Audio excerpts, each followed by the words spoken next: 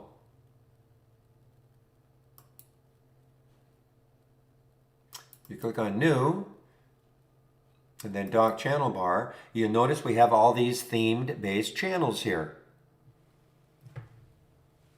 Oh man, MTTR, getting taken to the woodshed, guys. So we have a lot of these themed based channels here. So for instance, if I look at the momentum channel, I always like doing that because people are always, typically they're interested in, where are you? Where the heck are you?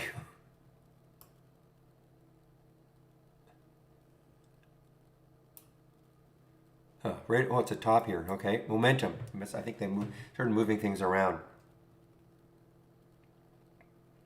All right, so don't get too hung up on this. These are the, these races that they're, it's experimental right now, not available. Well, actually, this is available. If you have the latest beta, okay, from our website, I guess this is available. So they've constructed some races from within some of the channels, including mine. Okay. So, but if you like this one, if you like this one, for instance, okay, this is an alert window. We call it Momo. So you click on DOYU. You see what it's doing. Okay, so, but what I'm really trying to show you here, though, is you can go through the different channels and start extracting scans that you might like. You can always right-click, configure, summary, and it's going to tell you what this scan is looking for. Okay.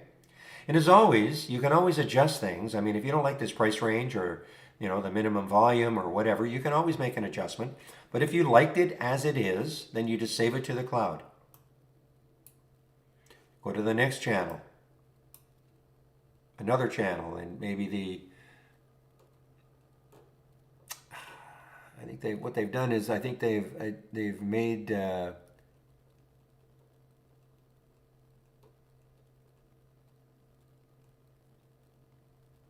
sorry guys, I think they've just rearranged things here. I'm just looking for the other one that I usually always demonstrate. Well, let's take a look at explosive winners.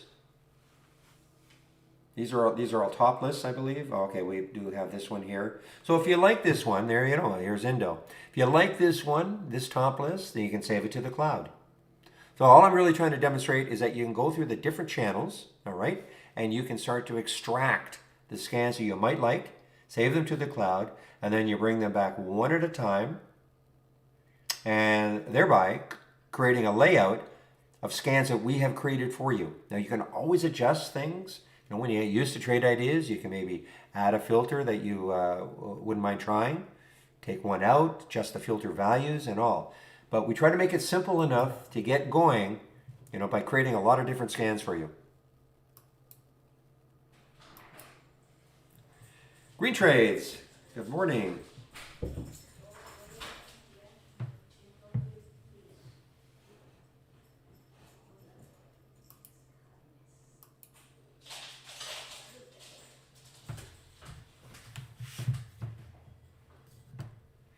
Well, send it to info at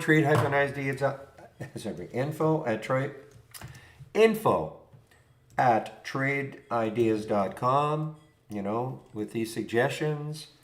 But again, these things can be created in this Market Explorer, but Michael needs, because it's not customizable, okay, Michael will need, say minimum volume, price range, things like that.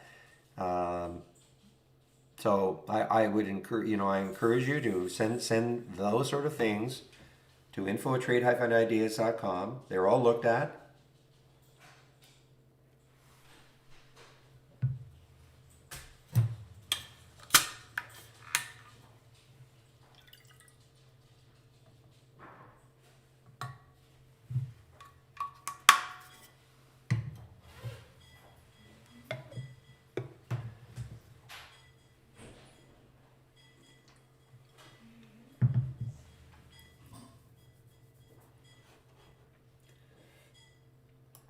I remember when silver was screaming higher, SLV.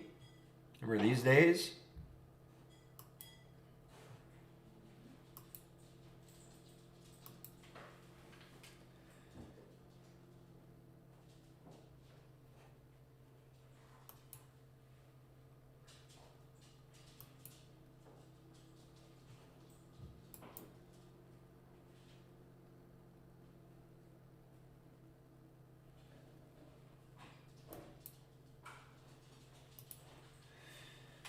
All right, guys, so things have definitely settled down a little bit. I'm keeping an eye on that SHLS again, see if it has a further decline. Let's take a look at what SOX is doing.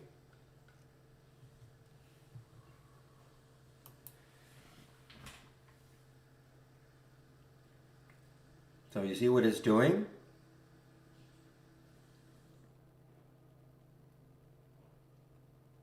So if I saw a giant red candle here, so I mean, somebody I think asked a question about how do you keep track of this? Well, all you have to do is just put a thumbnail chart. If you want to follow the semi specifically, okay, put a thumbnail chart. You can pick either SOXL or SOX, okay, and just see the direction, the trend of what's happening. So, if you wanted right now to short a semi, you're bucking the trend right now, okay? Because remember, you buy this, remember this is a bear 3 times. So if semis were moving down, this would be moving up. But look what's happening. So for instance, I'm looking at SHLS. Why would I take that now?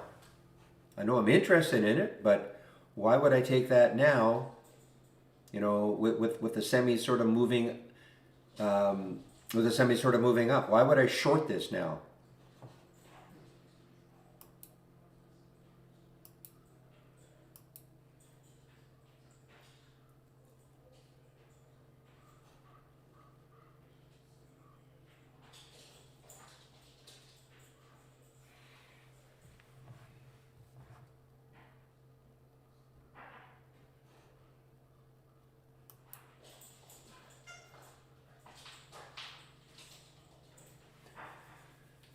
All right, so I see Clean Energy won the last race and a little bit of a lift off here, not much.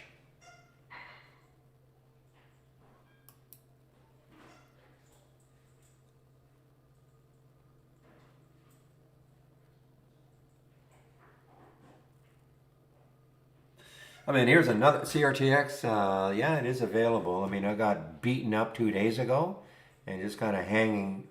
Well, not really. I mean, the low of yesterday was what, 5? Yeah, it's around the same. So 560. So it's at 559 right now. Obviously, nothing's holding it up. It's an all-time low. So if this starts moving down again,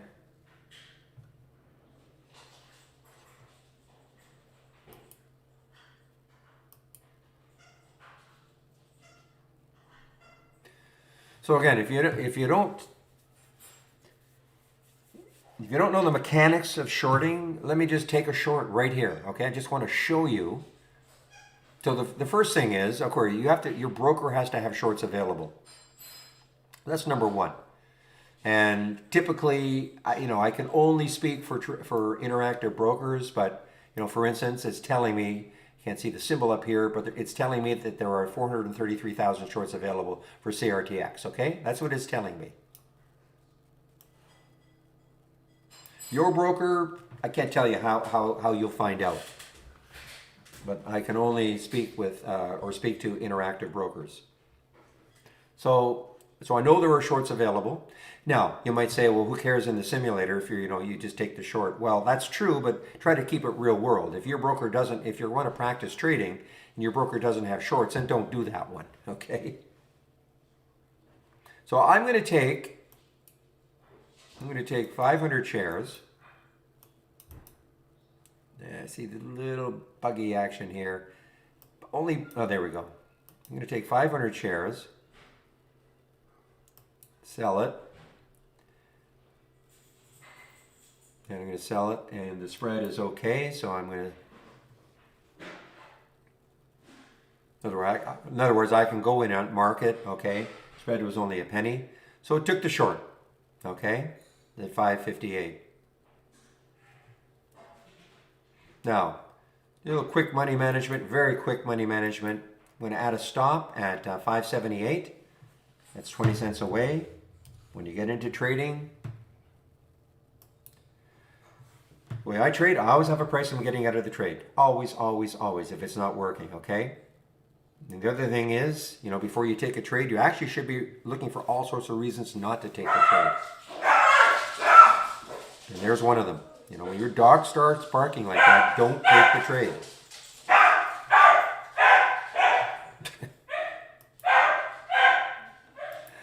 So, that's my number one indicator.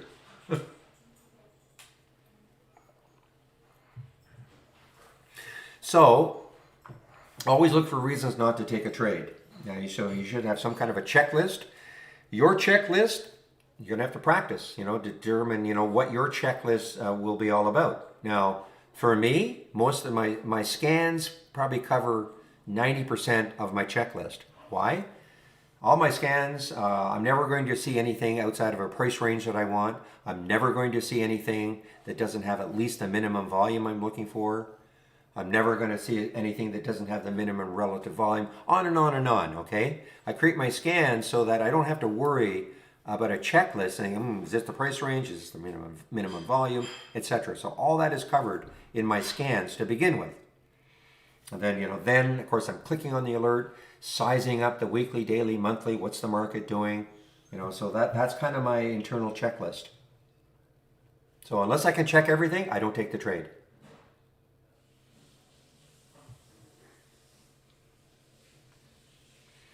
And then once I've taken the trade, of course, if I take the trade, I know where I'm getting out. I know the price I'm getting out of the trade. Now that for me is based on, a lot of it is just based on sizing up, say no lower than say a 5-minute chart, where I think there might be some support. So let's say I went long something and it was moving down. Let's say I was long this one, CRTX, okay? Let's pretend I was up here. And I'm looking here and thinking, well, that looks like pretty good support right here. If it broke down through there, I'd want to be out of the trade. So I know where I'm getting out. And doing that share sizes me. How? Well, in this particular case, again, to make the math easy, I entered at 558. My stop is at 578. Remember, this is a short, so my hope is that it goes down, as opposed to up in price. So if it went up in price, I'd be losing money. So how much am I willing to lose? Well, I put the stop 20 cents away to make this math easy. In the simulator, I'm risking $100 a trade. That's why you see minus 100. So if CRTX went up to 578, I'd lose $100. Okay, that's what I'm risking in the simulator. How much you're going to risk will be based on your account size. If you have a $5,000 account, don't risk $1,000 a trade. And try to keep the trade, and try to keep how much you're risking per trade about the same. Don't risk, 500 one trade, 50 the next, 300 the next. I try to keep it, almost the same every trade. So that share size me, how did I get that 500? Well, pretty simple math. That's why I wanted to make the math simple. 20-cent difference between my entry and my stop. I divide 20 cents into the $100 that I'm willing to risk on the trade, and I get 500 shares. So that should tell you another thing. Share size. My share size will be different every trade. Because my stop is not 20 cents every trade. If it had been 10 cents, I would have taken 1,000 shares. Okay, 1,000 times. So if I lose, if the trade doesn't work for me, I have 1,000 shares. I have a 10-cent stop. 1,000 times 10 cents equals $100. So that's the basic math.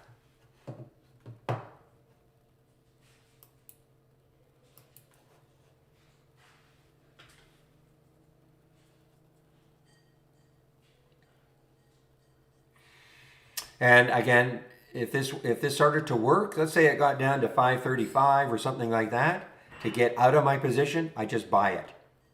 Okay? So again, people get very, very hung up on the mechanics of all this. When you buy something, you want it to go up, right? So you click the buy button and you hope it goes up. And if it goes up and you get to a price you want, you sell it. Okay? I mean, that's the obvious. It's just reverse. You just click the, sell, and you want it to go down, and when it goes down to a certain price, you buy it. I mean, it's really that simple. Don't get too hung up on anything else. The only thing is that, your broker has to have shares available. That's about the only difference, because when you buy something, there's never, well, rarely a time where your broker will not allow you to buy something.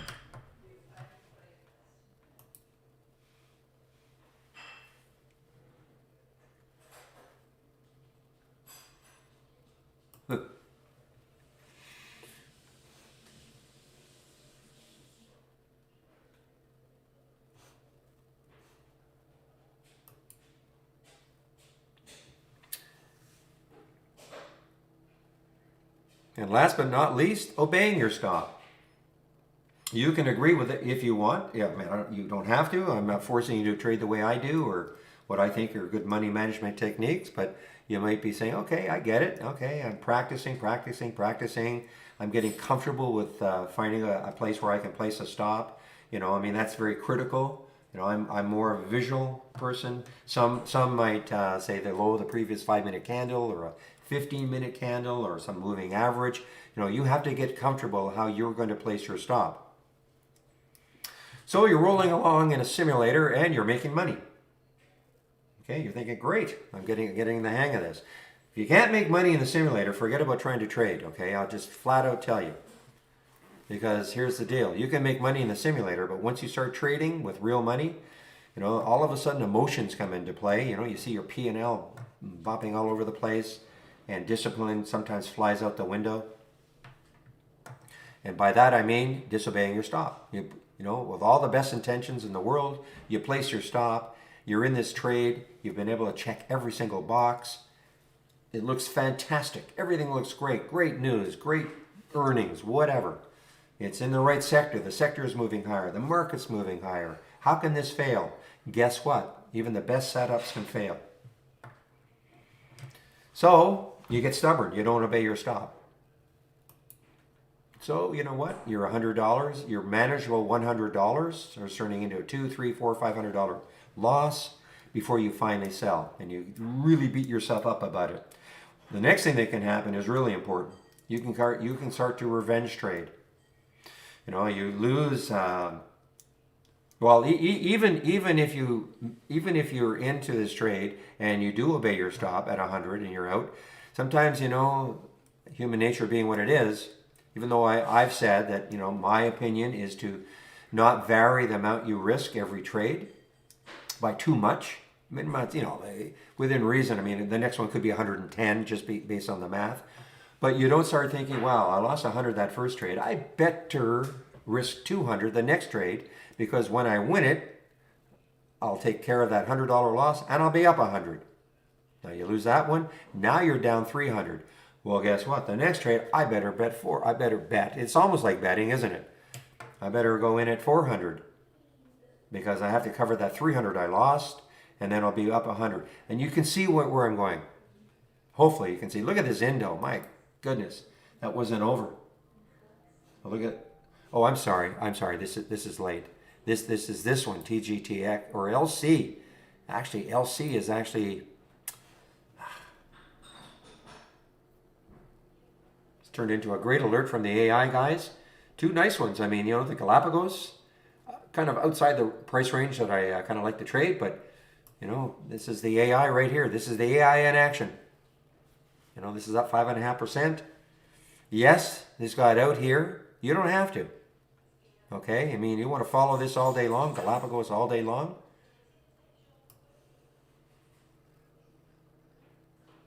And that is part of our premium service.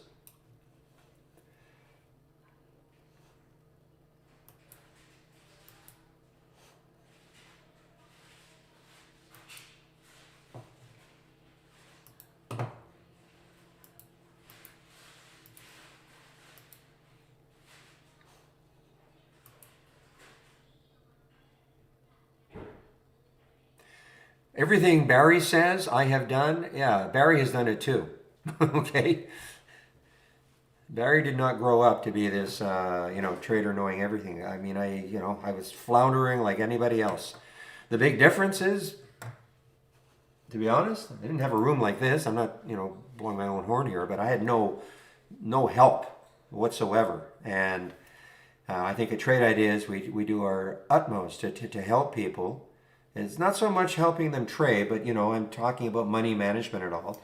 But this room being free, all the great traders we've got into the room that are, very willing to help other traders. We've got between 12 and 1, our YouTube room. Another trader takes over with a different perspective than me.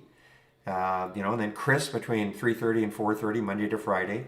So we really try to support our product.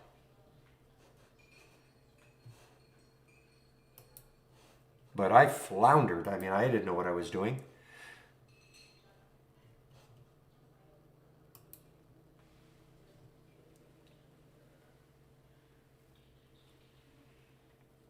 Just money management.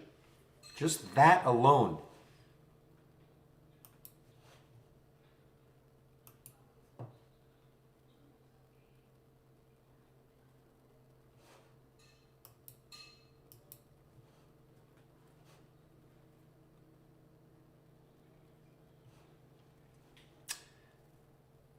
All right, guys, so how is this working so far? So I like to have this max P&L and the total P&L and the distance from the exit price up and running also, okay, as columns. Why?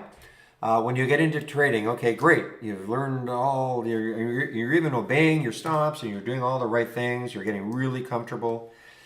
Now the next question, of course, is, well, when do I start taking profits? Now that, again, is going to be something that you're going to have to work out. I mean, some will look at risk rewards. When you get into a trade, for instance, in my opinion, I'm not going to risk $1 on a trade. When I say risk, if my stop is $1 away from the trade, and if I look, that would be one thing to keep me out of a trade. If I look above, if I want to go long something and I'm risking it, and I look and see where the support is, and it's $1 away, and I look above and there's a whole ton of resistance, what I consider resistance, say 50 cents away, I'm not going to risk $1 to make 50 cents. So I don't take the trade. That simple. I don't take the trade.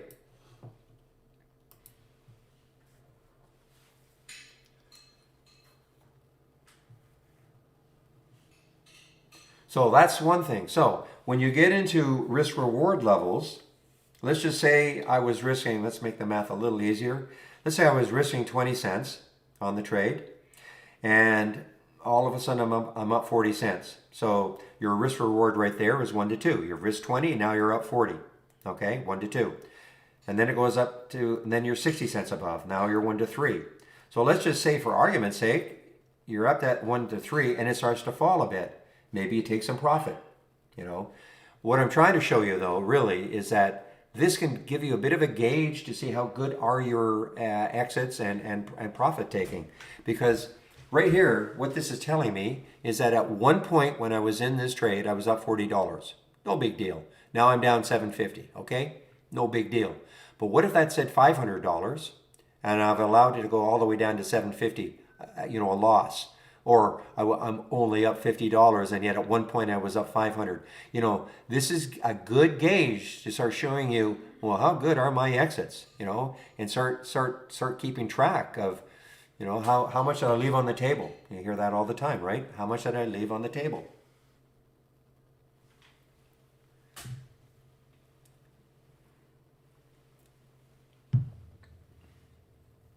Yeah, I agree, Riza. I mean, Riza said in our YouTube room, that simple notion of deciding to not take a trade is expert level discipline. It's hard. You can get really, really into things, and think, it doesn't check every box, but you know what? I think it's going to do this. Hey, listen, sometimes you're going to be correct, of course.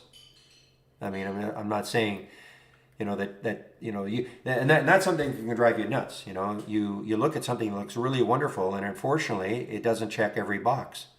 And so you don't take the trade. It only checks 5 out of 6, and then you watch it run on you, and you beat yourself up and say, well, the heck with that next time. I don't care if it's only 5 out of 6. But it's a lot of discipline. There are lots of opportunities, and I just think that it gives you a little bit of a comfort level too. If you can check every box and get into a trade. And again, it doesn't mean it's going to work, but it gives you a bit of a comfort level to get to when you start trading with discipline.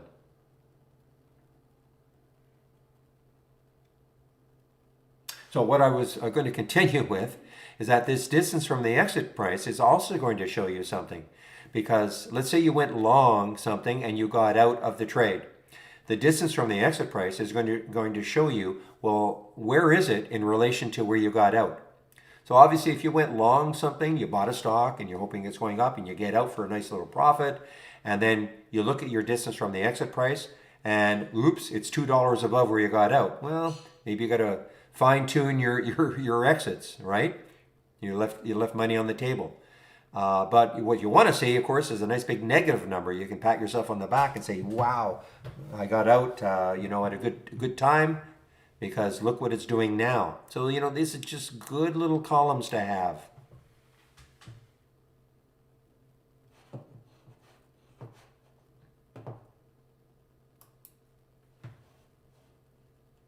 There you go. Jen is saying, "I've got a checklist up on my desk with every pointer you've given." It's helpful to have reminders. The market is, it's exciting, and you can get wrapped up into things and just kind of forget. I mean, as crazy as it sounds, you can just kind of forget. Oh, why did I forgot to look at this? I've done it. Hey, I have done it. I've forgotten something was an earnings play, for instance. Not that I was going to swing it overnight, but I've forgotten that maybe something was an earnings play just by not looking, closely at something. And if it's an earnings play for me, then I know, well, it's going to be probably active all day, as an example. Or look at the float. Man, I forgot to look at that float. This is why it's doing this. It's such a low float. It happens.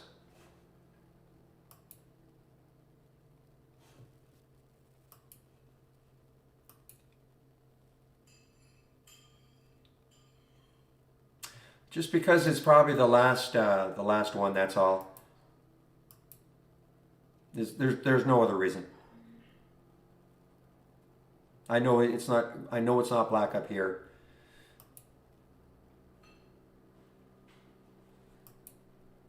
We'd have to see what happens on the next one if it remains black.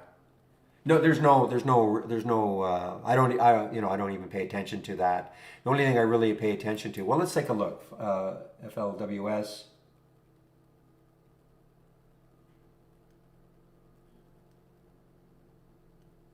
Yeah, not sure.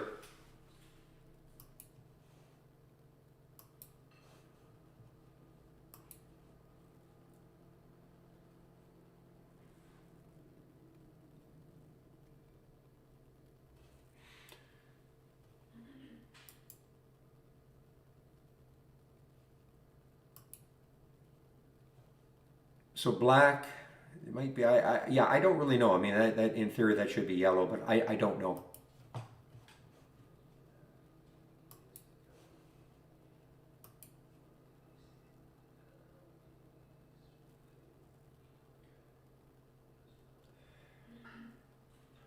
How do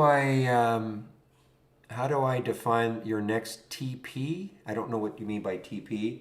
I know you don't mean toilet paper, so I don't know what you mean by TP.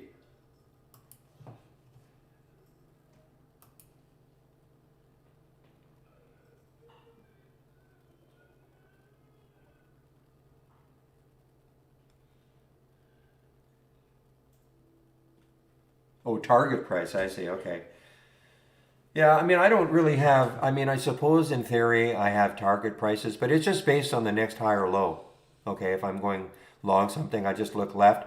Is that a target? I look at that, go, that's where it may stall. That's all. So, but it's not that what I do. Oh man, TGTX.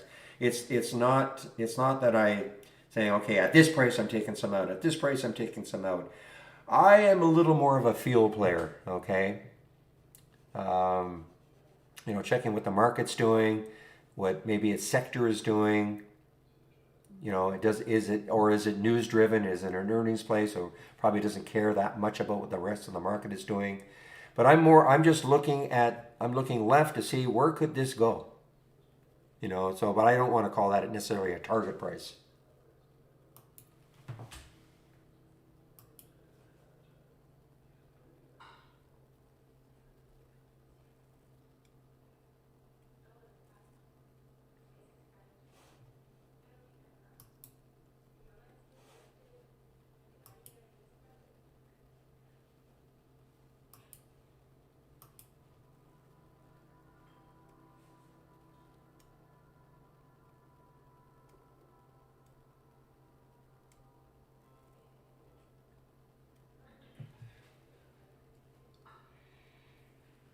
Well, you see, no, not necessarily on my screen, not on this screen here, but again, if I'm very, very interested in a specific sector, yeah, I'll put a thumbnail on one of my other monitors so I can keep track of it. But because, you see, I'm not a big, what I call, sector player. What I mean by that is I'm more in search of the alpha stocks that don't care that much about the sector, that much about what the rest of the market is doing, okay?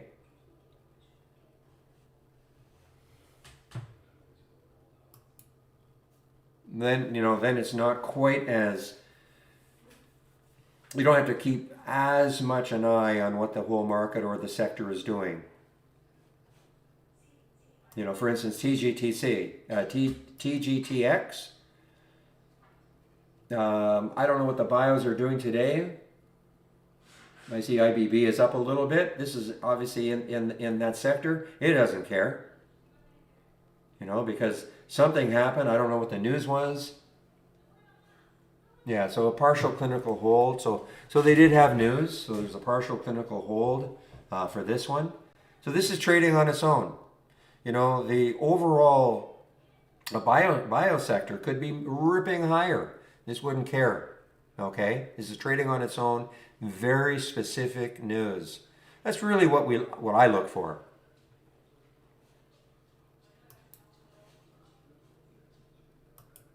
And sometimes you don't find any news. And it just could be because, again, some Reddit group got a hold of it and decided today's the day we're pummeling you, or we're promoting you. I'm just usually they're not short, but this one. Look, I flat out missed it. I was doing something else at the time. But this flat out is how awesome is this? 1207 down to 986, guys. You live for that. That's a fantastic percentage move. And even if you couldn't get it right at 1207, I would never have taken this at 1207. I would have probably let it run under 12.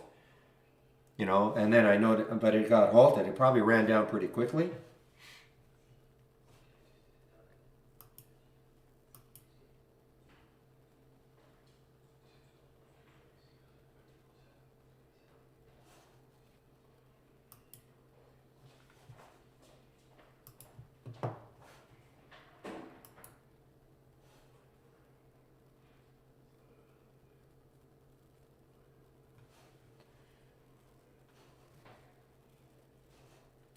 I see it in, now I don't know how, let me just, it was in IB. Let's see what the time was at the first time.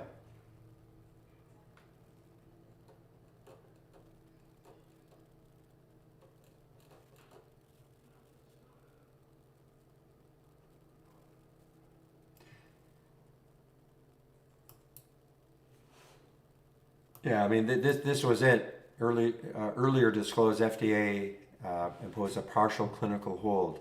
Okay, that's just in my IB headline news.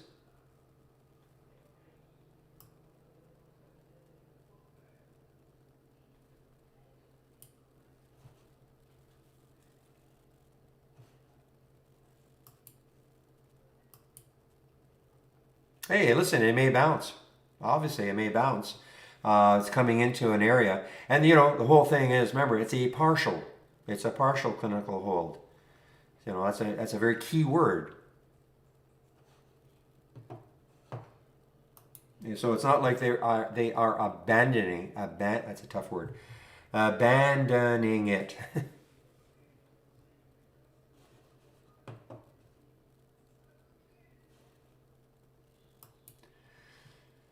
Ugh, I didn't get back into this one. I might be a little too late.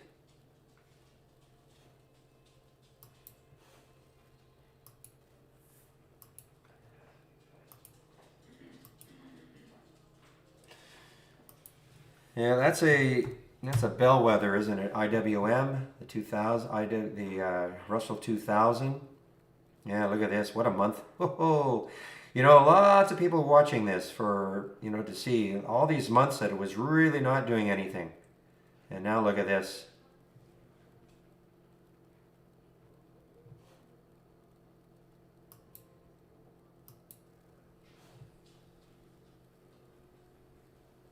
Of course, no, of course. Yeah, partial hold is not as bad as we're stopping, of course.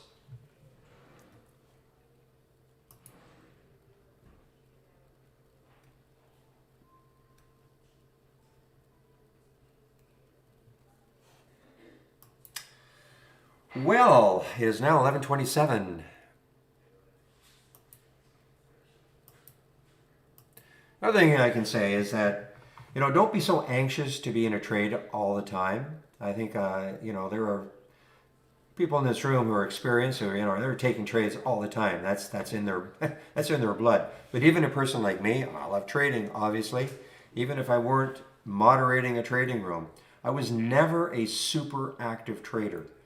Super active meaning I wouldn't be taking 15, 20, 30 trades a day. Okay, I may take 5 or 6, maybe 7. Now I'm probably, more like 3 or 4, 2, 3, 4. But I was never one to, okay, I'm out of that trade. I better get into another one.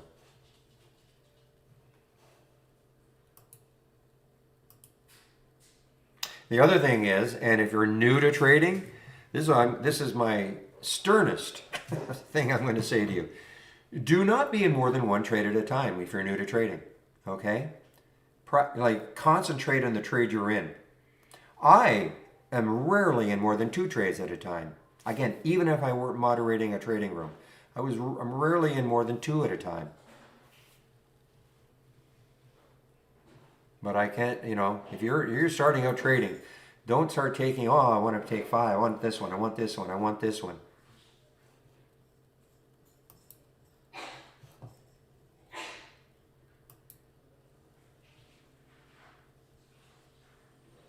Good one, Jeff.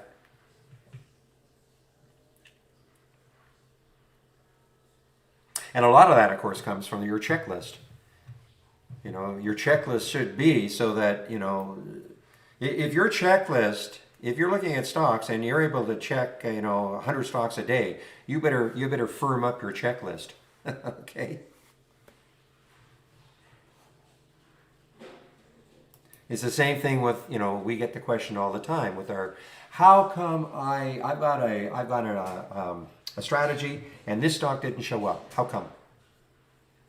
And we look and we say, okay, well, the volume was very light. Because what happens is they can send us their link. We can take a look at what was happening, and we can see immediately why maybe something didn't trigger that they thought should have. And so maybe the volume was too light. Maybe you got 500,000 shares and as minimum volume, and this one was only 150 at the time. And that would be an easy thing to detect.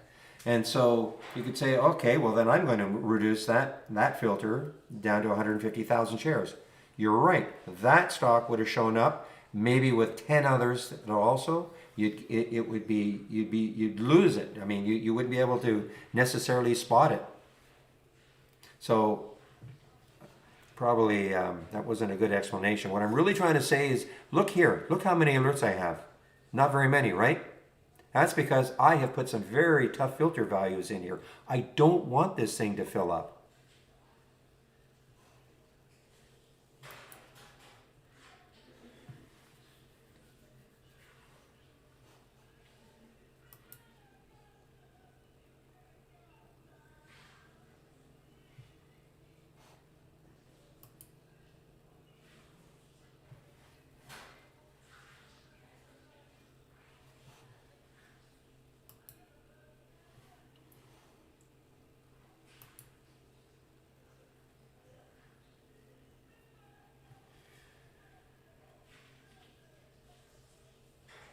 Which one was that, Denver? Which stock was that you did that on?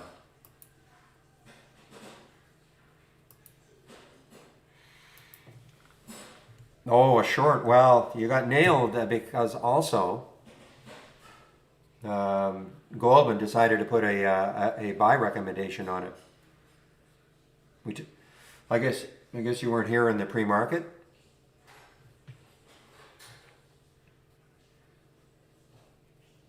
If you look here, you see my upgrades and downgrades. Look at GLW. So the ones I tend to focus on, and I really should have been paying more attention. I mentioned this in the pre-market, and it really hadn't had a big pop. But I mentioned, well, guys, GLW Goldman has put a buy recommendation on this, and also I think in Citigroup, also in Barclays, and they've been putting like $55 price targets on it. Okay.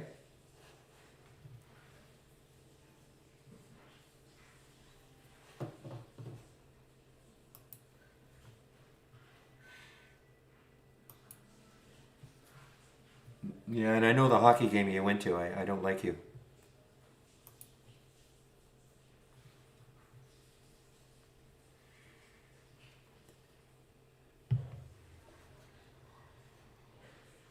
And you know why.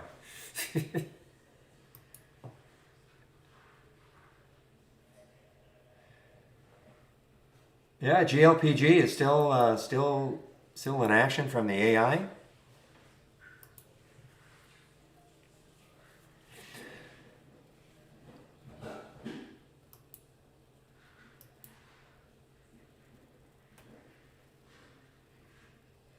All right, guys, it's 11:33. I want to confirm that it will be Jamie in our YouTube room today.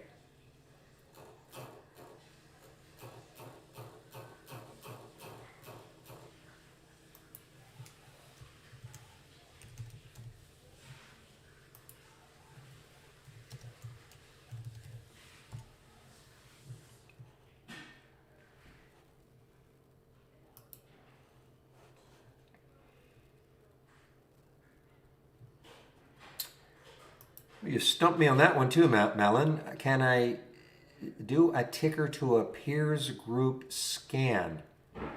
I don't understand what you mean. I know what a peer group is. I know what a scan is. I know what a ticker is. I just don't know, in that combination of those words, I'm not sure what you mean.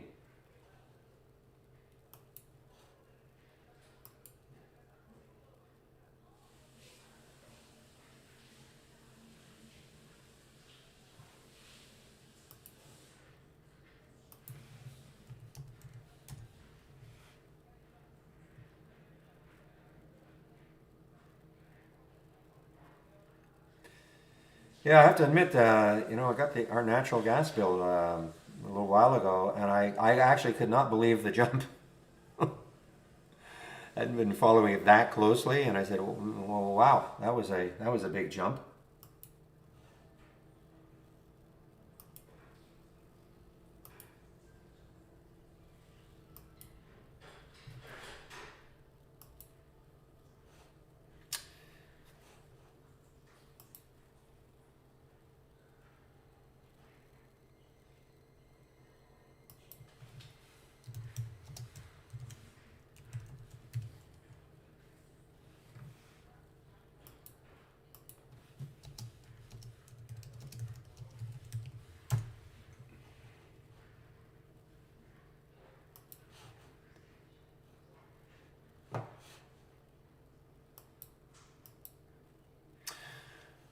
All right, guys. So yeah, we've got a couple. The LCI from the A or LC from the AI. Great, even if you waited and got it here at 1689 when it took it out.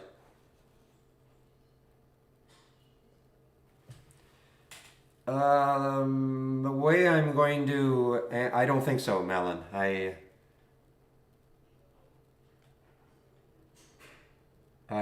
I mean, you can have different I don't, I still don't quite understand the question. I mean, you can have different ETFs as,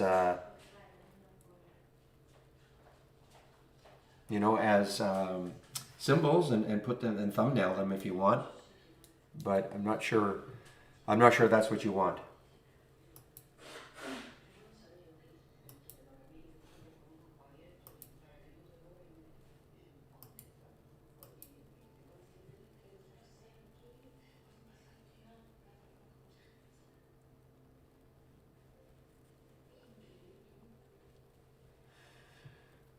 The vegan marine. Okay, nice handle. Talking to somebody in our YouTube room.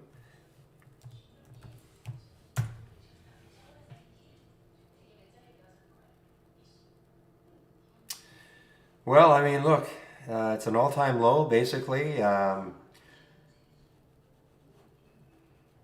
not going to say don't do it, but I mean, unless there's some news on it, I mean, why is anybody going to hop in here and buy this? I mean, yeah, there's a little bit here, but I'm always a little leery with something that is at an all-time low, unless it has some news that's going to pump it. I just don't. I usually personally just shy away. Well, just look. Natural gas is just. I mean, look from here. Big pop up. Now it pulled back down, but this is the move I was talking about. People were talking about natural gas on this move here.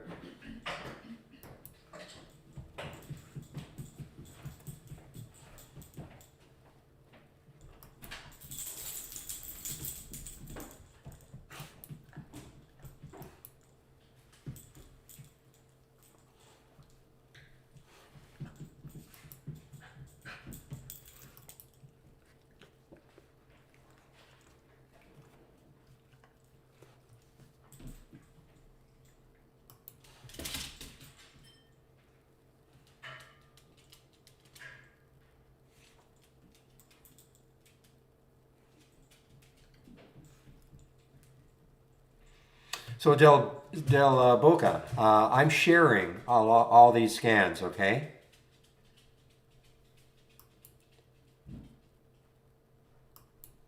So let me just give you the link to my homepage. I'm sharing a lot of scans, and that's the whole idea. If you're brand new to trade ideas, what we try to do, well, I try to do anyway, is you can take a look at my homepage.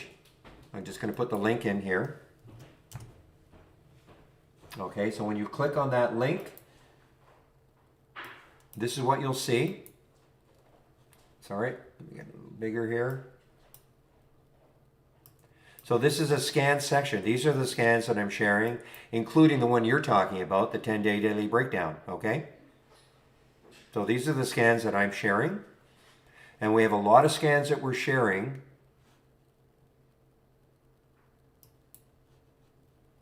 In our toolbar. No, not in the toolbar, but let me just show you. So you don't have to create the scans right off the bat. In fact, if you never want to create a scan in your life, you just take the scans that I've got or here. New, dock channel bar. And then all of these are theme-based channels, momentum channel. Okay, these are all scans that we have created. This one up here, this Doya was the one when we last looked at it, it was running. I don't know if it's still running, but anyway, we've created a lot of different scans here too. And each one of these channels, here is our earnings channel. Where is it? Earnings. Where are you?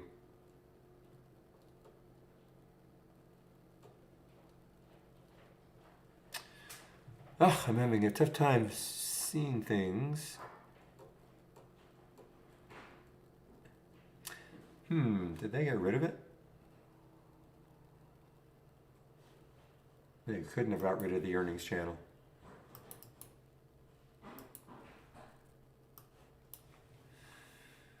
There it is. Man, so there it is. So there's the earnings channel, as an example. You want to track earnings? So here are the ones that are up after earnings. These are the ones that are down after earnings. This is sort of a general earnings watcher.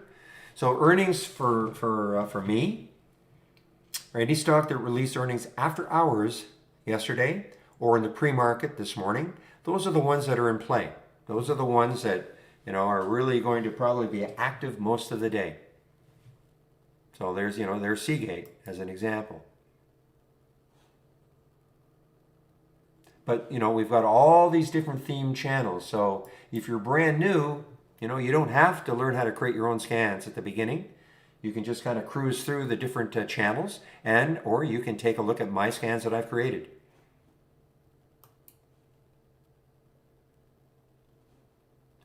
Right here. Go to my home page and right here. Stock of the day video right here.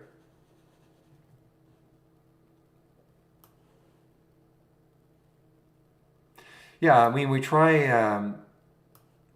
So again, for those of you, well, hopefully, if you haven't asked that sort of a question, hopefully, I've explained it. But don't be afraid to ask questions, because the question was, a newbie.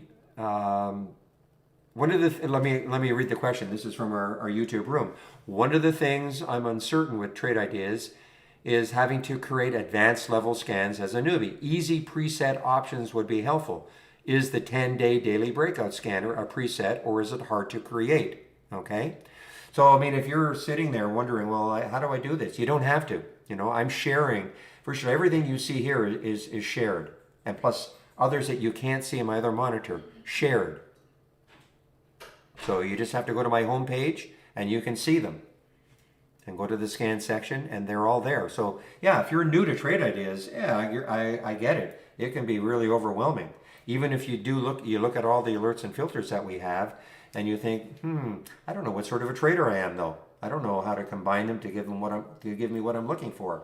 Well, let's take a look at some of Barry's scans. Like take a look at some of the scans that are already created. And and with every scan, you just right click, configure, summary. Okay, and that'll tell you what it's looking for. And what it's looking for, you might think, oh, okay, I get that. That's something. Yeah, AJ, sure. So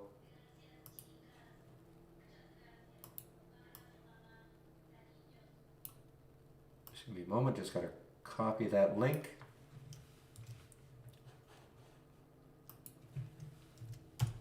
Okay, so there's the link. Now the other thing, if you're brand new, LC guys is turning into a super trade. Super trade. Again, when you go to my home page, if you are brand new, before you even look at my scans or anything else, do yourself a favor. Go to the education section and take a look at the 20 introductory lessons first, okay? Very, very short. It's not video, it's all text. But it goes over what the channel bar. What is a top list? Build a top list. What's an alert window? Creating them. Goes over all the basic features. So before you do anything else, you should just get a little bit used to what Trade Ideas is all about and some of the basic features. Spend some time doing that, and then you can take a look at the scans. I mean, it's a piece of software, guys. So there's always a bit of a learning curve.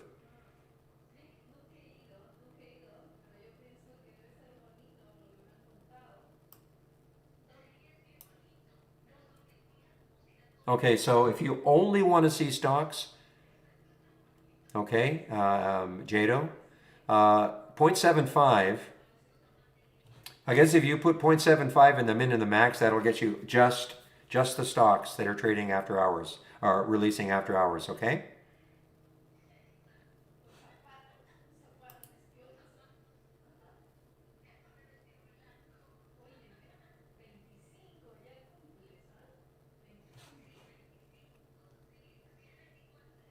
Let me just try something.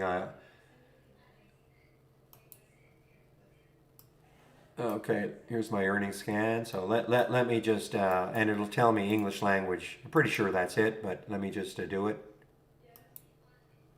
So if I put 0.75,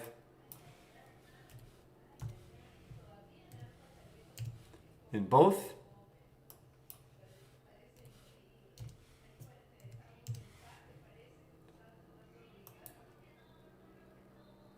yeah. So that'll if you just want to see stocks releasing earnings after hours, okay, then use your earnings date filter and put 0.75 in both the min and the max. That'll zero it in on just after hours today.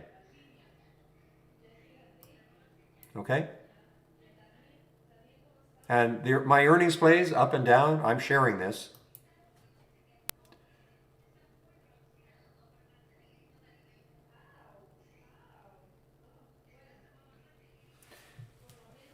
Okay, so if you're talking, I mean, we do have a swing trade channel, but you might be talking about something like this, which is called the Market Explorer.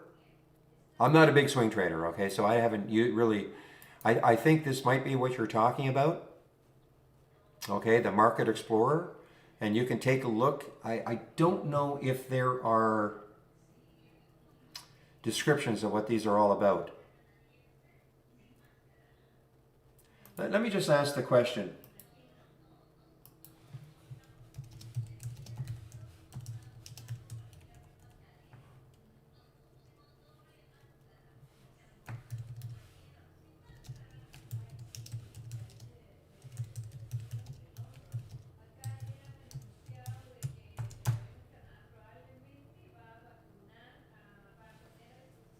Okay, so you'd have to have a beta version, okay, and I'm just getting just asking the question. I'm not a swing trader really, so consequently, I don't really look at that. But I'm just asked a question from the other traders. And listen, Del Boca. I mean, if you can stick around for 12 more minutes, because Jamie will be in the YouTube room taking over for me. He's way more of a swing trader than I am. Okay, so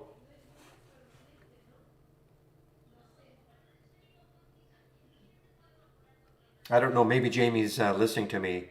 I don't know if sometimes he pops into the room before his day. So I don't know if he's listening to me, but if you can hang around for about 12 minutes, 11 minutes, Jamie will be taking over in the room you're in. Okay, and you can ask him. He might have scans that are more. I mean, bull flags. I mean, I can see right here. Bull flags are here. Bear flag, bull flag. Okay. No, stick around. No, it's the same stream. Same stream.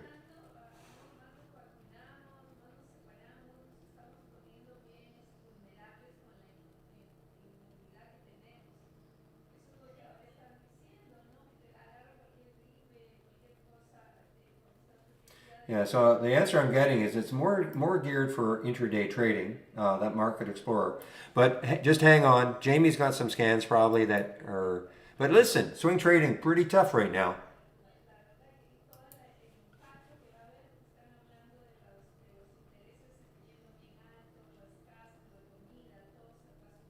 Okay, Tom, I will give that to you. Just give me a moment.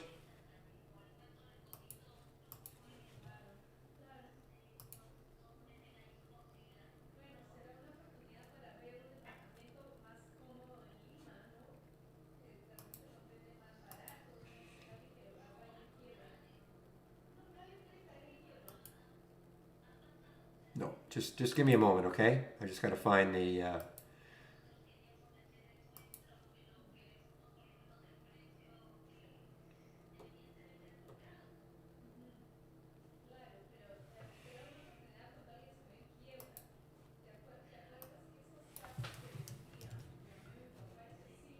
Yeah.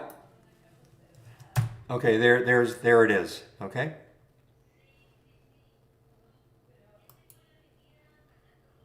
Oh yeah, swinging could be back a couple of months from now. Of course,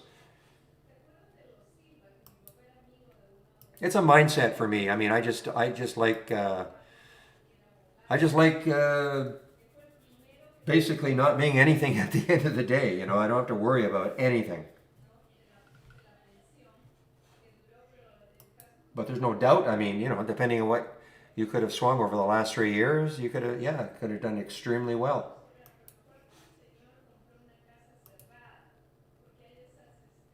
Well, what I put in is two, okay, but it's up to you, Denver. So two would mean $2, So we have to the next high looking left would be $2, or the next low looking left would be $2 if you're shorting.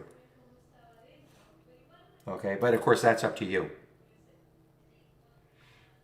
It depends on the time. It depends on the price range you're looking at. Obviously, I mean, if you put two and you're trading Apple, that's probably not a big deal, right? So, but if you're trading a stock under $10 and you put two, that's a big deal.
All right, guys. Let's see, what time is it? 11:53. So just waiting for Jamie to show up.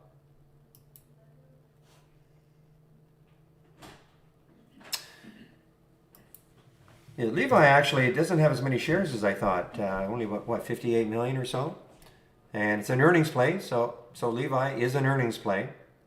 Got a 88 million. Okay, 88 million, and it's an earnings play. So you know it's going to be active still. 23.81 was the high. So Shady is talking about taking it right here on that little pop.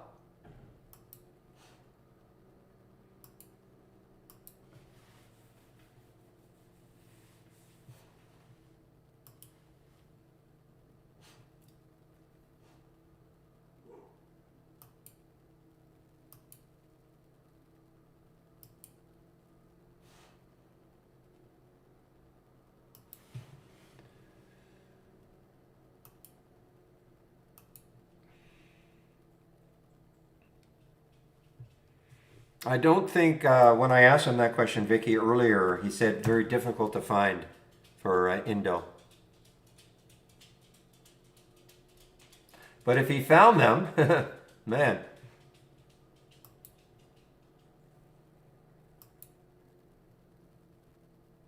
We were talking about it, of course, when it was up here.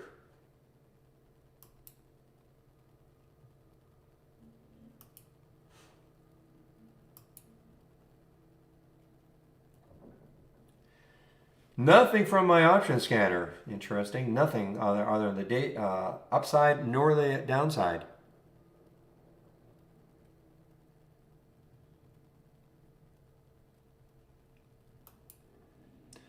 Does Trade Zero link with trade ideas? Can you establish a link? Not talking Brokerage Plus, I'm just talking about the link.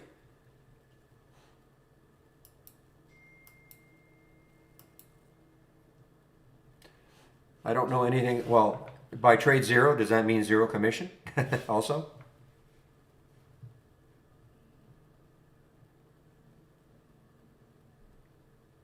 No, I know it's a broker, but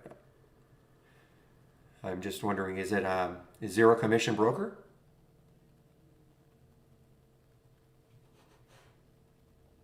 So there's no truth in advertising. Trade Zero. Cheap as IB. Half a cent a share.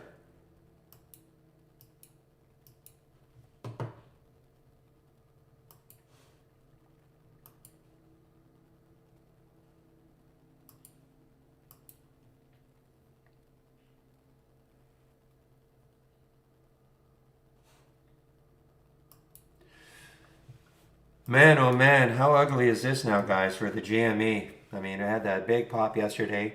I thought Zach was kidding. You know, I really thought he was kidding when he said it, but evidently not. But somehow, you know, they got together and told everybody to go and borrow $500 from their banker so they could buy GME.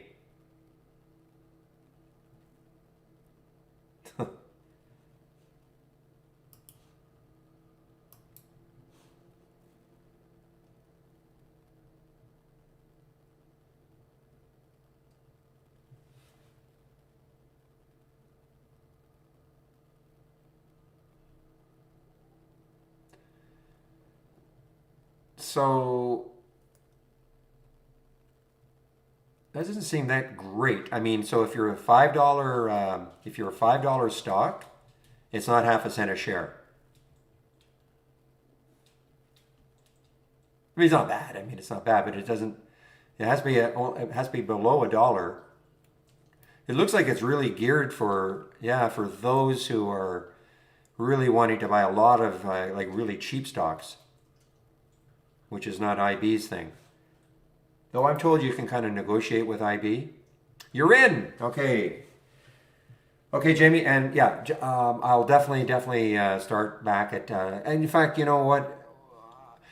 I think we solved the problem. I can start streaming at 12:30, and then you can leave, and I'll be already in. But I'll definitely be in before 12:55. Okay. All right, guys. So I'm going to put the YouTube link in so that you can head over to YouTube and listen to Jamie.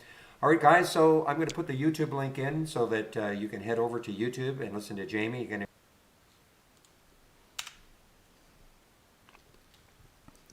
Jamie. You're going to.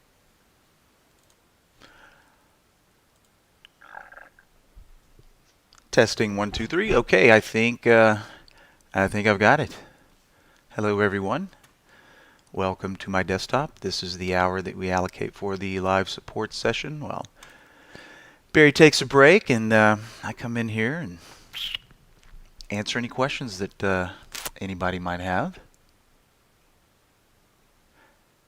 So before I start jabbering, could someone use the chat panel just to let me know that you can see and hear okay? That'd be much appreciated.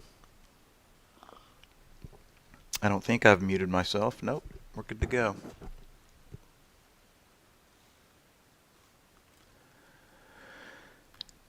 Is there anybody out there? Can you hear me? Can you see me? Anyone? Bueller? Bueller?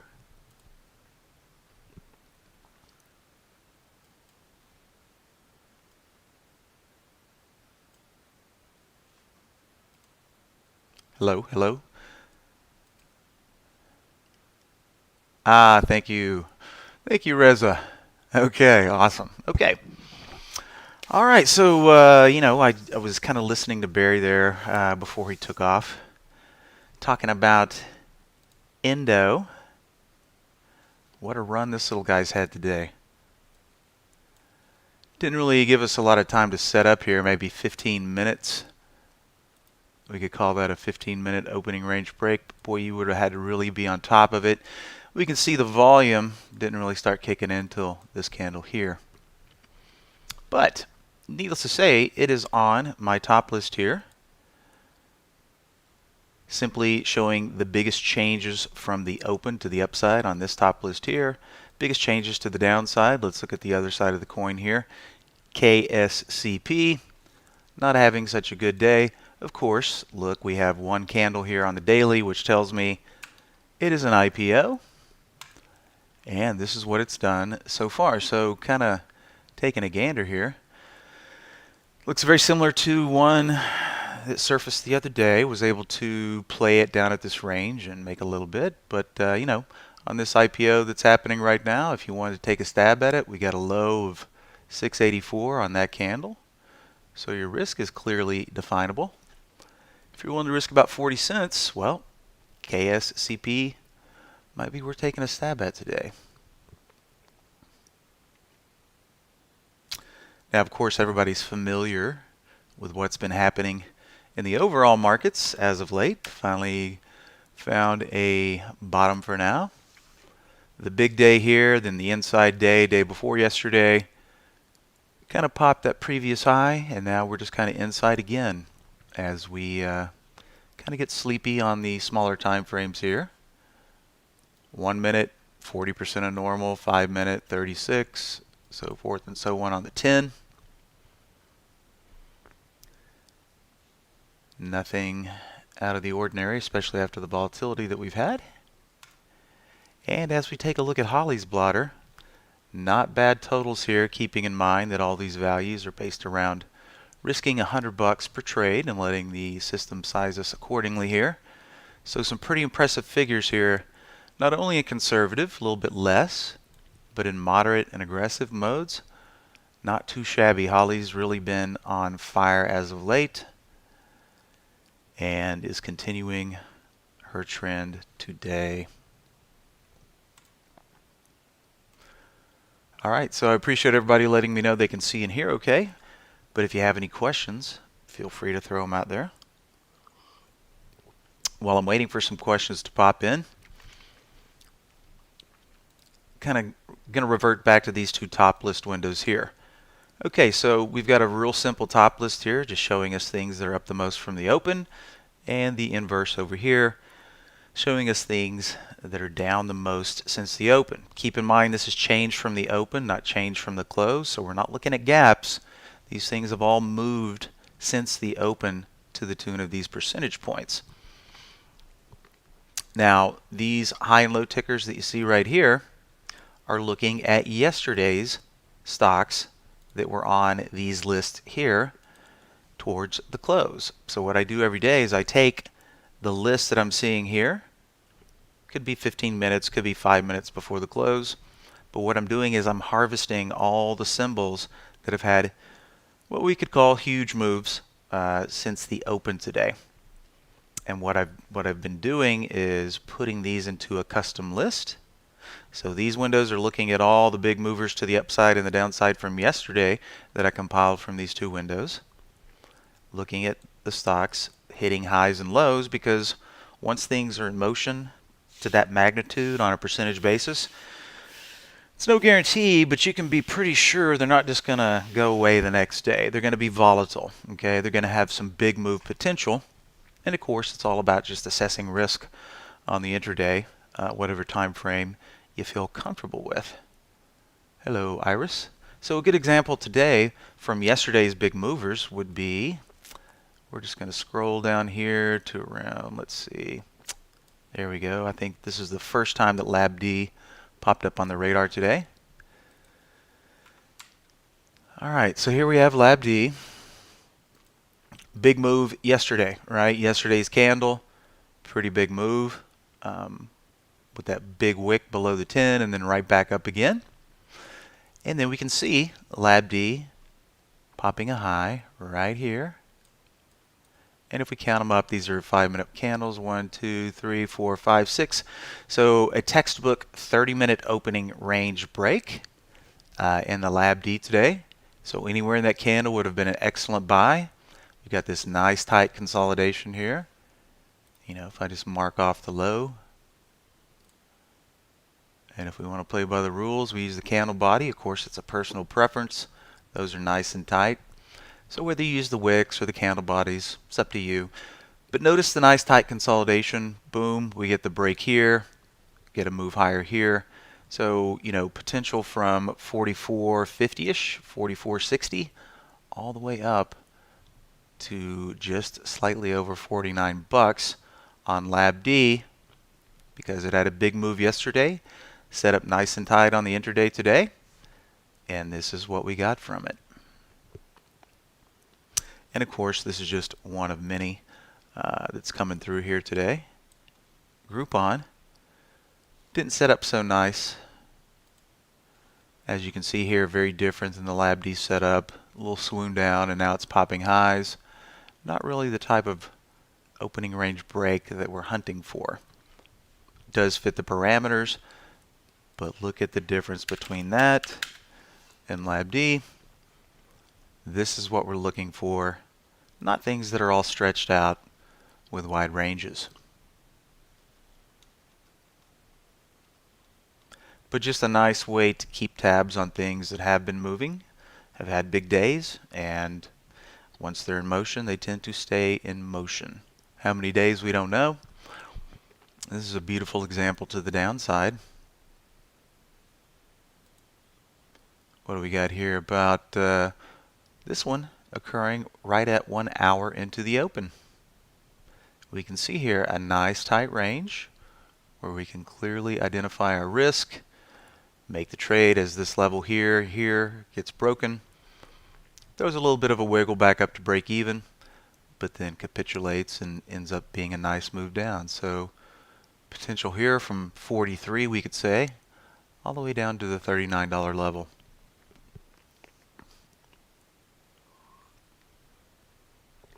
Now if I take a look at the list that these two windows are looking at here, it's this guy right here, previous day rippers, 52 stocks in there, approximately 26 from the upside movers and 26 from the downside movers. So all I do is I just update this right at the close each and every day. So today I'll replace what's in here for today with all the big movers to the upside and the downside for today, and we'll see what comes through here tomorrow, see if there's any good setups. So it's a real simple mechanism. Keeps you limited to a very, a smaller, finite symbols, amount of symbols to keep eyes on. It's been working quite well as of late, especially in this volatile in these volatile market conditions that we've had as of late.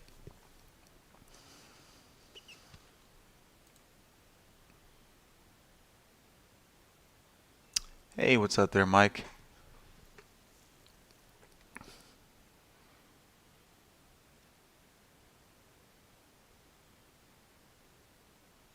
And the question is, what specific scanner are you using to compose the customized watch list for the last 10 minutes of the trading day? Sorry you're having a little difficulty seeing there, Mike, but it's these two top lists right here. Okay, I'll just expand these up a little bit.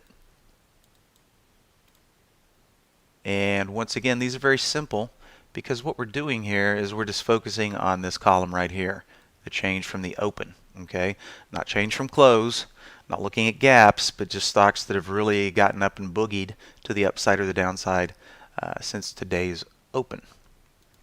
If we take a peek at the config here, really simple. Just capping them in the max at 3 and 300. Had to have traded 200,000 shares, which lets us know, hey, there's some action going on here, but that's it. So at the end of every day, say 10, 15, 5 minutes before the close, I just take what's on the list here, I adjust it, I'll probably shrink it down just a hair to try to stick to that 50 symbol universe between the long and the short, approximately 25 to 30 from each one. But let's say it's the end of the day and this is what is being displayed to me. All I do is just simply highlight and drag all the symbols, hit the old Control C on my keyboard, come over here, find the list, clear it out, Control V to paste all of these symbols in for the following day, and then I would just do the same thing over here.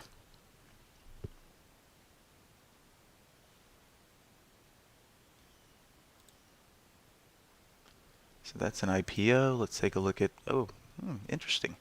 You know, what a market, nice market environment to go public in as of late. SATL also looks like a new issue.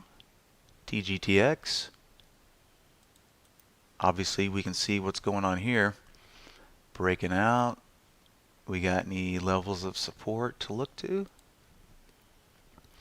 Okay, on the weekly, boom, all the way back to here.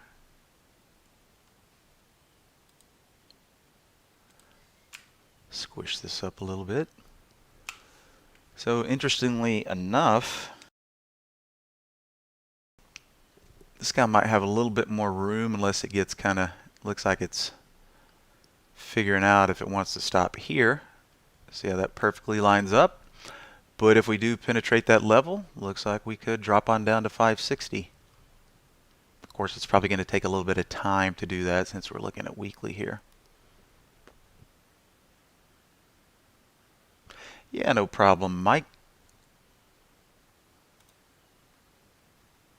I'm going to drop these two top lists in the chat panel per your request. Okay, and this is the negative change.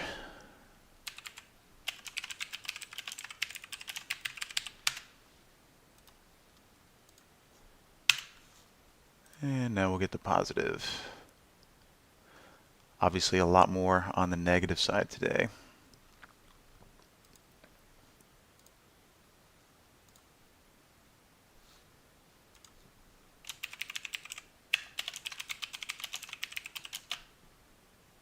Come on, fingers.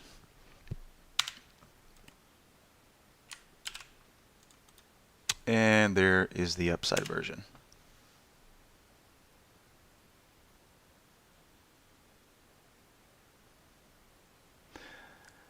Yeah, Dale, and I always chuckle because in these market conditions I haven't really been swing trading as of late. It's just there's just more opportunity in the scalping lately. Needless to say, you know, I'm probably the least advanced technician of all the trader trainer guys here. But I can show you some of the things that when I do gravitate back to swing trade mode that I would pay attention to here. Hold on one sec. So let's go to the Market Explorer. And there's some really great swings strategies in here that can help you identify swing trading targets or setups. So first, let's go check out the pullback to the 10.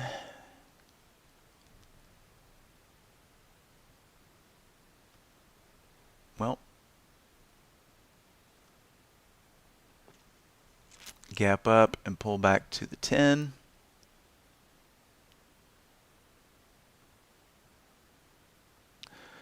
All right, we've got what, one whole stock on the list today, and it was on there yesterday too. We can see the dates right here. But Vivos, okay, what does it mean? So let me switch this back to daily here. So when we're talking about pullback to the 10 here on Vivos, we're talking about the 10 period moving average, which on my chart here is the green line. Okay, so check out the action that's been occurring here.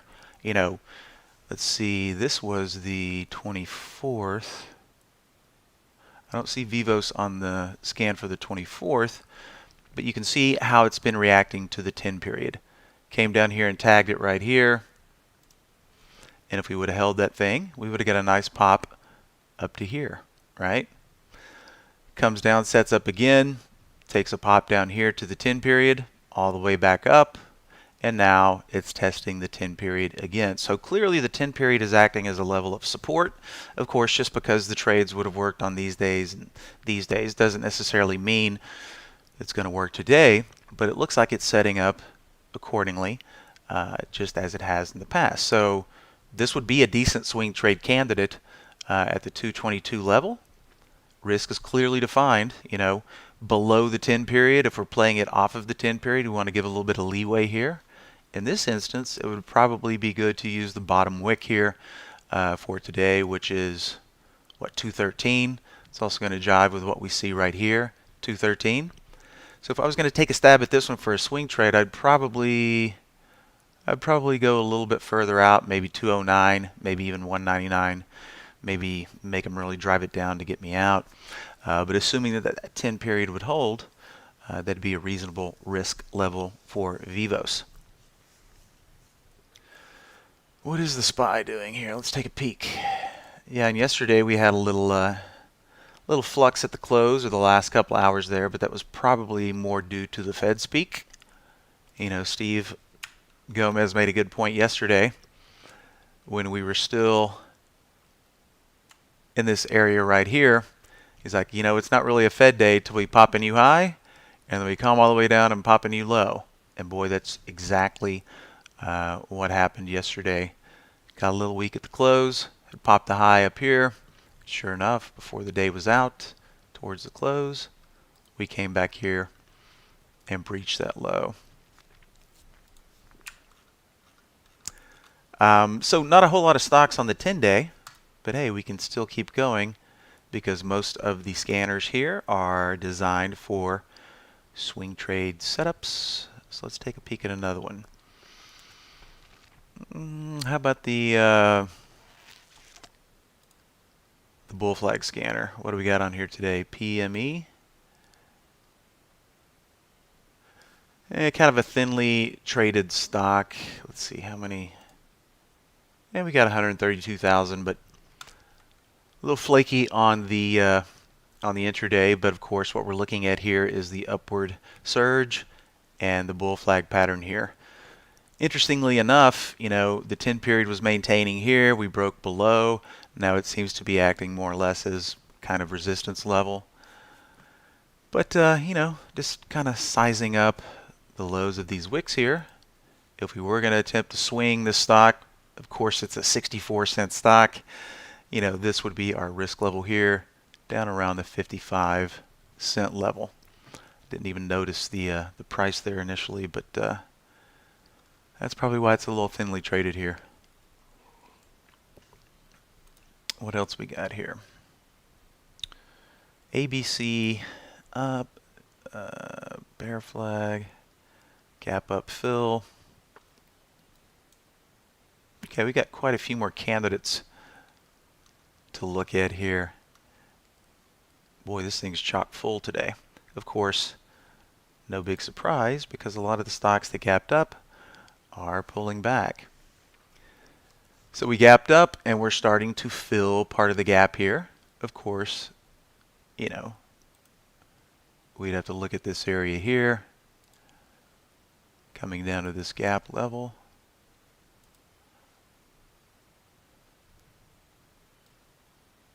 Where did we open that candle? Technically speaking, 634.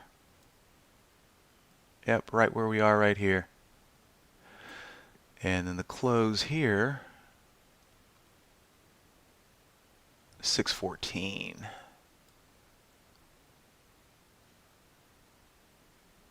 So we'll just leave it there at 615, but this is the gap level. It's trying to fill a little bit of it. Will it fill any more? Don't know. Let's check out the 10 period on the 15-minute intraday. Maybe that can give us a little guidance here. Okay. So gap up, cycle down. Looked like it was holding its own for a while, but then we got the close below the 10 period here. So more than likely, we're probably going to come up here and test this 10 period right about here. If we get some rejection here, then we might get a little bit more downside, and we might pop a new intraday low, and we might eat into a little bit more of this gap.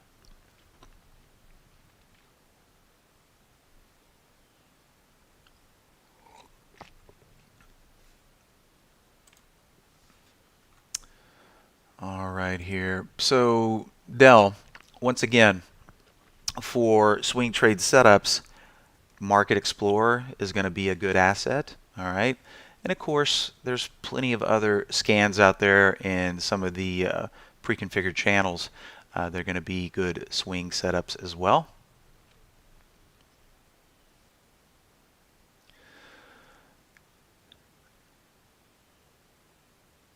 SPY dropping, SHLS. Let's take a peek at that one real quick. Oh yeah, not really a whole lot of time there off the open. Could set up for another downside move there. Not looking too good. Let's see.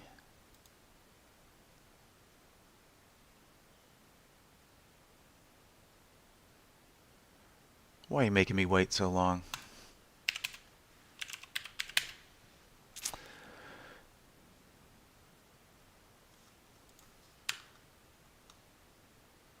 Yep, that appears to be all the weekly candles, so definitely what we would call in the hole.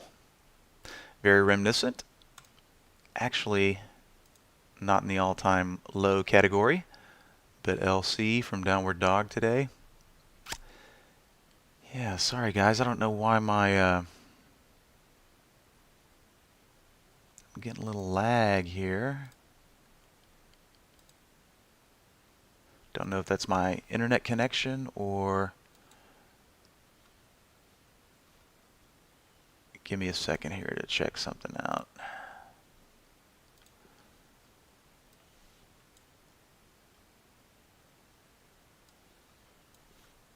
was just checking my VPN. I don't think that's it. I think we just had a little bit of a lag there, so we're back to a low ping time here, but I don't like how that keeps disappearing.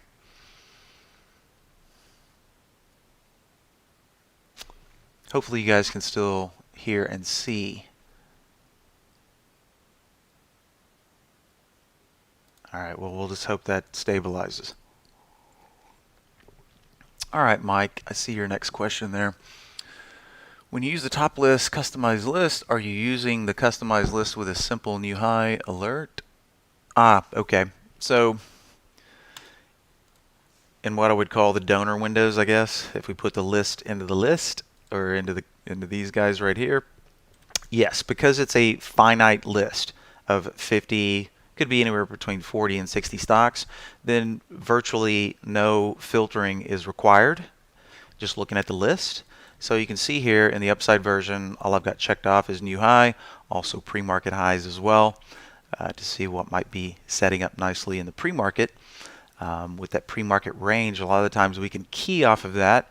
I'll dig through and see if we can find a couple of good examples there, but it's the exact same on the downside version here. We just got new lows and pre-market lows. But good question, good question. Let's go back to see some pre-market action here. See in your question there, Clark. New to trading, using Thinkorswim. Many stocks are non-shortable. Can you recommend a broker that has more shorts available? Yep. Been there, done that. There's nothing more frustrating than spotting a good short setup, hitting the button, your perfect timing, only to get the reject notice. Been dealing with that a lot at E-Trade. It seems like it's gotten a little bit better at E-Trade. But for the record, as far as the most extensive short list for the big retail firms, I'm going to have to say IB. You know, of course, you're not going to get all of them. You're going to miss some from time to time, but you know, and Barry can confirm this, that IB usually has a pretty extensive short list.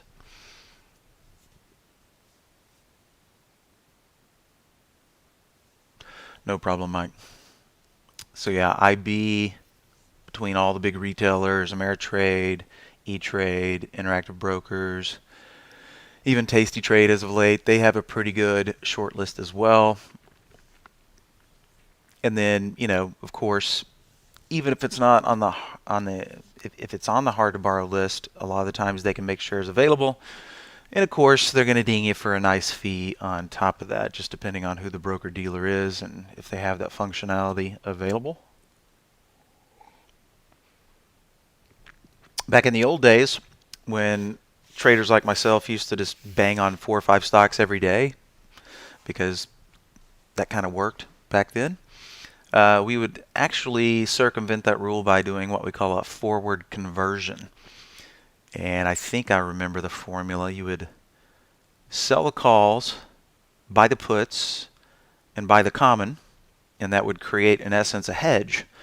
But you would always be long, therefore you could always sell on a downtick. But since pretty much everything is, you know, no uptick rule now, that's not the problem. It's hard to borrow. So there's always something in there, throwing a wrench into execution.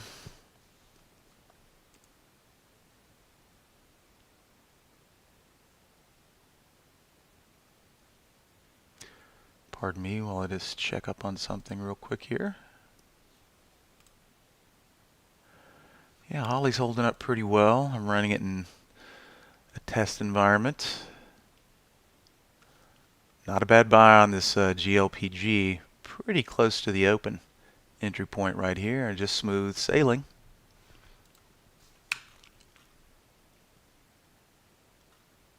As we pop out of this nice little base on the weekly. So from a swing trade or longer term perspective, just looking back to this week from July of last year, this thing might have a little bit of room here up to the $69, $70 level if things continue. Looking good so far.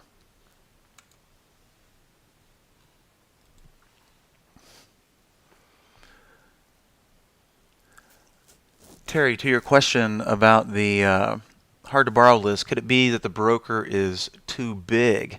That's a good question. It actually probably works in the inverse method. And the reason behind that is because, you know, let's say I pulled up WM or YMAB. What a nice little setup we had here. Would have been a perfect short right here as this level was broken right here, 1021. Maybe I got the short off, maybe I didn't. But to your question, the size of the broker dealer, the more clients that the broker has, then theoretically the more stocks that the broker is going to be custodian of, right? So, you know, you may or may not be aware of this, but when you short sell a stock, you know, you don't own it, right? But if you're able to get the short off, what's happening in cyberspace is you've technically borrowed that stock from someone else who is long the stock, who has signed a margin agreement. Because when you sign a margin agreement, typically you're saying, hey, by the way, you can borrow my stock for, you know, you can loan my stock out And of course, there's fees to be generated, but that's what's happening. You're borrowing the shares so that you can sell them, and hopefully when it goes down, you buy it back, you made the money, and then you return the shares. So the more clients a broker-dealer has, theoretically, then the more robust their short sell list should be. So a big size should work in favor of a more extensive short list. So hopefully that makes sense. Aha, Indo. Let's see. That one was just at the top of the list here. And now it is again. I was like, okay, why did it disappear? Oops. Yes, Indo now up 80% from the open. And just what a beautiful setup this was. I mean, flat as a board. Yesterday's range. Even though it didn't give us a whole lot of time to size anything up in this session, once we got the break above this level here, and might I point out, when we talk about a low float stock, typically we're talking about stocks with 20 million in the float or less. Now this one is uber thin, okay? 1.57 million shares in the float. Check out that crazy relative volume number, almost 900. It's already traded, we'll just call that 23 million shares. So the float has turned over a lot today.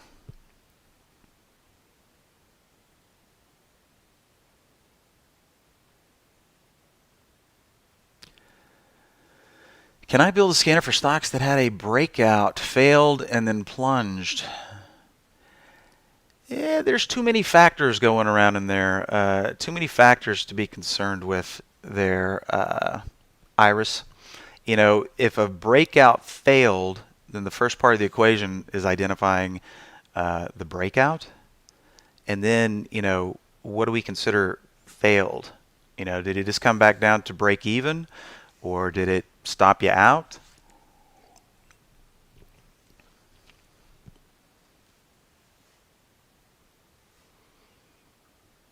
Let's see here. Let's take an example from Holly. Okay. GLPG, breakout long, right? It's working. But, we're breaking out from here. We're also breaking out probably. Okay, so this was a gap and a go. But as far as a breakout goes, I see a nice little breakout happening here on the weekly. So, typically a scan is just designed for a breakout. But when you say failed breakout and then a plunge, if you're in a stock on a hopeful breakout and that breakout fails, you're going to know it. And then you should be able to just look at the chart and go, is there room to the downside on whatever time frame that you're partial to? So instead of trying to cram everything into one magic box, right, which there's just too many moving parts in that to quickly whip up a window, but it would seem like you would take the first part, which is the breakout, and you would monitor the stocks and go, okay, is this breakout continuing, or did it fold back and stop me out? And then if it is stopping me out, is there any room to the downside?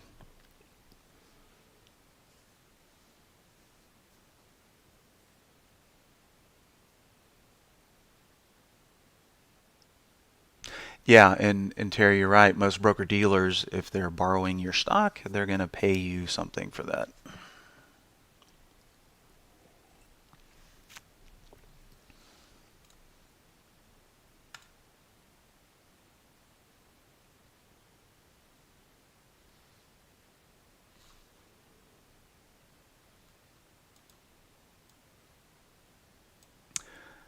Okay, so a couple of things to point out here. Give you guys a little peek at what might be coming up in the next release. We're getting pretty close to our next release. It's the version that I'm testing here. So we've done a little retooling on I'm going to pull up a docked channel bar here. If we look at my standalone channel bar, you can see the real-time stock race. We've changed it up a little bit here. Got the fancy new icon. So we still have the real-time stock race, but we've added another racing channel. It'll be all pre-configured for you guys. So for example, you could start watching this one. It's going to automatically start. But for example, winners since the open. Okay, who's moving now? I think these are looking, relative volume right here and change from the open.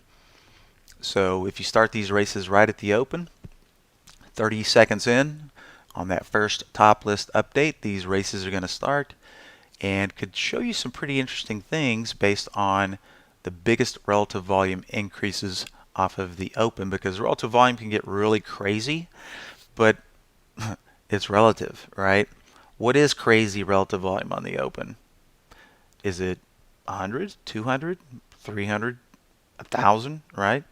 Kind of going back to this guy right here. That's some crazy relative volume. 900. That's off the charts, right? But just think what it was right off the open here. It was probably a lot higher, and of course it's going to wind down as the day goes on.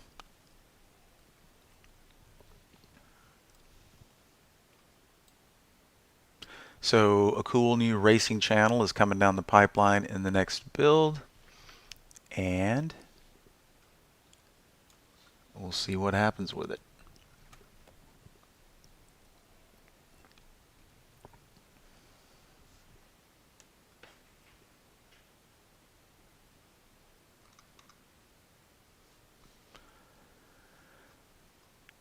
And of course my trusty high volume tickers here that are not looking at a custom list, just anything doing exceptional relative volume. Active as always. Guys, I'm going to put you on hold for just a split second while I get some water. I'll be back in a flash.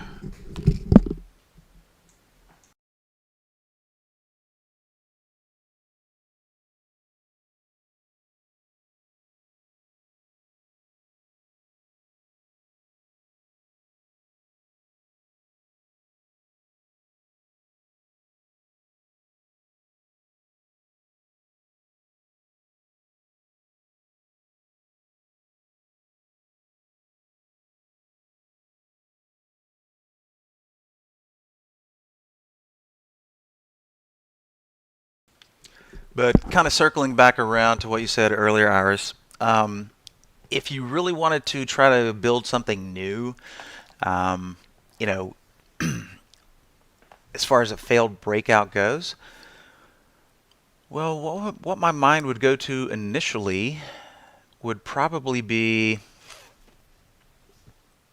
and they're hiding behind these windows here,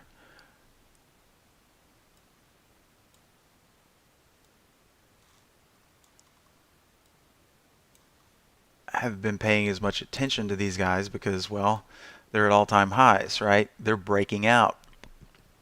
So a window like this would be a good thing to target, right? So anything coming through here is obviously going to be at all-time highs, and of course, whether it's weekly or daily, we can see that, right? SLGN tried to get perky. They snapped it right back down, okay? Technically, we could call this a failed breakout because it popped new highs. Now it's below that level, below the 10 period on the 15-minute level as well. So we could do something like this. We could take, that's the big caps, let's say, if I collaborate that, and just duplicate an alert window.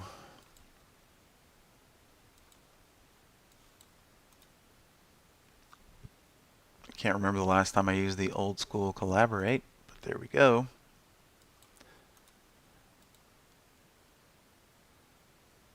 Okay. So now we've got that all-time high for the big caps. only stocks, with a market cap of 4 billion. And it's got to be breaking out, right? So, if it broke out and then it failed, it would have moved down a certain percentage, right? In a certain time frame. Now, I'm not sure if this is going to work, but we'll see. Let's just pick nothing too small, but nothing too big either. And then we tacked on, okay, it had to pop a new high, but then it had to move down a minimum of, let's say, 1% in a 30-minute period. Now, this is either going to cancel itself out or it's going to produce some symbols.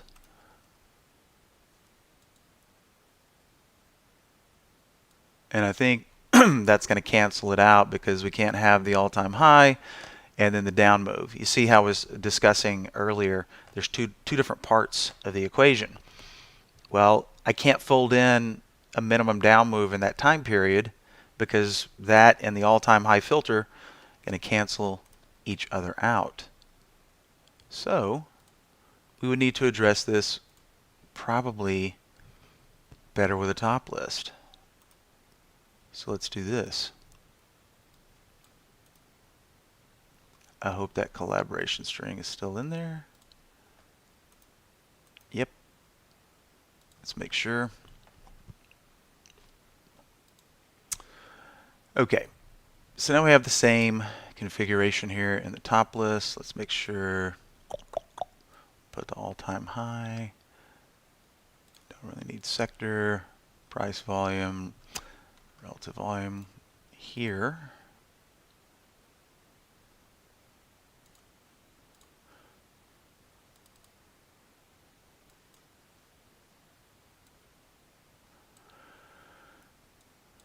Okay. So ADM.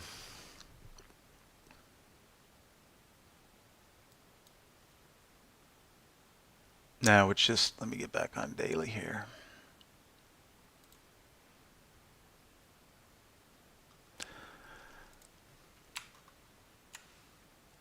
All right. So we have ADM hitting all-time highs. Now technically we broke out yesterday. Where do we close on that one? 69.99, high there. So we didn't close at all-time highs, but now we're popping all-time highs. It's technically breaking out, but it's just folded down 0.4% on the intraday we can see here, and that's what's creating the wick here, right? So is the breakout failing? Not really, because we're still at all-time highs, but this might be a good one to keep eyes on, right? It's a very small list thus far. CVX, doing the same thing. The breakout is still intact. We're getting some down moves here, and that's therein lies the conundrum. Is, we're at all-time highs now.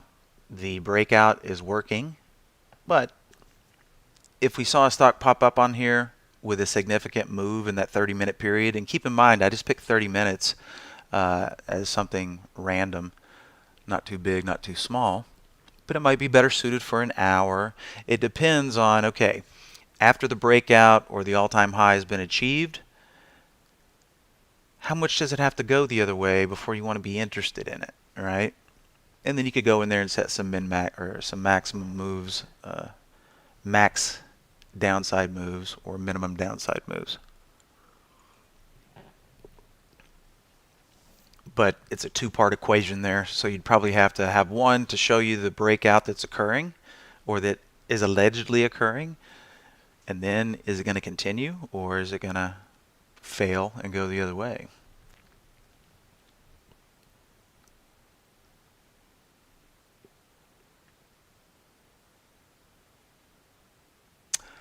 Debbie, to your question, will the new racing also allow you to track shorts?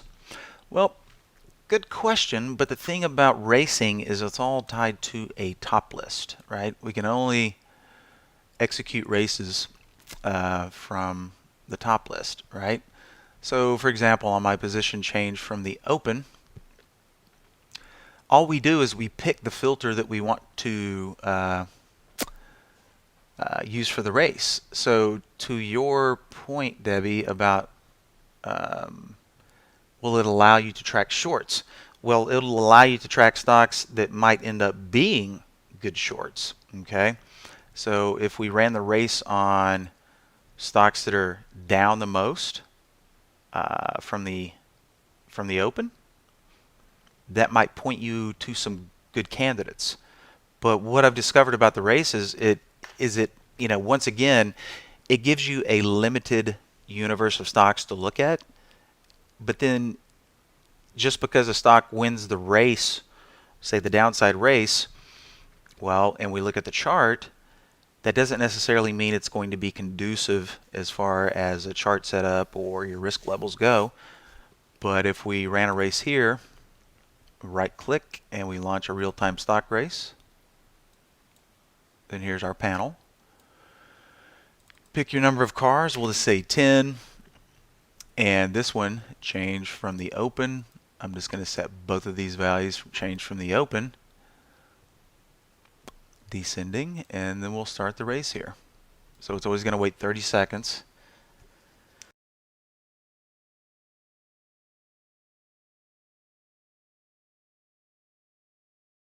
How many ever, you can set 10, 15, 20 cars. Cars, of course, are synonymous with the symbols. So in essence, it's going to give you a nice little hot list to look at here.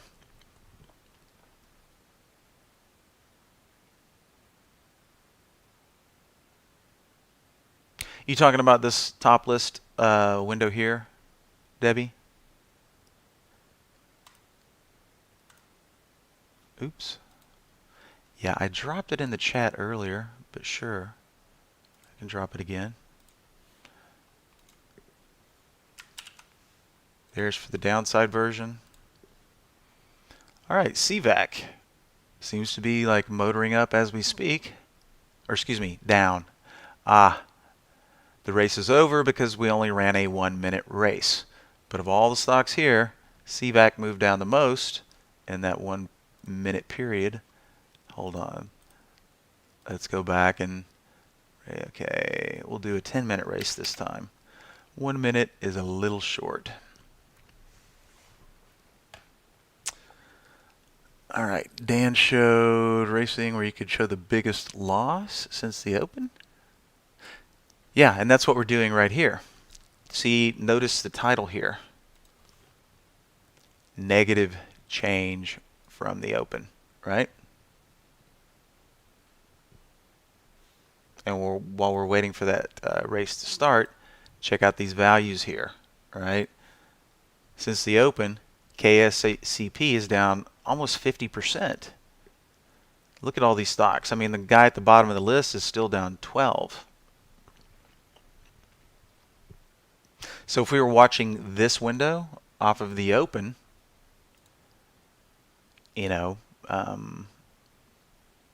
KSCP, right? Let's say we were watching this window right off of the open, and we were using a little bit smaller candles since it's the open.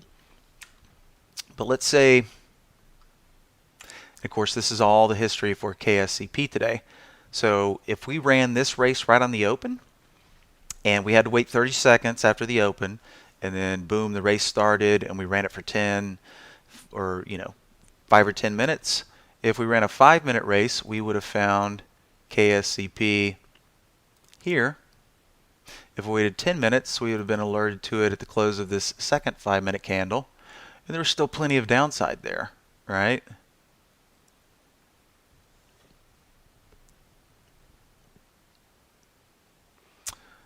All right, Terry, can you tie it to my alerts or tie my alerts to a top list, then the top list to the stock race? Unfortunately, no. There's no way to tie alert windows like these guys to a top list because,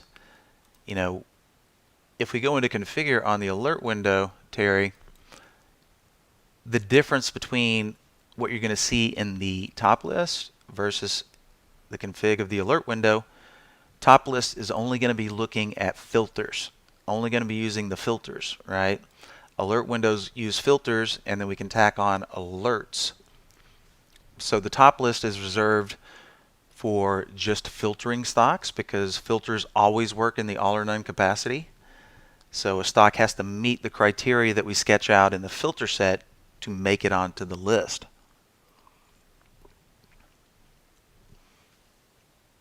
Okay, cool. Gotcha. Is LC oversold? Well, let us take a peek here.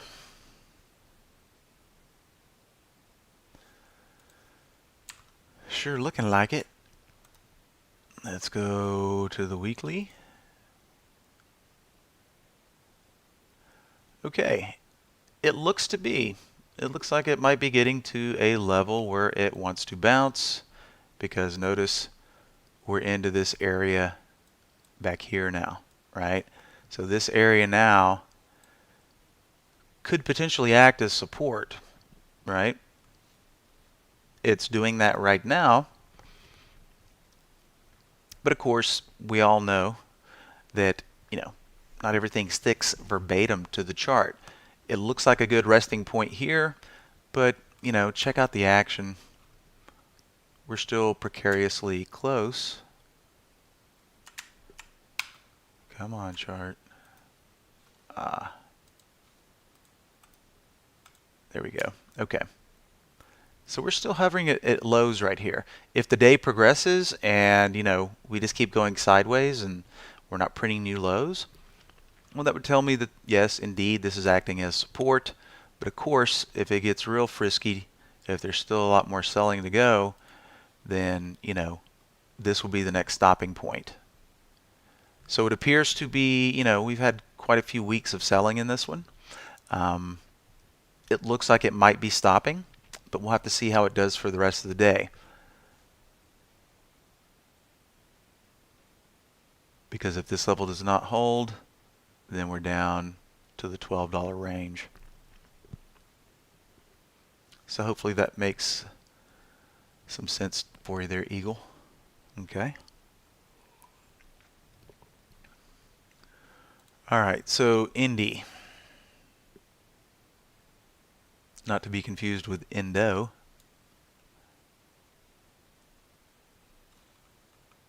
Still cruising down.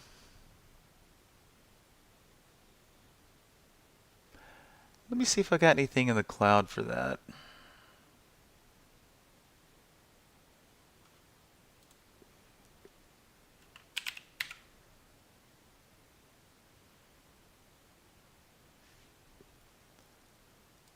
It's a top list.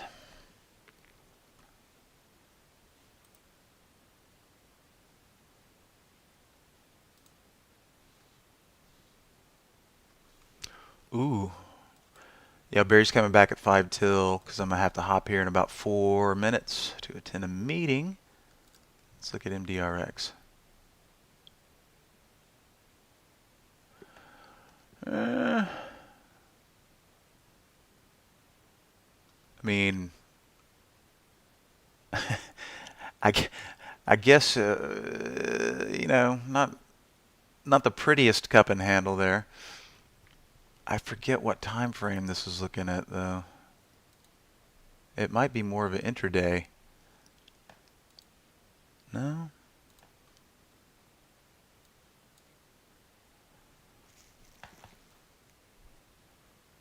$75% of the day and the 20-day range. Well, we don't have a whole lot of candidates to look at here, Circle, but I'll go ahead and drop this into the chat panel since I'm running out of time here. I want to say Andy, I can't remember if Andy created that one or not. Especially to me on the short side, especially in the market we're in, obviously. Market Dow is still up. We're getting a bit of a disconnect now. Value Value up, growth down, okay, right now. So, but man, oh man, oh man, LC. It was a little choppy, just a little bit choppy, but now I'm just waiting to see. I mean, there's the level right there. You can sort of see that the next low looking left is 1559.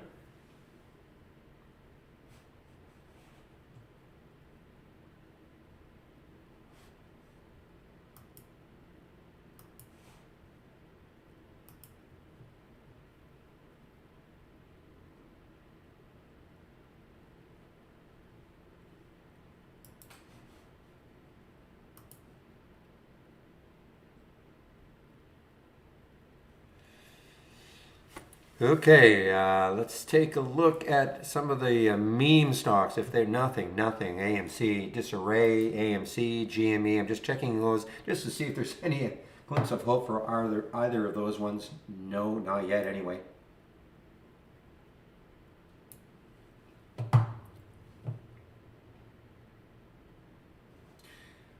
And Zach, boy, I saw it. What a great bounce for that Q. What a great bounce. I don't know. You probably took it, right?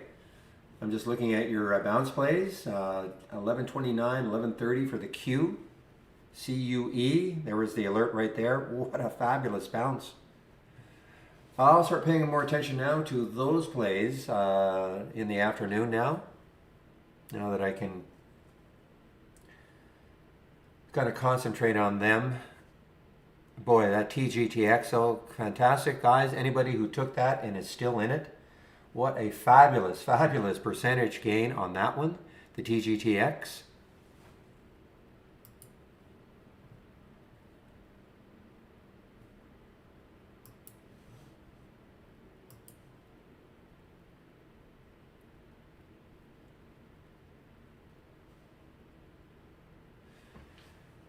Let's take a look. I'm just going to take a look at some earnings plays that have not triggered. UFI.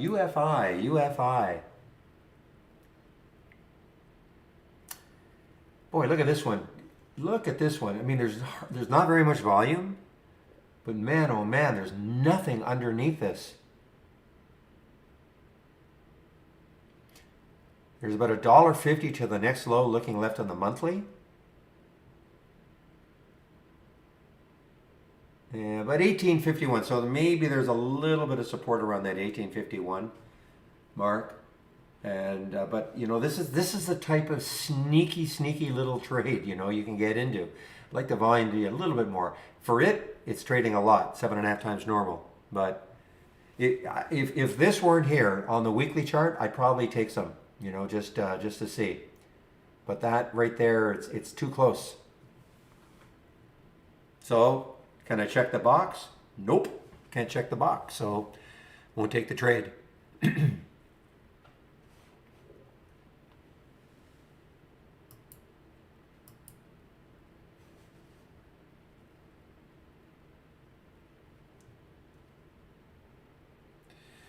All right, guys, so what I've been watching on the LC, for those of you, I don't know if Real's in the room, but looking at linear divergence and all that, this is exactly what I was seeing with the LC. Now, this is from Interactive Brokers. You see the bottom right there? So I was really eyeing that. It hit it once and it almost hit it again. The minute it bounced off is when I took out most of my trade. You know, if Real were here, I think I know, again, this is from Interactive Brokers. I don't know if the lines are going to be exactly the same, but close enough for me. So wondering when to get out of a trade, or certainly looking to take some profit. Right here, you know, right as it's approaching that linear divergent line, the bottom. And look where and up here, that's where my alert was. 1689, excuse me. So when it got back up to 1689, basically, you know, was 1670 or so, 1679, 1680, that was a time where you could have shorted. So I do keep an eye on this when I'm in a trade. And again, that's from Interactive Brokers. Your broker will have something like that.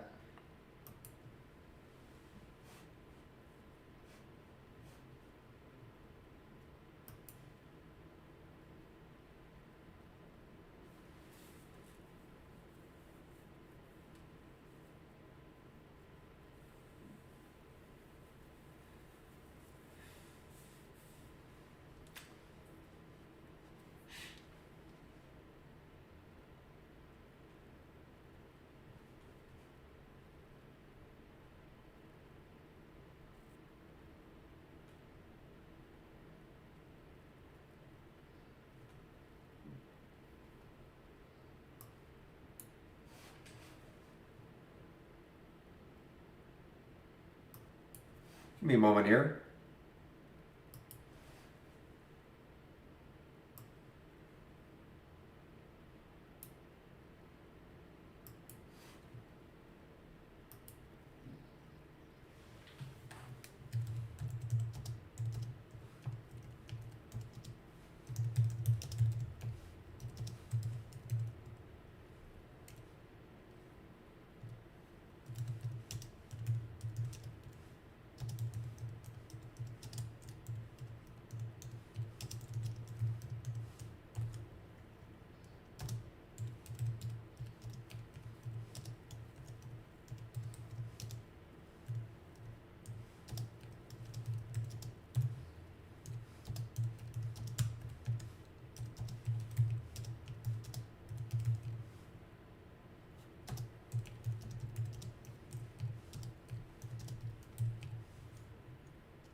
Yeah, I just can't do it on a on the chart, Ija. They don't. I want it on the charts. You know, just like this. I want to have my lines on the charts.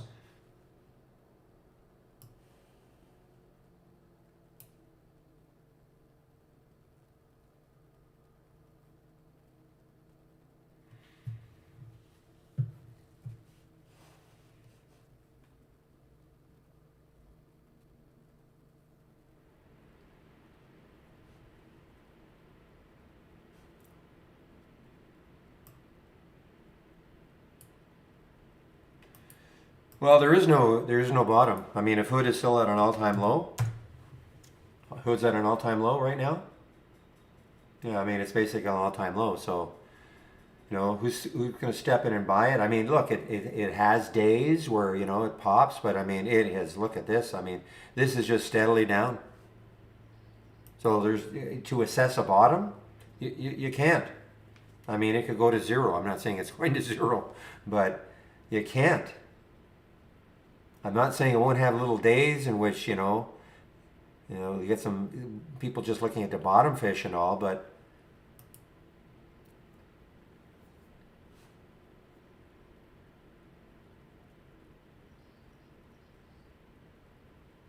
yeah, I mean, I know we have a linear divergence, so I suppose I could try to create a scan, click on it, and then see what it looks like on the IB chart. I suppose. Just rather have it on our charts. Because sometimes, you know, a scan is one thing, but you can be, I can be clicking on an alert after alert after alert all day long. Just be nice to have the lines, and even if I didn't get an alert on it, just to see, that's interesting, you know, if it's coming to the bottom of the channel. Real would say things like this, I think. You know, stay away from a trade like this, right? You know, it's right in the, you know, it could go either way. So wait for things to hit the top to short and maybe at the bottom to go long. Things like that. I mean, is it going to work 100% of the time? Of course not. But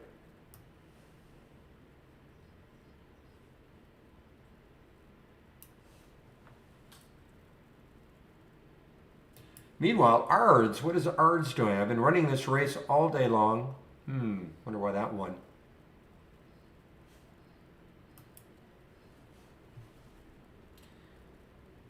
Meanwhile, remember many years ago, it seems, this morning, DraftKings, DKNG, was doing this.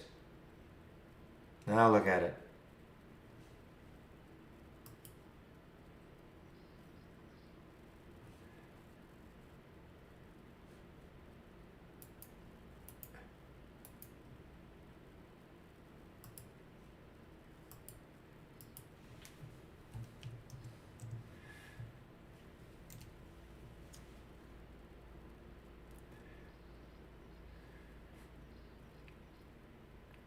See, I don't know what this is even doing. Is that on a daily chart?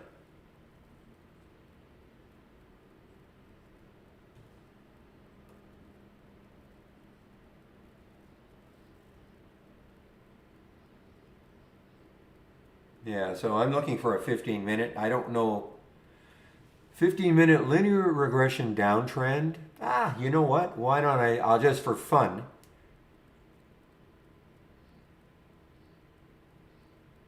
Just see what sort of a. So LC is now challenging that again.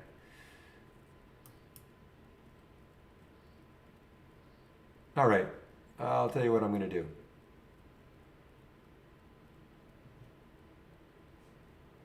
Just for fun.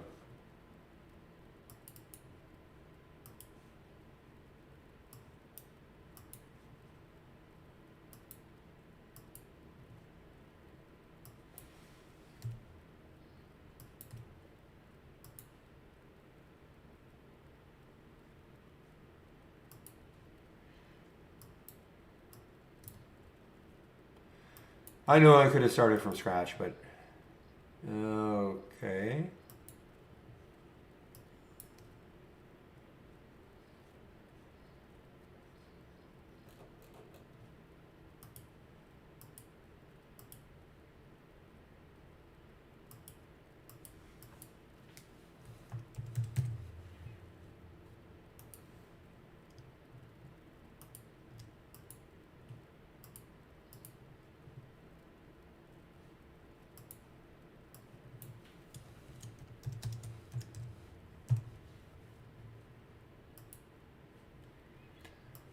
All right, let's see what I get here.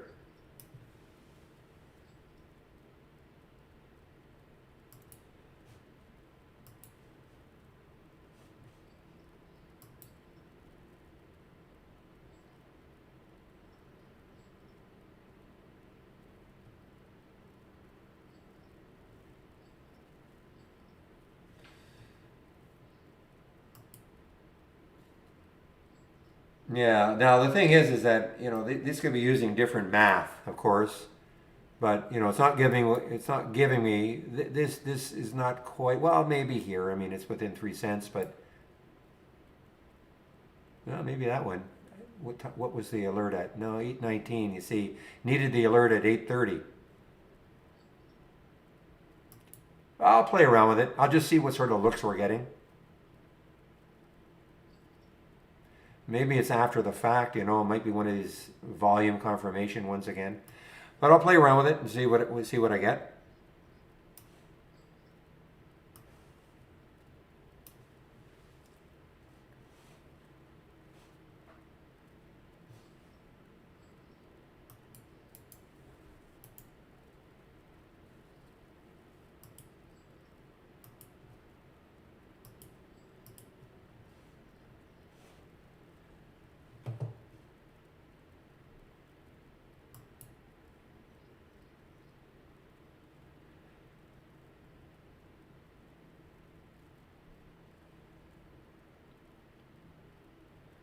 All right, well, a little disconnect still. Dow's down now, SPY's down, NAS is down a little bit more.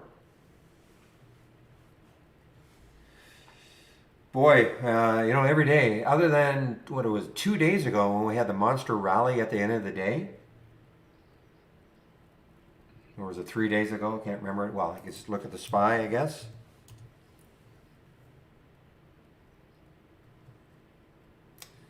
So yeah, this day when we had the monster rally, but every day, I mean, everything is being sold off. Yesterday, remember, we were up a lot, sold off. Today we were up, so selling off. So if you won't short anything, you're going to be sitting on the sidelines, guys. It's that simple.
Ah, man, the one thing I hate about this new build is the inability to sometimes expand columns the way you want them to, like the old way. I don't know. There's no answer on that. I'm not talking about just in a dock.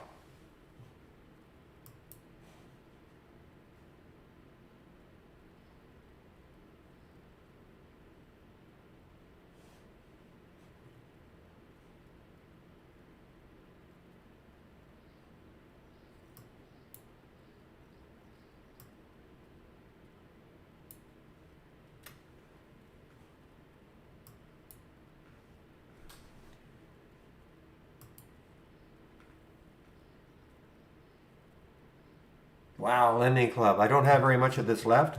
I mean, this may take out that 16. It may. What did I say? Next low looking left is on the monthly chart is 14.95. So it has room, a little over $1.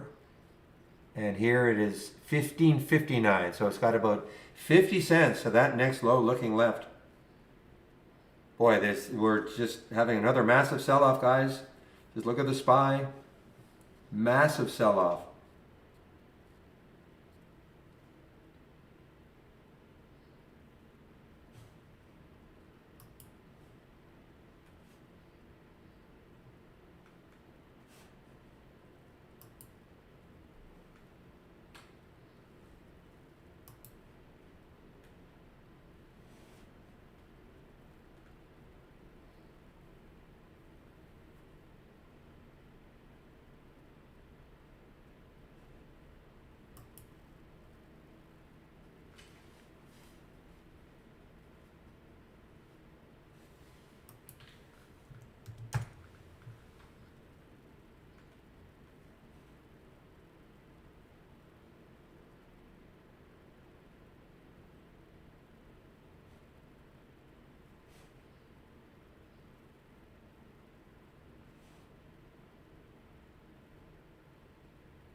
I didn't even look at this. Well, I don't think GWB probably didn't do much because I don't see it over and over again here. GWB 31.93. Not bad. I mean,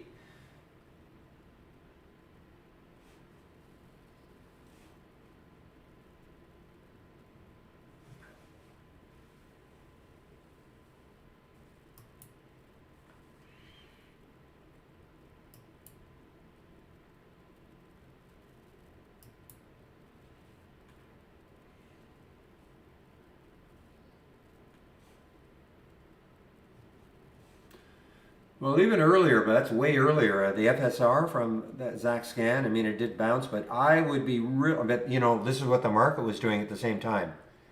So really tough to try to take a bounce now. With the market doing this, you might get a little gain out of it, but I don't think you're going to get a sustained gain out of every bounce. And look at LC taking out 16 now. So guys, I mean, there it is, right there. I did not get in at 1765. I actually waited more for my alert to happen again at 1689. But man, oh man, there's a great almost 10% move from the AI on that. And even on the long side, Galapagos had some news this morning of 5%. This HZO, what the heck is that? Is that an ETF? Boat dealers, okay. Well, that market can't be great, but it's another earnings play. So, 3%. So lots of good stuff from the AI today for sure.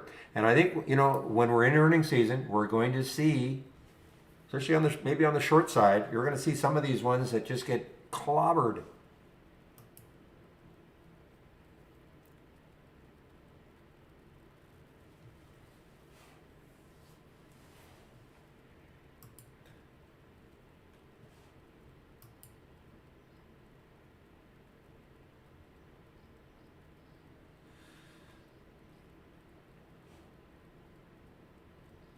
Wow, lending club. Wow, wow, wow, wow, wow. LC. What? It's just a great percentage move. Can't it cannot beat TGTX. That's the one I missed.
All right.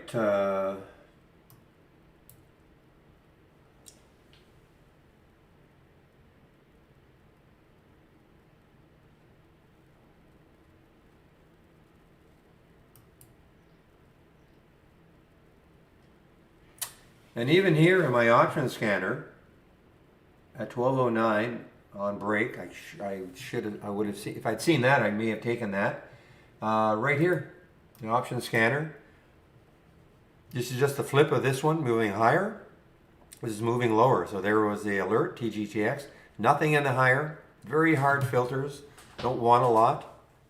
But TGTX at 943 to short. I mean, 815. So even if I'd seen that, I may have taken that, but I was on my break then.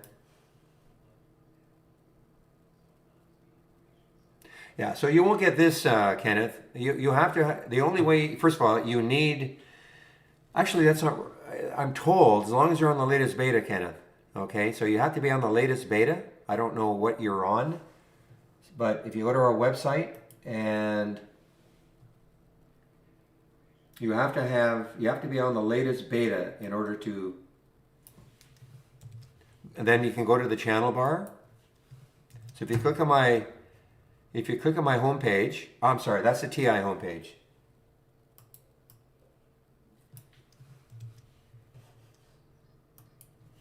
Question from our YouTube room, doesn't have this. Well, you won't have exactly this anyway, but if you go to the my homepage, and then this is what you'll see. Okay, and scroll to the top where it says download, and then you have to scroll down. You might be on this one, which is the production version, but you need to be on the beta. Just keep scrolling down to 5.5.52, okay? And you can tell what you're on if you just click on help and about. Help and about. I don't say about. Help and about, and it'll tell you what version you're on. I'm on a development version, okay? So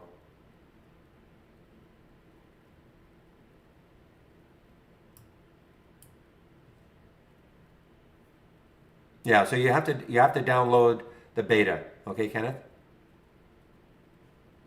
And then when you click on new, docked channel bar. Now there's my channel, Barry's watch list. You'll see that race, but we've configured a lot of races in the different channels.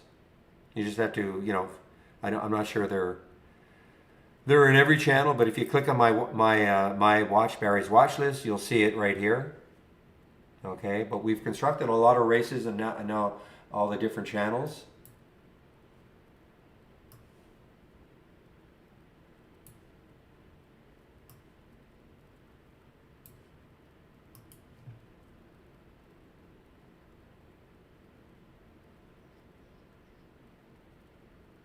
Yeah, Gareth, I mean, look. So the question is, from our YouTube room, Rookie investor with about 65% of my portfolio in Tesla at roughly 10.50. So let's take a look at Tesla. Yikes. Okay, so any advice for beginners who are experiencing this kind of dip for the first time? So whether you're a beginner or a seasoned veteran, we always talk about having a stop, okay? So you probably didn't. You probably took this Tesla thinking, you know what, it's going to bounce. Maybe look what's happening here. It's going to bounce. It's going to come back. Tesla's having earnings. It's going to be rosy. But you're in a market right now where everything is being sold off. The issue is when you get into a trade, you have, in my opinion anyway, how I trade, you have to have a price, even if you're swinging something for the long term, where you're going to get out of the trade because it's not working. Okay? So there's nothing more I can say. I can't say, oh no, just hold on because it's going to come back. I mean, there's nothing like that I'm ever going to say. I'm not a financial advisor. All I would say is that the next time you get into anything, I don't care if it's a long-term trade or an intraday trade, have a price where you're going to get out of the stock if it's not working. And that should be sort of what I'll call a manageable number. In other words, you know, how much are you going to risk on the trade? $500, $100, $1,000, you know, and when you hit that, get out of the trade if it doesn't work. You can always get back in, you know, later on if it sets up again. That's all I can really say. I cannot say to you, oh, just hold it, it's going to come back, the market's going to correct. You know, it's a tough thing to learn when you've never done it before, is to, you know, put a stop in and obeying it.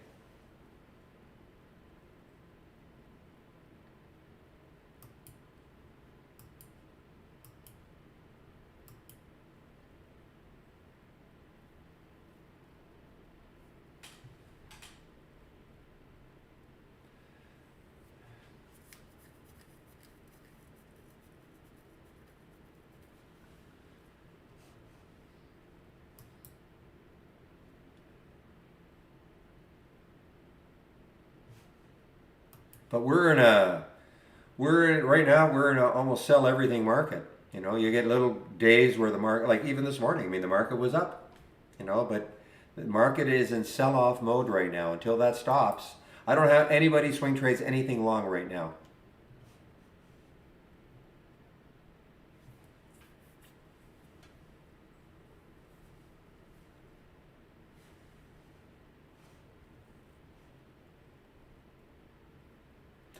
And again, when I say that, I know there must be something that might be an interesting swing, but boy, I mean, it's not like, you know, 2 months, 3 months ago or last year, we'll say, where you could have probably bought just about most tech stocks and they would have done something good for you.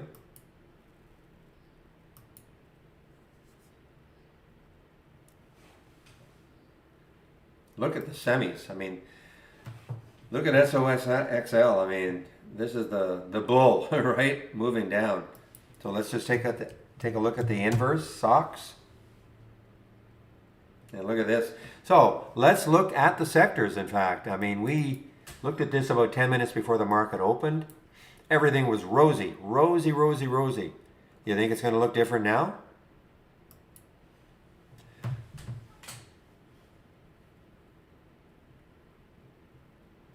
Man, even I mean, look at energy.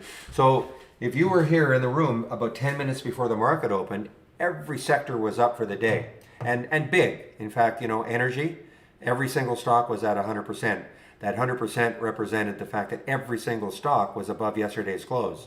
Now look, only 13% of them are. Technology was up around here. Look at it now. So I mean, big, big, big difference. The only thing that is kind of, I mean, healthcare, 42.57. And of course, now we're getting maybe finally that big flight to utilities, dividend bearing stocks, you know. These typically do well when people get very, very scared of the market. But what a difference. I should take a snapshot. Tomorrow when I go do this, I'll take a snapshot of it and I'll be able to bring it back and show you the difference. And why? Everything's down now. Look at this. Remember, everything was up big. Dow, Nas, SPY. It was up big.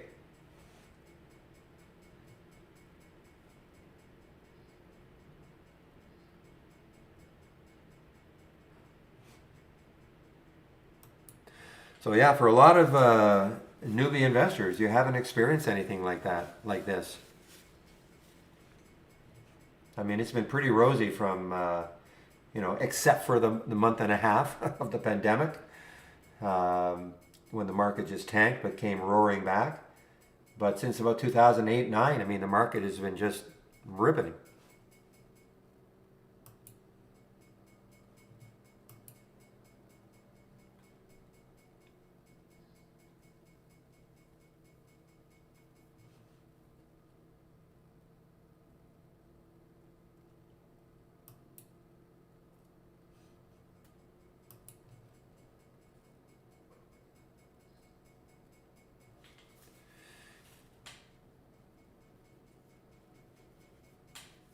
Well, I mean, it's it's certainly the way to go now. I mean, but as you know, Cam, just because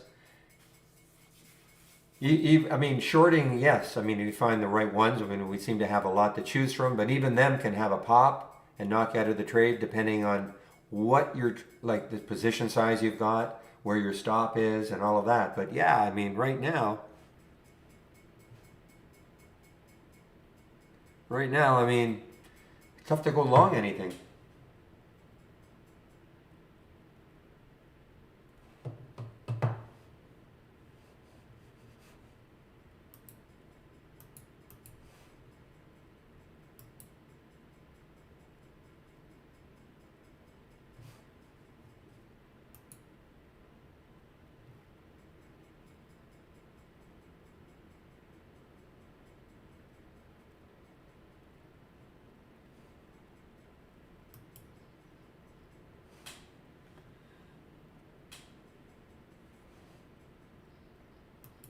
Well, you guys are still in this TGTX. Oh. All right, let's see. Where is the next low looking left? 634, what's that? 875, so it's below that. So on the monthly chart, the next low looking left is 634. I'll have to back the weekly out to see if there's anything even close.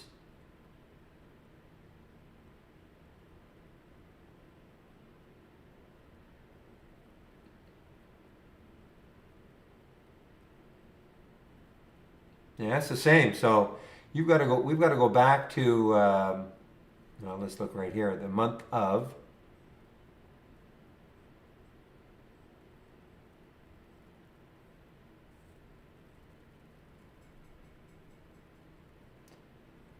So what's that? March of 2020. Those are the lows. So it's 2 years ago, hitting these lows of 2 years ago for TGTX. I am surprised about how much it's selling off based on the fact that it's quote unquote only a partial hold, clinical trial hold, as opposed to a full one. There might be more to it. I'm just, I obviously did not dive into it.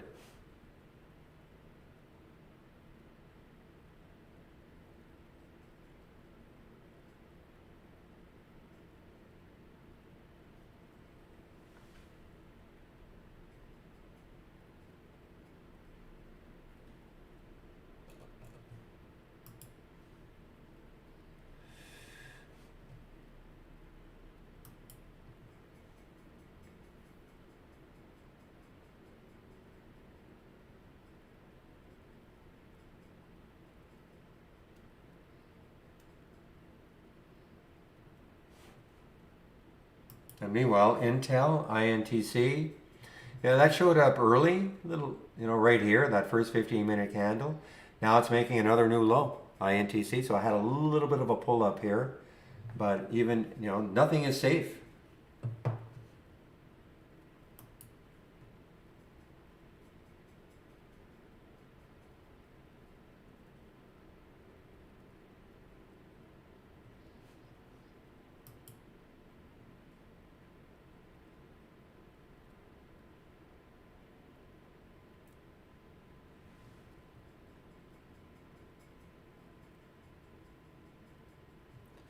Remember 2 days ago when Riven made their announcement that they were ramping up to, I think, what, 200 vehicles was in a week? Then we had that little move here, or was it here? I think it was maybe here. What was it, yesterday? I can't remember anymore. That might have been yesterday. Yeah, it was yesterday. They made that announcement, ramping up to 200 vehicles. I think it was a week. So, got people all excited. That poor person who bought at 68 and did not have a stop. Or people. I mean, there was a lot of trading up here. But not have a stop, you're down $15 without a stop. And without any, I mean, it's an all-time low. Have a stop, have a stop, have a stop. You know, put that on your desk. Have a stop.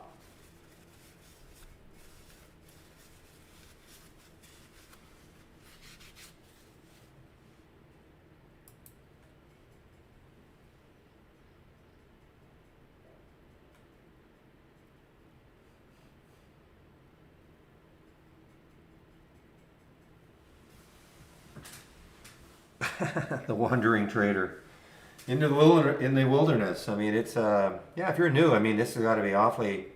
It's got to be awfully hard.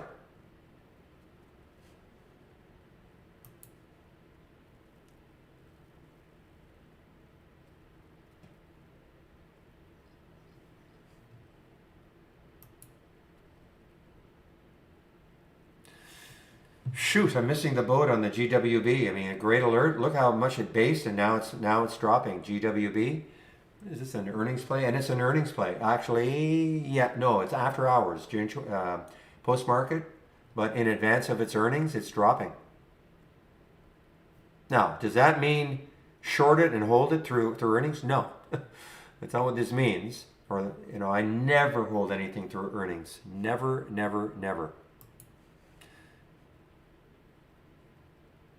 Is it really? It should. How to short stocks. I guarantee that probably 80%, maybe more, 90% of the people in this room that start off in the room and they remain probably have never shorted.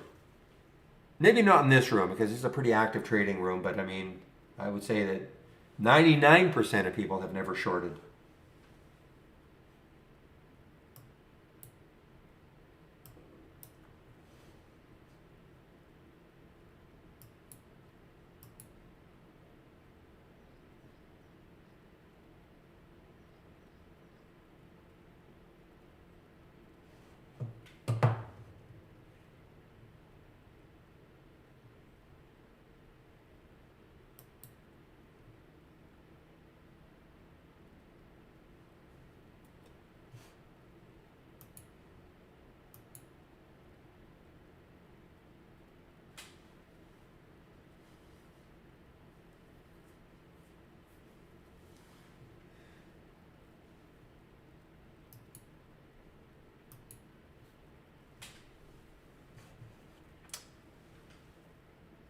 All right, guys, let's see. Groupon is the last one that I had in that breaking up on volume.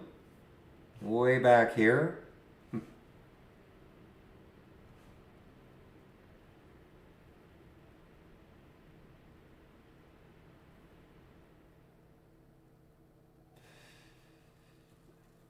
No, I don't have a video on it. I was asked what sort of stops do I use. I'm more of a visual. So if I look at a 5-minute chart, for instance, let's see if I can find one that would make sense as a demonstration. See, there are all sorts of different ways to play stops, okay? Maybe the easiest way is to stop at the previous 5-minute candle, okay? Because it's pretty clear. There's no guessing, no nothing. So as long as you get in, as I talk all the time, as long as you get into the trade first for all the right reasons,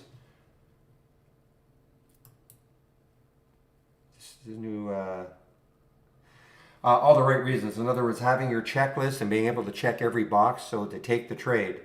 So, probably one of the easiest stops is maybe the low of the previous 5-minute candle. Okay, that's not what I do, but if you're starting out, a person is starting out, You know, you might want to just look at that because it's clearly defined. You know what the low of the previous 5-minute candle was.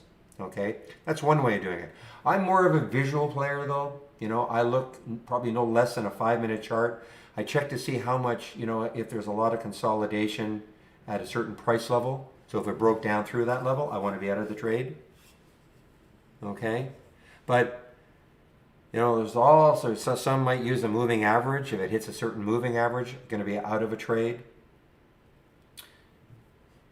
You know, there's no right or wrong. What has to be what's right is what, after practicing, what makes sense to you, and you know, getting a really strong comfort level about how you're doing it. But probably, I mean, if I were going to, you know, tell somebody how to start, just because it's easy, because it's so obvious, maybe, you know, start off with the low of the previous 5-minute candle.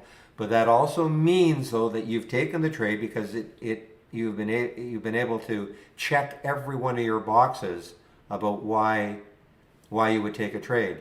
You know, I usually always start that off by saying, look for reasons not to take a trade. You should always be looking for reasons not to take a trade. Be discriminate. Okay? Discriminate. Okay? Only time you can discriminate is when you're trading. So look for reasons not to take the trade. Those reasons, I can't tell you what those reasons are going to be for you. You know, when I say you, I'm talking, you know, to everybody. I know what my reasons are.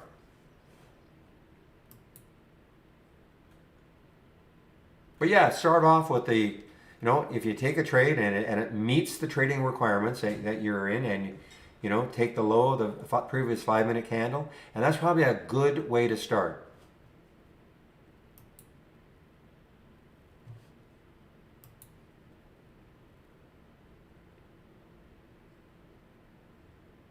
Just for fun, let's see how that would work out on something that is going up. Is there anything?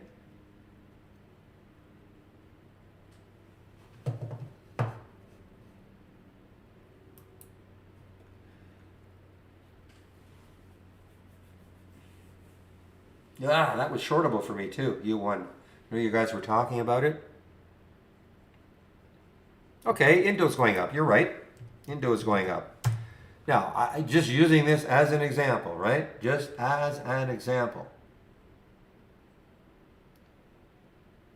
So now this is going to share size me, right? Now, you know, some rapid math. 625, the low, we know what that low is. That's 5, what is it? 591.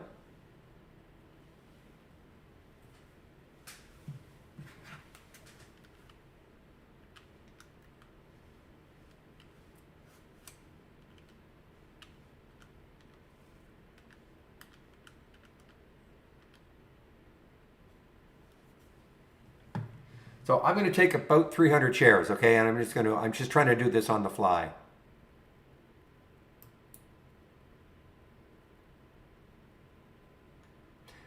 Yeah, okay.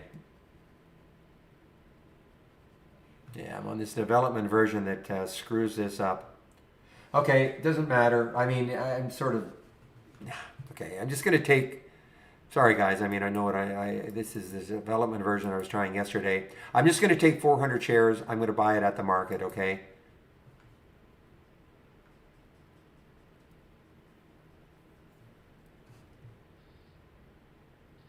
And let's use the stop at 589. I mean, this is not, whoops.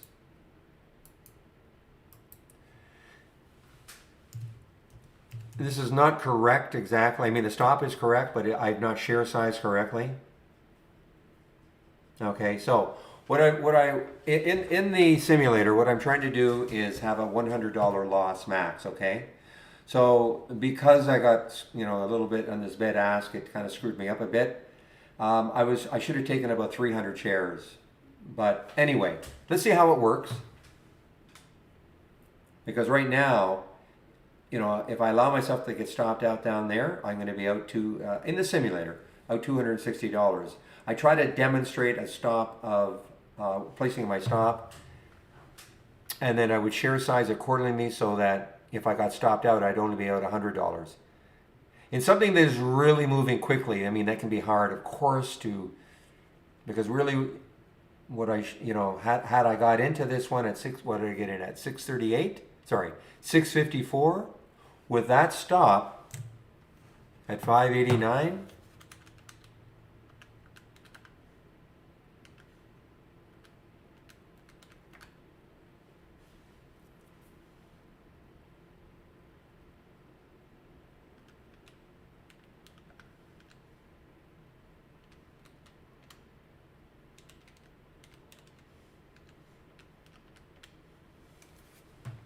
Yeah, so with that stop, I should have taken 150, about 150 shares.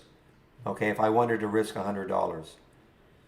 And how do you get that? Well, the entry. Again, this is moving fast. So this is, this is a tough one to try to explain something on. But you take the entry minus the stop, that difference, you divide that into 100, and that would have got me about 150 shares. So instead of taking 400 shares, I would have taken 150. Had I, that number right there would have been approximately minus 100. Okay?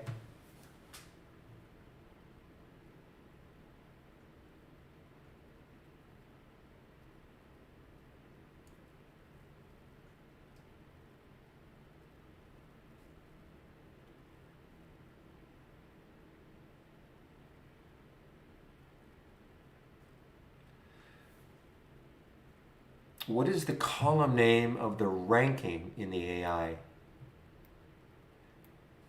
Are you talking about on the channel bar, Kenneth?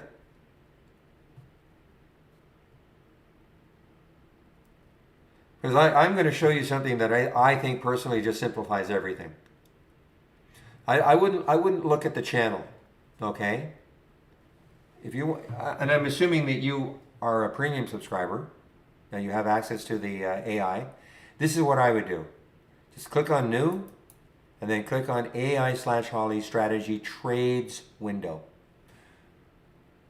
I think this just simplifies everything. This is the window that you're going to see. Okay? And that's it. And how you manage the trades, of course, will be up to you. And you can have different columns just up here. You can add, columns you want. But this is what I would look at. Never mind anything else. Just make it super simple. Just wait for the alerts to happen. You have a stop. Here's your, you say it over and over and over again. I don't auto trade. So I would always be, no matter if I get an alert from me, of course, my scans, I'm always clicking on the alert. I want to see what it's looking like. Is it coming into, like if I took this right here at 1765 and I saw underneath a whole lot of trading at 1750, and they're asking me to short this, I would go no. As an example, I would go no, because that 1750 would maybe look to me as support. So I wouldn't take that trade. But if I look underneath and there's lots of room underneath, etc., etc. So that's what I would do. I would forget about anything else. Don't load it from the channel bar. And then you can incorporate this window as part of your layout. And then load trade ideas before the market opens, and this will be blank, and just let the alerts happen. Okay, just make it super, super simple. And again, that is found right here. New AI/Holly Strategy Trades window. Okay, the trades window. Okay?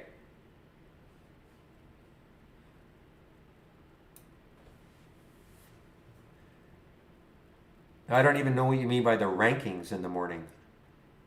No idea what you mean by that. The rankings in the morning?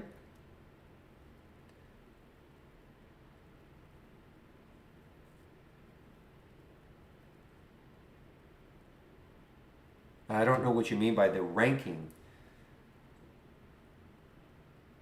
If you're talking about, and again, I wouldn't even worry. I wouldn't even consider it. If you're talking about the strategies that made the cut,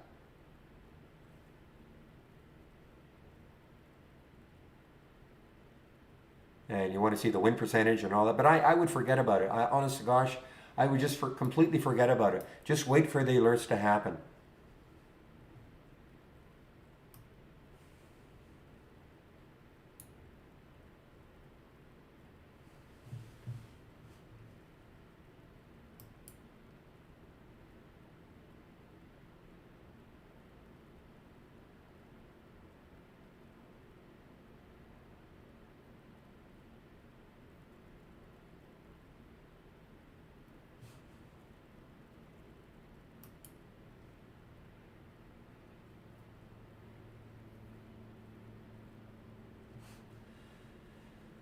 Whew, all right, guys.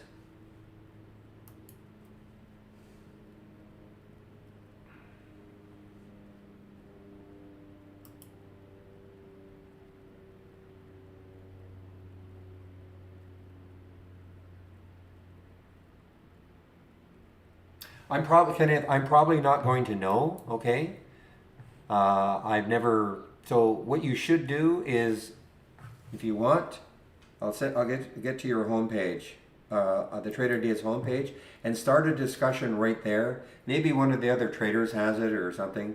I'm just trying to tell you though, I don't think it's worthwhile even looking at it. But you know, I can't stop you from doing that. I think people should just really, really concentrate on the alerts as they come in, and never mind anything else. But if you want to go to the home page and start that discussion, ask them, you know, what is this ranking all about? One of the other traders may have a better idea. Okay?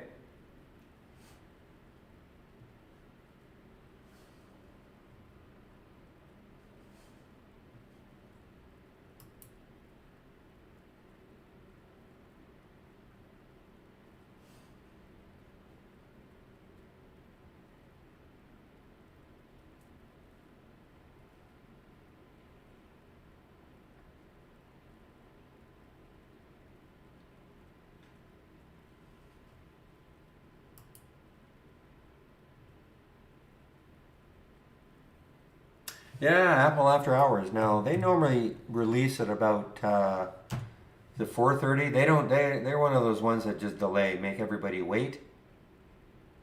They don't release at at 4 o'clock or at 4:01. I think they normally release it around 4:30 or even later.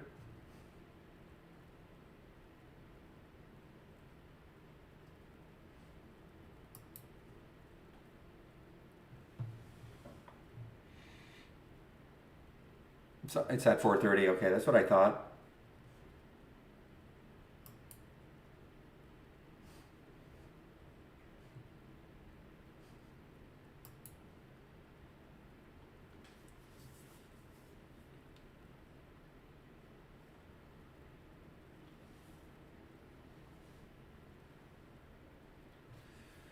Well, all right. So the market's resting a bit here now. I mean, we've had 1, 2, 3, 4, 5, 6. So an hour and a half straight down.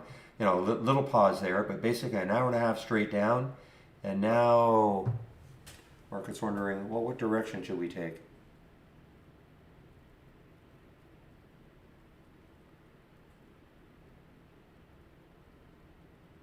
So now you see with the Indo, now you can start raising your stop. Okay, you can start raising your stop. So, I mean, even if I were just wanting to follow,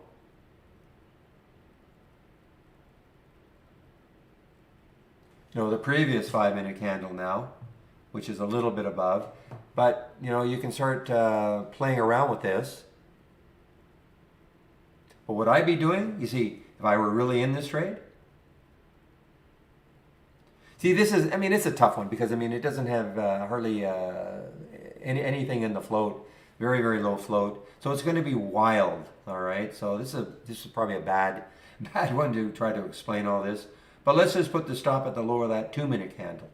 Okay, now, so you can go do something like this, modify the stop order,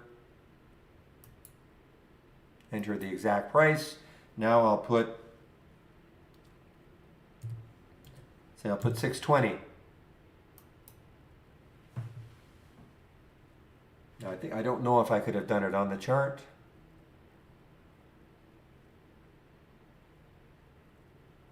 Yep, so you see, I think I probably could have done it on the chart. See if that works.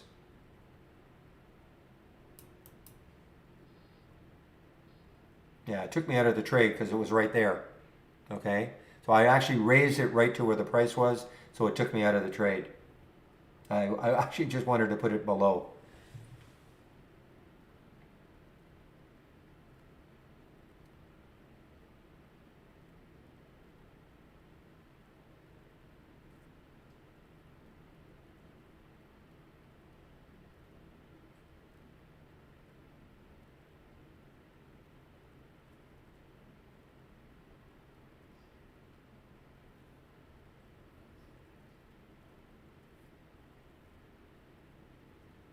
But that, you know what, that didn't make sense because I put it right up here and we got into that trade at.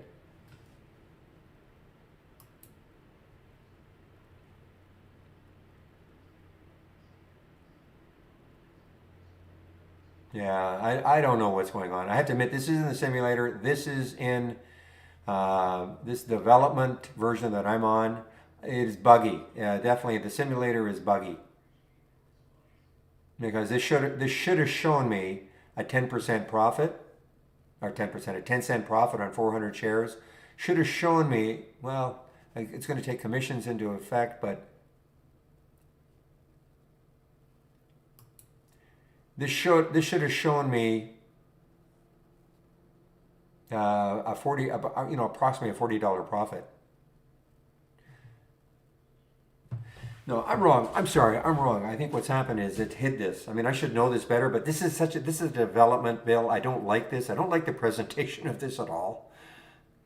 But it's a development build, and we're, my job is to sort of see how it's doing.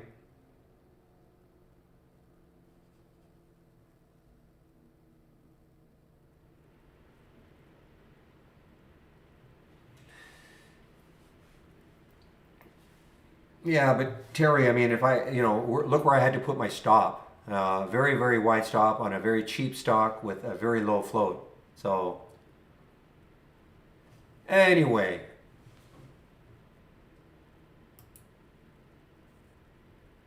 okay, it did work. Okay, sorry, it did work. So the max I could have got out was a 108, and it took me out at 79. Okay. Now, distance from the exit price. Yeah, this should be. Yeah, see, the problem is this is supposed to be updating right here, and it's not. Again, this is in the simulator, guys. This is why we have a development version. This is why we do this. I'm sort of a bit of the guinea pig to try to figure out what's going on, and this is not because right now distance from the exit price. What did I get out at? 663. This should be saying approximately 10 cents because it's at 673 now. Anyway,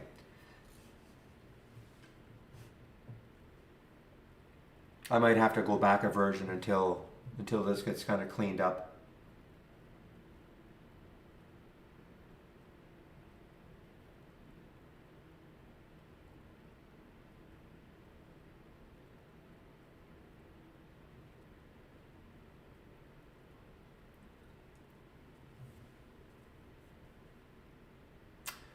All right, guys, so it is Thursday, and today there is a marketing meeting. So I'll be in the marketing meeting. It starts in around 6 minutes.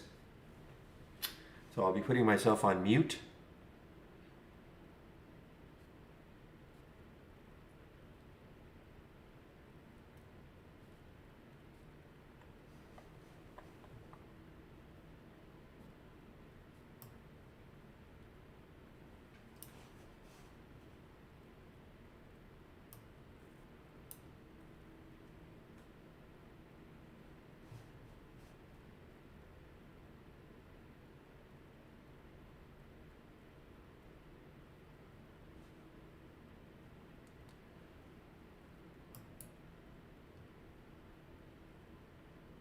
All right, so you can see Navi's winning this little race. It's on the move a little bit.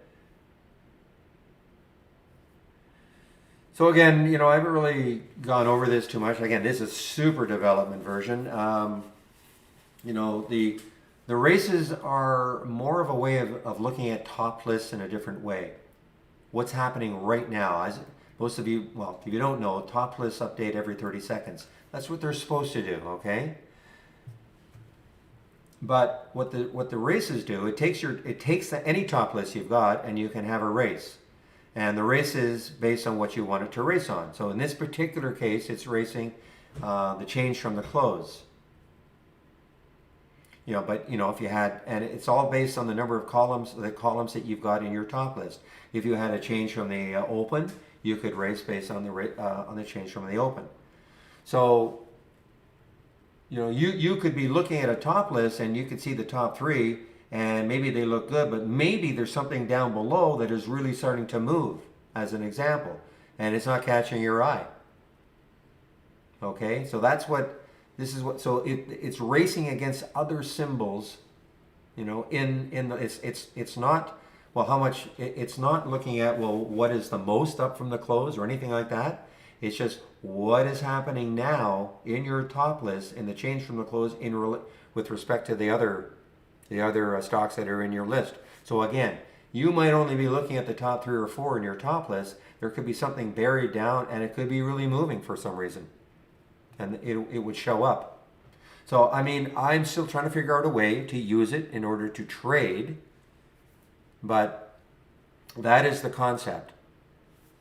And if you go to the different channels now in our channel bar, you need to be on our latest beta. I think they've added a bunch of races. Momentum I know has one. And it'll be based on this top list right here. And basically, it takes 30 seconds to set up and then the race begins. And you can have what I've done here is I've put it on auto. Okay, so when the race is over, another one will start automatically.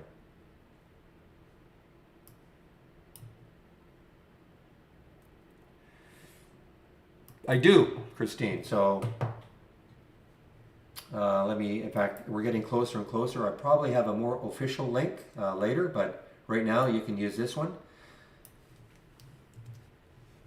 So just give me a moment. I'm just going to pop it in here.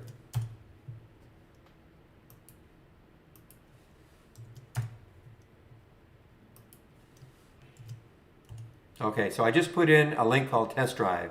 When you click on the link, this is what you'll see. So, give us your email, and when the next test drive starts, before it starts, of course, you'll be told when it starts and how to sign up for it and all, okay? I do know that it's starting on February 14th, Valentine's Day. So not too far from now. And what the test drive is, for $11.11, you'll get 10 trading days with trade ideas, okay? So normally it just goes from a Monday to the following Friday, which would be 10 trading days, but President's Day, I guess, is in the mix. So we're actually going to make it a Monday to a Monday. Okay, so you will get 10 trading days. You'll have access to our full premium service, except no auto trading allowed. Okay, no auto trading, which I don't agree with anyway. So, I mean, I agree with the fact no auto trading, but excuse me. But it'll be just like you're a premium subscriber. Also, if you're a standard subscriber and you want to try us out for those 10 trading days, you can do so for the $11.11.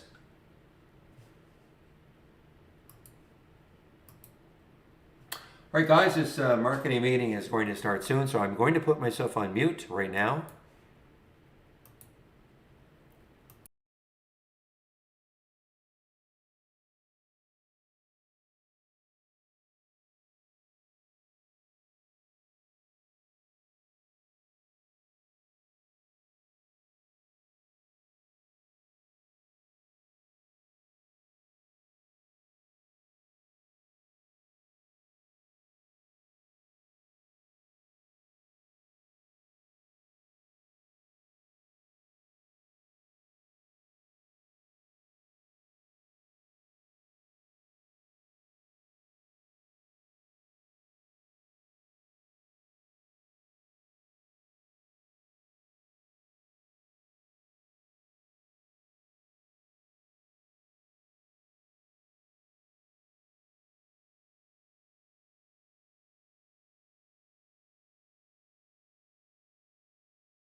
Wow. All right, guys. I'm now back. Another long meeting.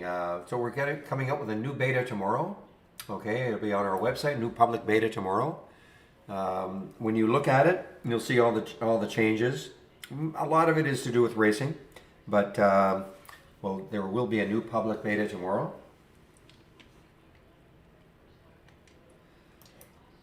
So unfortunately, I've just come back in basically to say goodbye. Now the room will be open until 3:30. I'm just going to put myself on mute. Well, I'm always here. If you have some questions, I'll pop on the mic.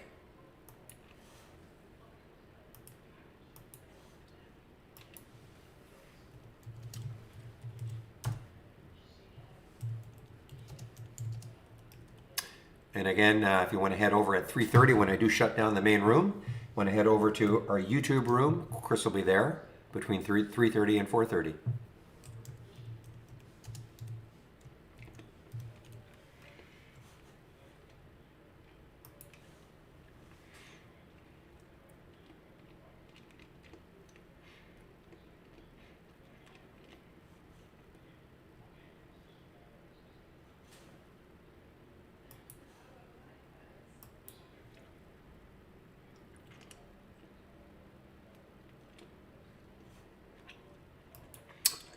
All right, guys. Any last minute questions before I put myself on mute? We're at 2:58 right now, almost 2:59.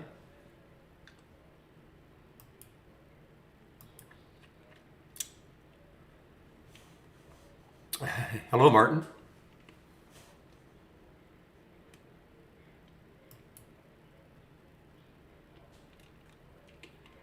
No idea. Martin, I have no idea. Maybe somebody else. I have no idea how historical. I do know. I remember. There was a chart I used to see a long time ago, which outlined so-called the best months versus the worst months. And December was right up there as a good month historically, but I don't know. I don't know January. Somebody might have that stat. You probably, if you Google something like that, historically best months in the market.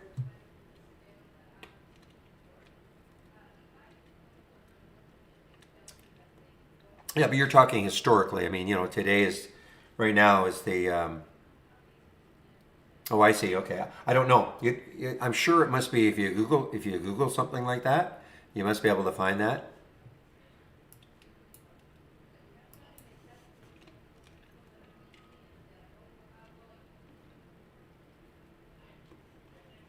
I think one of the worst months is September.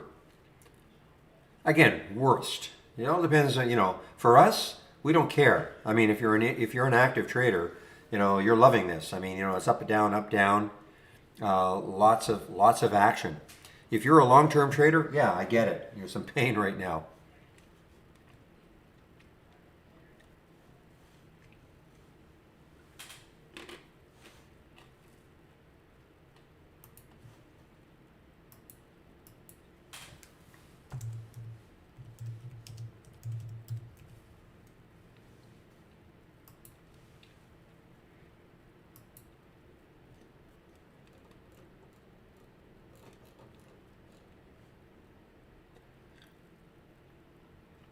Here's some light reading for you.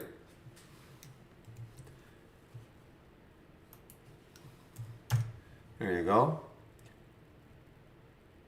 Okay, stock market indicators, historical monthly and annual returns. There you go. I'm sure there is something easier. Well, here we go. Okay, take a look at this.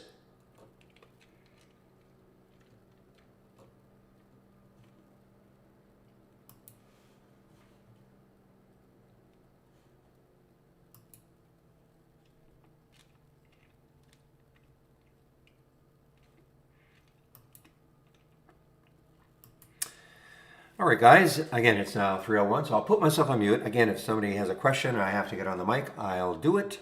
Otherwise, I'll just put myself on mute right now.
video transfer. Let's check audio.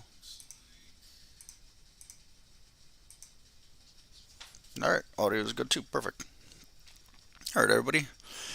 Happy Thursday. So what do we got? The 27th of January, 2022. Hard to believe we are pulling into the rear end of January at the moment. And we're looking right at February in the face now. Let's see, we got 329s, trade ideas, live Q&A. I do this every day at about 3:30 Eastern. Open it up, live Q&A, let you folks drive the content, the questions, based on what you are looking for to get out of trade ideas, more or less. I don't come with anything pre-done. I kind of had my round of things that I'll do, looking at some different ETFs and the overall market and some things like that. But I do this for you all to ask your questions. So, like I said, I'll try to keep it moving and keep it interesting if you are all giving me the silent treatment, but I prefer it when you're all listening and engaging. Thank you, Christopher, for that sound check. Appreciate that.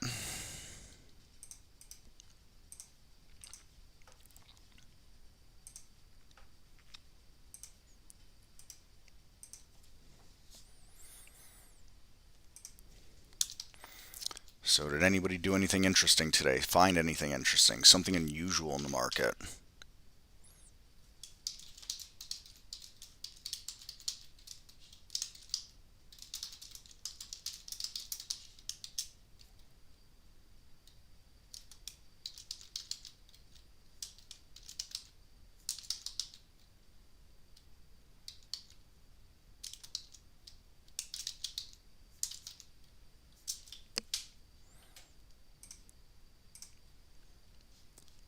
Nothing. All right then. Fair enough. Well, it looks like my screen is cut off a bit here. What did I do wrong? Let's try to fix this.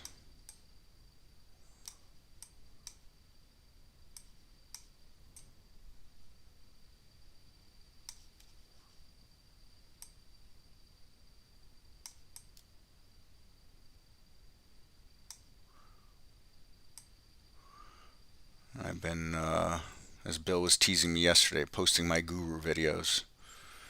So I changed the format on this for that. So I suspect that's the culprit.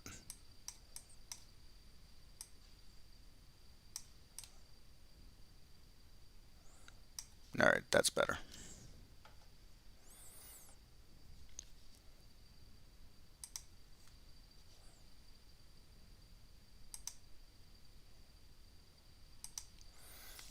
Alrighty, that looks much better. Sorry, I didn't notice that right at the start. So again, this just opened right up. New to trading, paper money, that's the way to start. I wish that I had done that at the very beginning of my trading there, Christopher. I was told to do it, didn't do it. Also, when I first started trading, Trade Ideas did not have a simulator, which was kind of a bummer for me. So anyways, hindsight, 2020, Monday quarterbacking, all those things like that. So make sure you're getting your money's worth out of that simulator in there. And if you're not, we can bring it over real quick.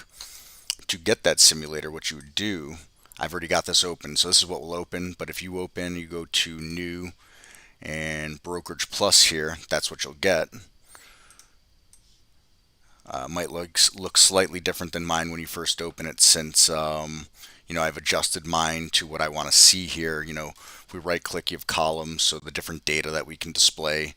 The left side is what you are displaying for data. The right side's the master list. You move things by checking it and going left to right, right to left. Things like that. Some people like this. I'm not a fan of it. The profit continuum up here, this thing here shows which way you're going on your profit. So let's connect to the simulator. And just in case we didn't see what I was doing, we go here and select simulator, and boom. It's populating positions that I'm holding in the simulator from different demonstrations that I've done. And we can see how the profit continuum is actually moving along here up to the far end, actually. Very interesting.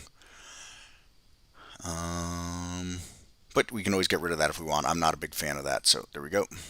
Adios. I like less noise. I like to know what my exposure is, some things like that. Here's where we would select the account.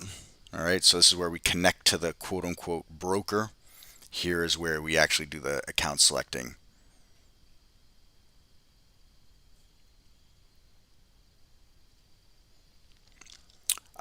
This Brokerage Plus, yeah, this is, it's built right into Trade Ideas. So if you have an Interactive Brokers account or an E-Trade account, you can trade right through us that way. E-Trade's nice in the sense that you don't have to have anything else open from E-Trade after you make the connection with us. Unfortunately, with Interactive Brokers, you need Trader Workstation open. So perhaps one day that won't be the case, but for now that is the case.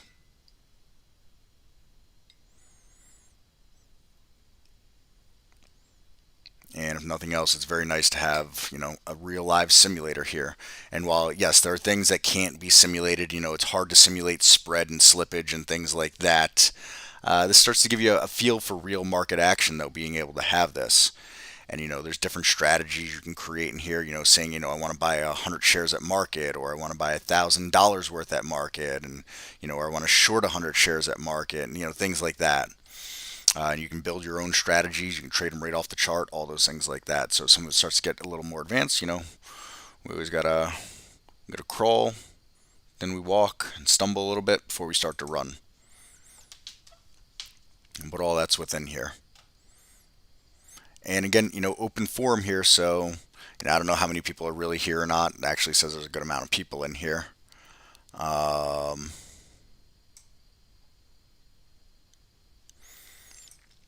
Open forum. So fire away questions for me, folks. Whether it's a scanning question, top list, alert window, the AI, single stock window.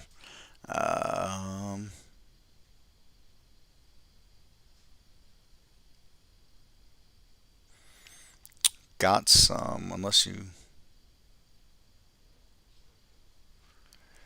really, the AI's been pretty good as of late, I gotta say. I don't know. And this alert here, it's not like that was an illiquid stock or something ridiculous. And yes, it had at points probably I'll see between a 5 and 15 cent spread, but up $3 from the entry at 3.40 on the entry, and then a double dip on it up another $1.30 on the entry there. This was not a tough one to get into here. NEP, I don't believe it was, right? NEP, am I looking at the right one? Yeah, nope, that was a great call right there. Shortable at IB, no issues with borrows there. Kind of makes me sad that it's shorting energy, but what are you gonna do? I say that because I'm bullish energy right now. So, but them's the algos. We got the losers today, unfortunately. Thought Hostess Brands was going to turn it around for us. No, go ahead. Think out loud. It's all good, man. Whatever, throw it out there. You never know what it's going to lead to. I was, as the song says, I was once just like you.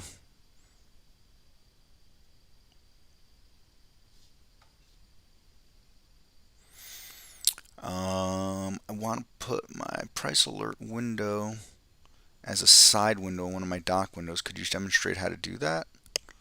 Yeah, I've got mine here in this docked window. So I have to resize this because it's sized for a different resolution screen.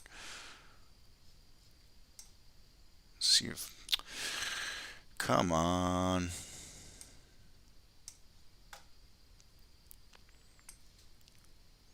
So I've got it like this here. What will happen if yeah, it won't work like that. But if I were to duplicate this outside of here, duplicate. Can I duplicate? Duplicate in the free floating window. So I've duplicated that price alerts here. All right. And now I'll duplicate it back into, what I would do is I would duplicate it into the window that I want. So duplicate, and this I call this price alert SPY TIS.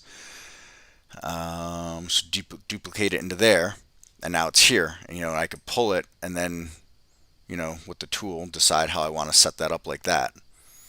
Is that what you're talking about, Debbie?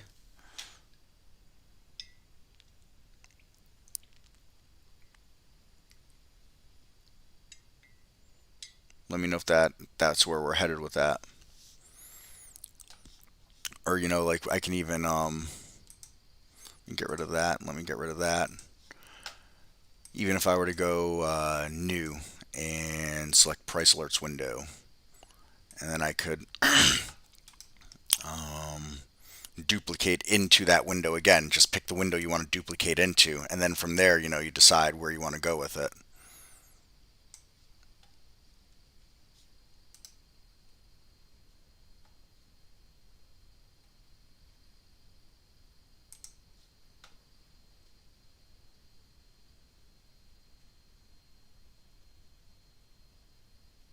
Hmm. So when you say you want to hide it, you want it like tabbed? So if you want it tabbed, what I would say is take it and then put it like, so for example, watch, I'm going to tab it behind the single stock window, all right? So see how I put it like over the center, and now look, the single stock window and that are here together. See how they're together like this? And I can go back and forth between the two. Is that what maybe that's what you mean?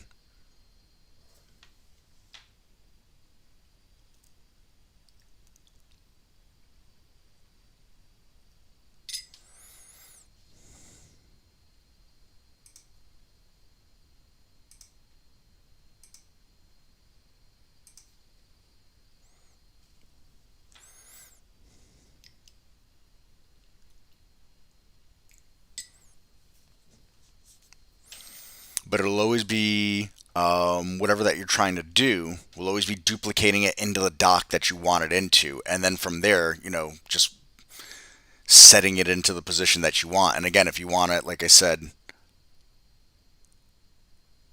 to the left all by itself,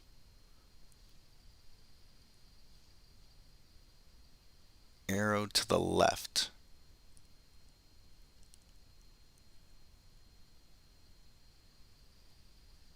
Arrow way to the left.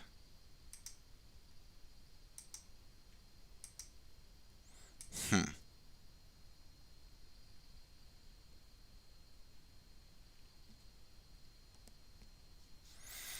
Oh, you're looking.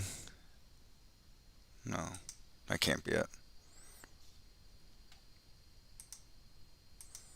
Where am I missing this arrow way to the left?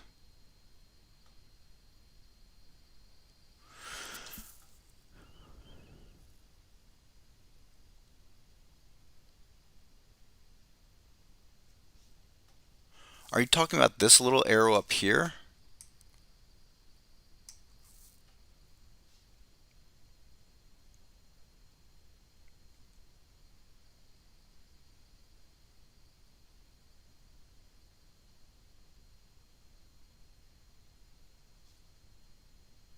Hmm.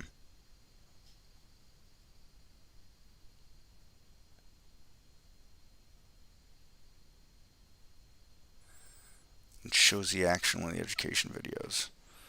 Send it over. Do you have the link to the video?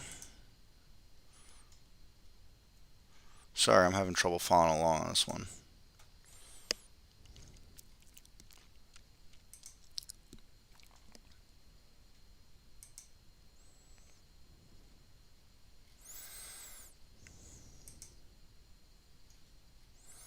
And there's like so many docking videos now, actually.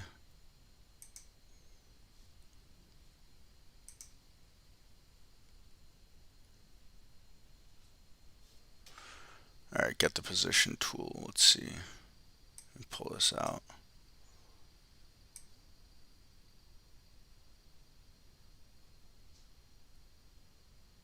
So I've got the position tool. Oh, this you're talking about. This one?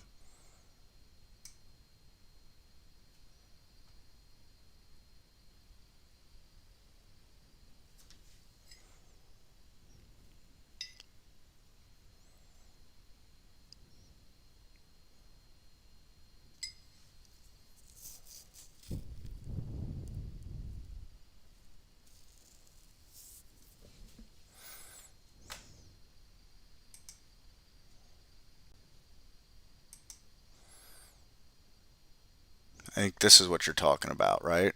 when you put it in on the side like that, and then you can pin it and unpin it in and out. So it's over here like this. I think I'm on the right track here. So many little things in the software.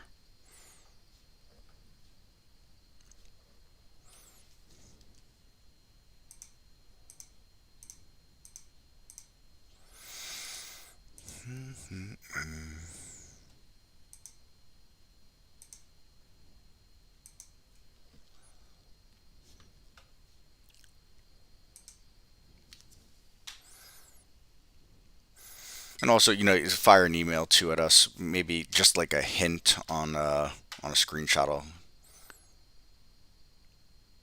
Oh, but your computer paused. Okay, so hold on. Let me do that again. So, all right. If I took this, if I took this window out again, let's just we'll just stick it anywhere for a second. It's just kind of free floating here on its own. All right. When you go to any of the tools, all right, go to, it doesn't matter which window. Once you're looking to dock it, all right, once it thinks you want to dock it, that pops up here, all right, and you hold it over that part of that tool right there, and that'll put it like this, and there's a little pin here, all right, and now auto hide, right, or then you can click and bring it back out. I think that's what you were looking for. And so again, like I can unhide it by clicking it right there, and I can pull it back out, and here once again, once I'm trying to dock it, that's there. So the system already thinks I'm trying to dock.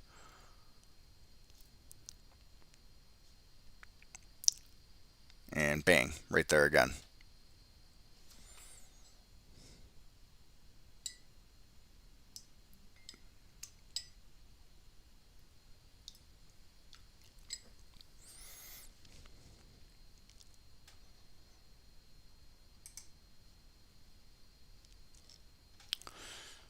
So I think we got it right there for you. And throw that away for a second here. Get rid of that. Move this over.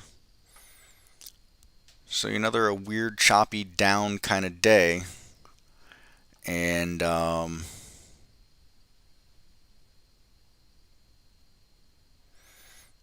but you didn't get it. Perhaps how many windows do you have in the dock? Maybe that had something to do with it. I couldn't say for sure. Because I'll be honest, Debbie, since we first installed docking, this is the first time I've actually used that since we first did. I don't have windows that I hide like that. But like I said, I run so few things during the day. Perhaps, I suspect, anyways, that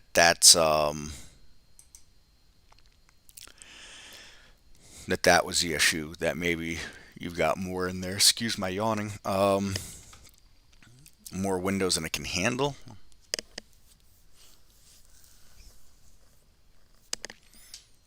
So I was going to note this. We got this chop that's gone on all day today. Of course, now the SPY is making a run back to positive territory on the day.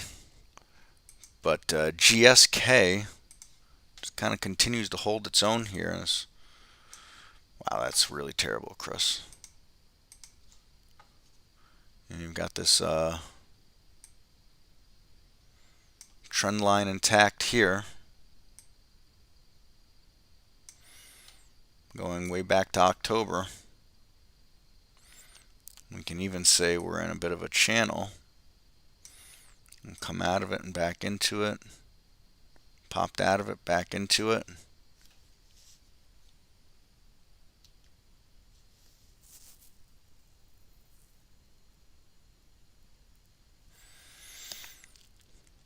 Yeah, I'm on the beta too. I'm running the same thing everybody else is running. I'm running the same thing that all users are running. So, help, about, and no, I'm running 5.5.52. I have to switch over tomorrow. I'll switch over to what's going to be a beta going out to you folks in the very near future, 5.5.60. Sorry, it's so many. We go through so many builds internally. It's insane, testing and bug reports and everything like that. Let's see, Peter Smith, your opinion here, releasing watch Apple Post record. Earnings talk about over the top. Next day, stock went down all day.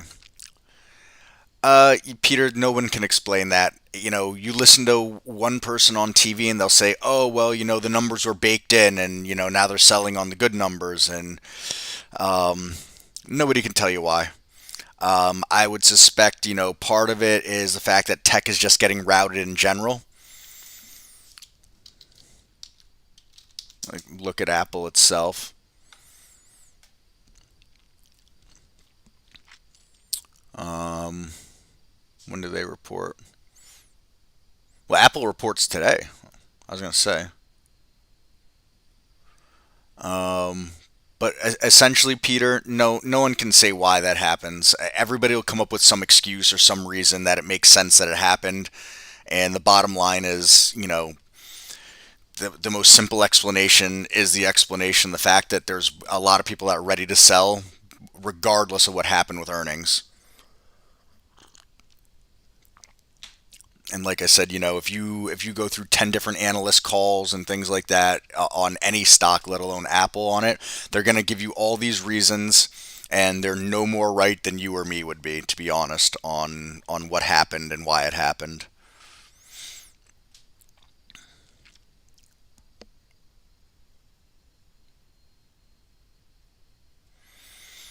Well, I think, some things are kind of choppy with stuff, so I think Christmas numbers were skewed this year because people were doing earlier shopping once everybody heard about supply chain issues. So I think I can speak for myself. I never have gone early before.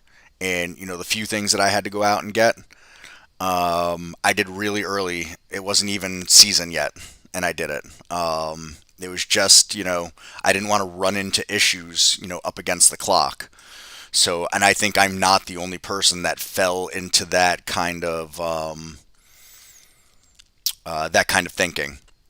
So I think you'll see some more evenly spread numbers in that sense. Um, and while there are parts of the economy I think that are really good, you can't ignore the fact that oil is at $90 a barrel now. Gas, here where I am, will probably be $4 a gallon soon. Yeah, Apple will report after hours today. Eagle Trader. That's going to hit people hard. The fact that the fact that gas goes up like that, you're going to see that trickle down to, um, in these grocery stores. You're going to see prices continue to rise in grocery stores. It's going to cost more money to get the goods there. It costs more money to make a lot of the goods. People really underestimate just how petrocarbon based the entire world is still at this point, regardless of EVs and all those things like that. Anything plastic is coming from oil. It's just that simple. So, but yes, I agree with you, Terry. Overall, all things considered, um, yeah, economy's all right. At least where I personally am. I can't, where I used to live way upstate in New York. You go far enough up in New York, you think you were in the south of the United States. A lot of stuff's all right up there too. Contractors are very busy. A lot of housing building, a lot of stuff's going on still. The capital Albany region, Albany area region, and going even further north where I grew up. Um, so like I said, I can't speak to all the rest, but yes, I would say overall, if the Fed or whoever can get inflation under control, whatever you want to call it, I think we'd see a really rockin' spring, but we'll see what happens. It's as the saying goes, hard telling, not knowing.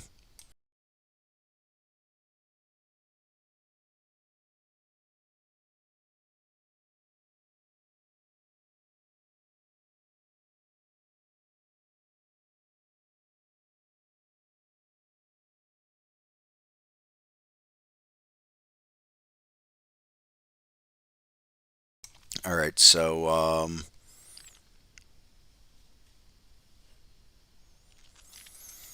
Yeah, and I think that, that's always going to be a big part of it, Peter, because like, exuberation and capitulation and things like that, you see a run up like this and you're like, boy, 140 to 180, how can I not take something after earnings, I don't know when the last time they reported was, I guess. Let's see. One, two, three, four. So this probably was the last report on earnings right here. I'm guessing. I'm not even sure, to be honest with you.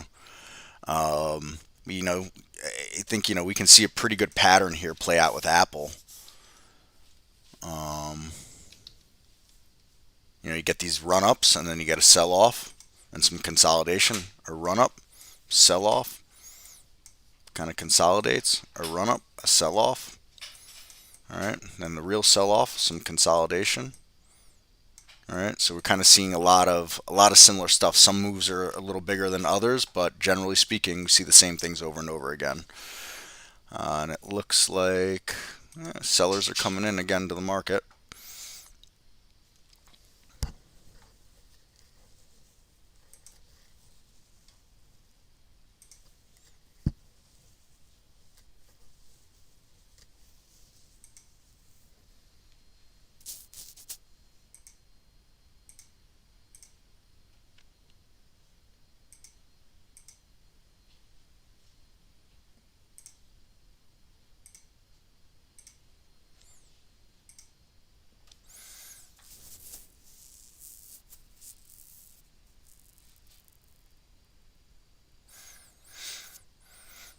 Yeah, I would say yeah, and it shows a shift to Terry and what's going on.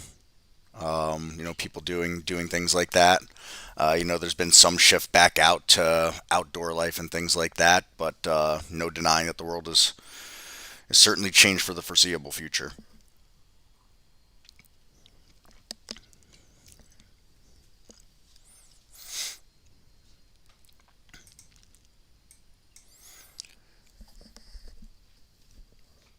So, all right, there's Apple. We'll be keeping an eye on that for the post market here, and let's put up a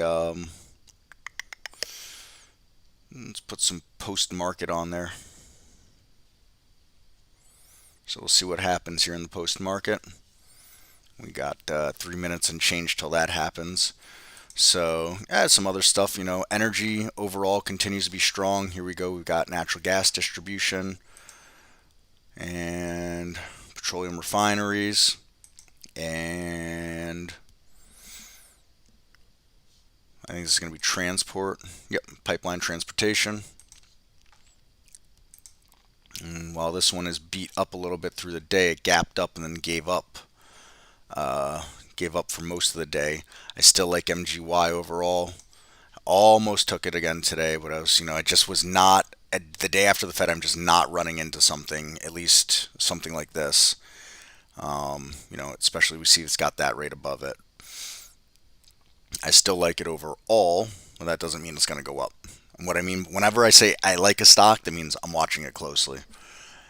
So still, we'll see what happens with the chop that's in here, what's going on, and if we are on the cusp of a bigger downturn, a change in the real overall trend.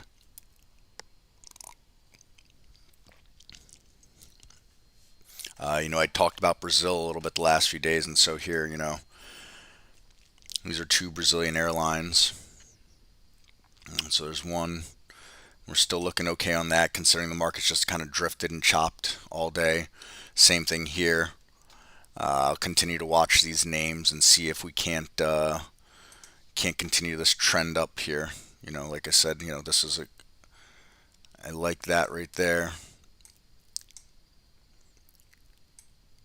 There's a bit to clear here, but if we clear through that, we start to move up nice. So, well, we'll see anyways. So there's pockets to look for, but it doesn't mean, like I said, I'm not running right into anything. Not today, not tomorrow.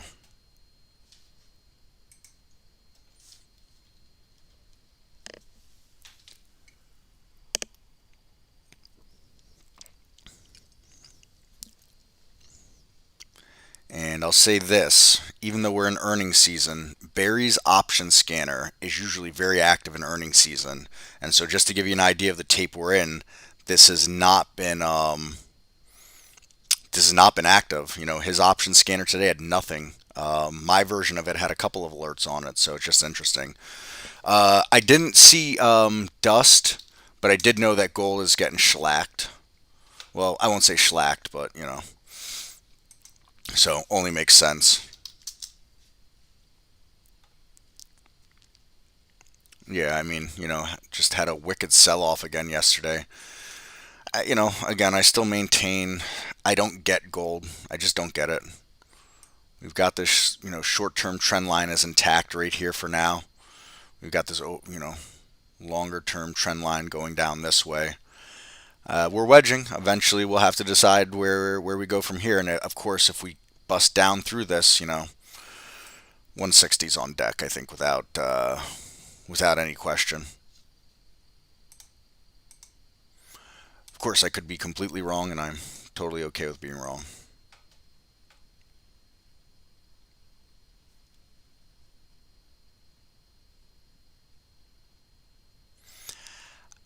Christopher, I have no idea what that means. I've never used TOS paper money. Sorry. Um, yeah, I've never used it.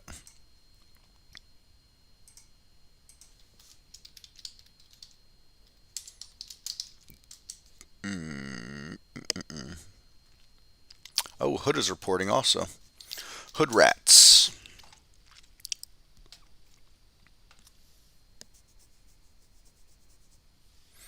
That's going to be interesting.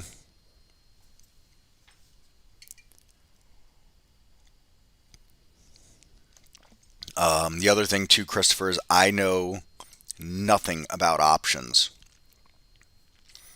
Yeah, I mean, Terry, gold used to be the safety trade. It hasn't been for a long time. It really, really hasn't been. It's had some short-term runs, but it's in a very long-term downtrend. I mean, let's do this.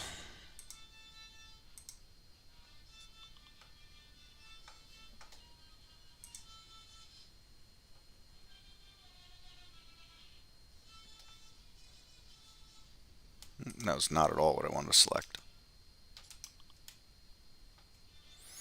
So Hood missed.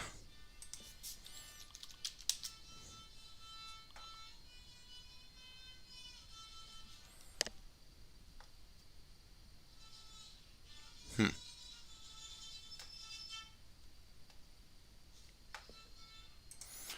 Interesting. Oh, there we go.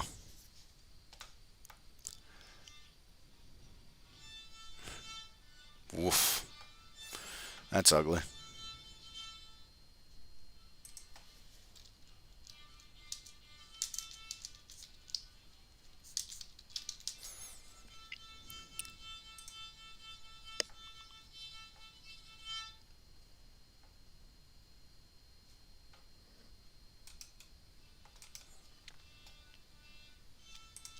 GLD, this is what I wanted to do before.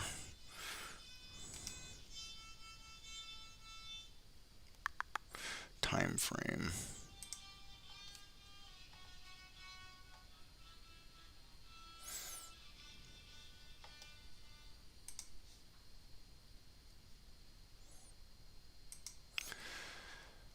Well, we'll see. On that weekly chart, we'll see what I can do here.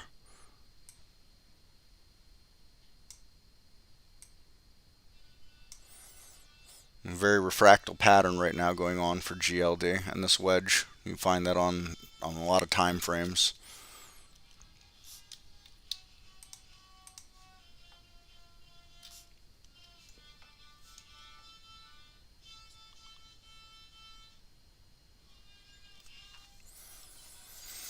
Yeah, I know they have an options paper money on there for Thinkorswim. I used to use Thinkorswim for a few years. I just never messed around with it.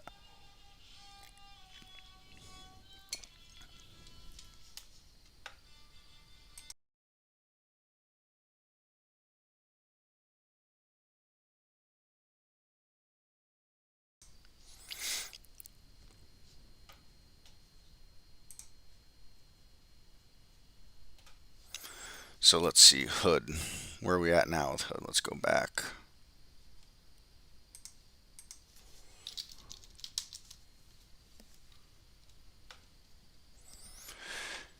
Yeah, I always like to joke around when I see something like this. It looks like it has support around 0.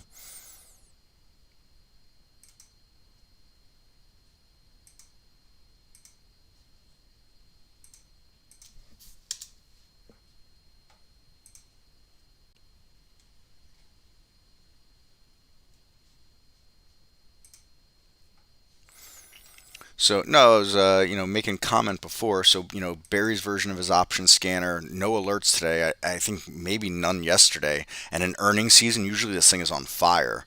And then 2 from here, and I don't think either one was really great. And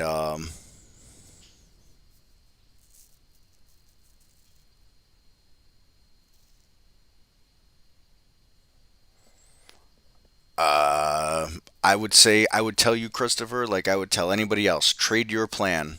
And if you didn't have a plan before you got in that trade, make sure you have a plan the next time you get in that trade. You should take paper money just as serious as you would real money, I would say. Never enter a trade without a plan, without knowing. 4:30, perfect circle. They report at 4:30. They always report at 4:30. You have to always know what your downside risk is and what your potential upside reward is before ever getting in any trade. If you don't have a stop in mind, how that's working now, I don't know how that goes for options contracts. I know there's a lot of different things in there, whether it's weekly or monthly options contracts and all those things like that. But whatever equals that trading plan as far as that goes, whether it's this and there should always be this to the downside, and then on top of that there should also be a time stop, I guess, for the option to decide how you're going to play that contract.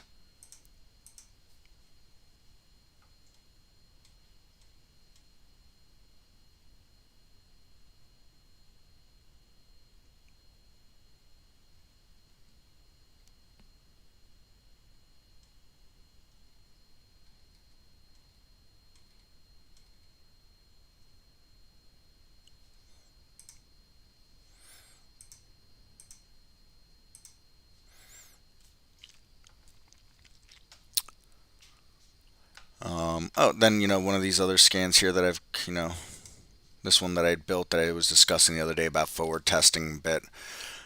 This has been quiet too. It's had some active days, but less active days than I had for a long time in this chop. And if we come into the configure of the scan to look at what I'm trying to do here in it, um, you know, pretty basic stuff. I'm looking for stuff that's moving towards overbought on the daily. I want to see a dollar range in the last 5 days. Price range is pretty straightforward. And I want to see that it's off the highs of today. Trade at least 100,000 shares today, 5 on the relative volume, and it can't be any lower than a 0.25% from the close, actually. But the idea is trying to find momentum, and momentum's been sparse in some of these areas.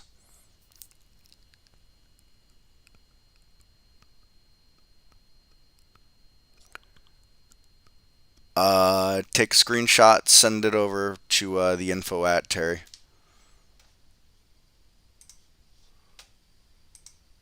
Let me build a quick top list here. Or let me do this. Load from cloud. Stocks like this template.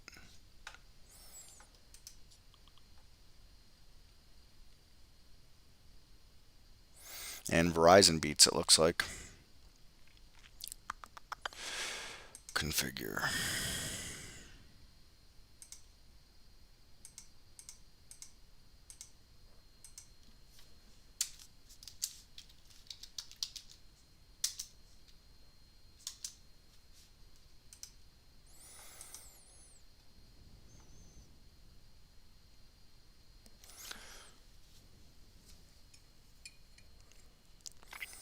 Is the top list,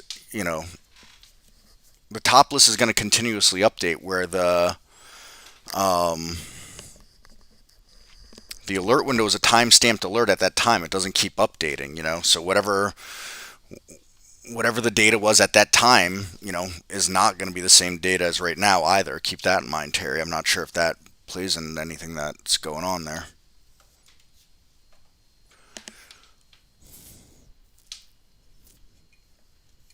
But send over both scans to us and we'll look at it.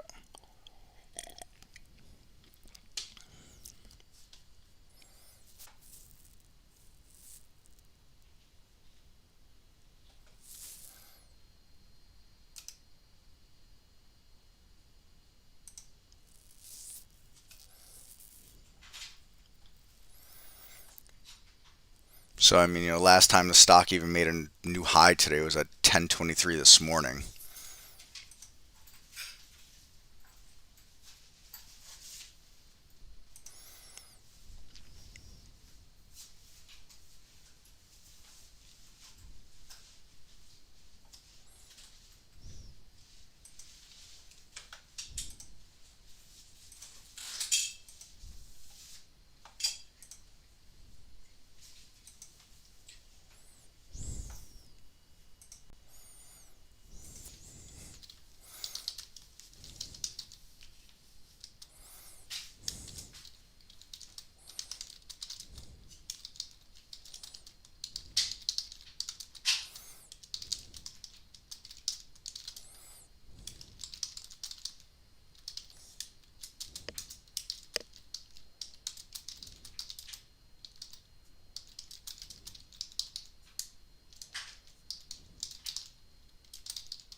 What did Tesla do?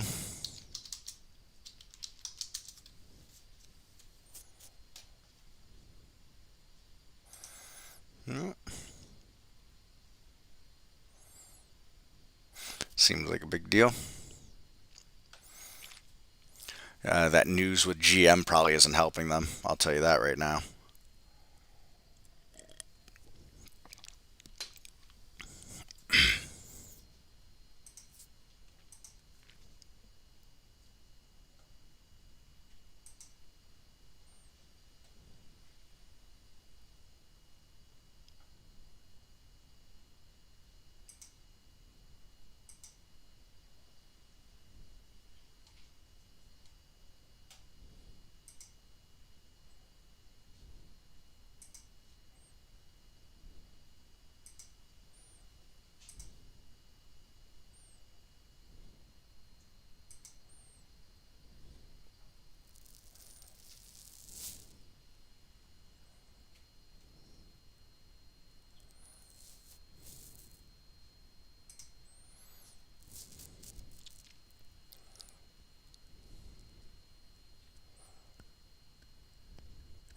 Yeah, I saw that tweet, perfect circle there. Elon started trolling Biden. Let them eat cake, as they say. WDC, what do we do here? Woof. That's rough.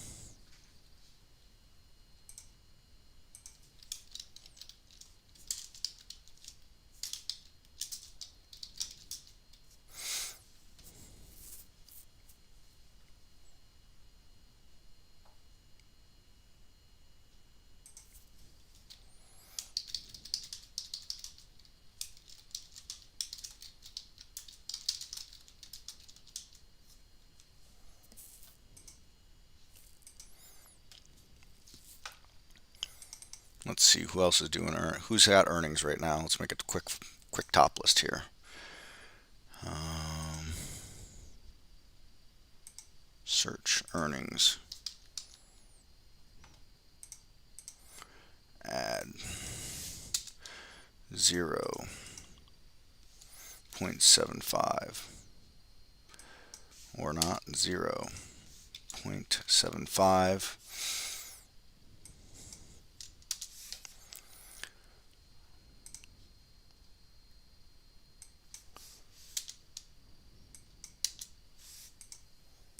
Did I do this right?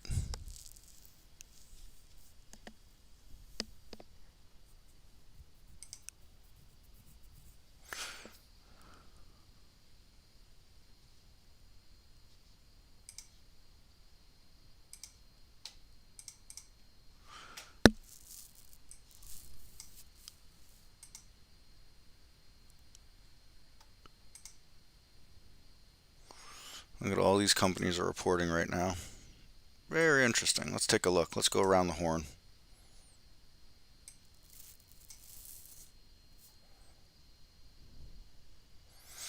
Yeah, after however many years of trade ideas, the earnings filter is one that trips me up more than anything else. Change from close. There we go.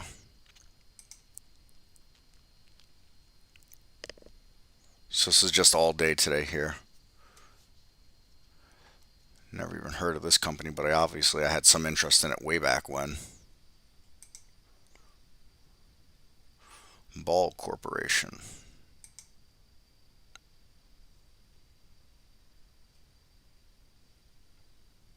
Yeah, here you go. It's just all it is looking at earnings for specifically this morning and this afternoon. No filters. Oops, that was not what I wanted to do. Sorry, let me get you a link to that. There might even be more things reporting than this list can hold. Hold on, you know what? Let me rename it so you actually know what it is. Delete, close, right click, configure.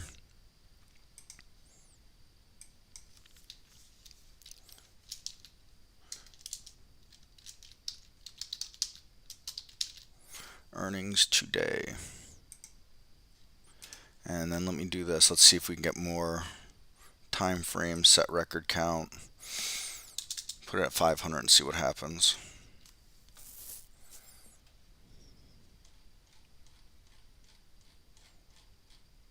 That's probably got everything for now. I don't think there's more than 500 companies reporting today. Okay, back to save or share to cloud. Save and share.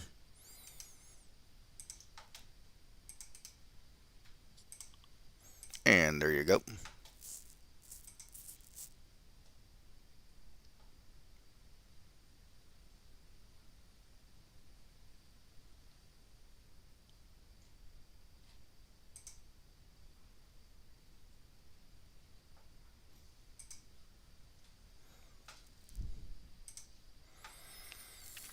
So let's see. Anything else interesting in here? You got a perfect circle. That was quite the move after hours here. Telephone apparatus manufacturing. Well then. You got it there, Mr. Mike C. WDC.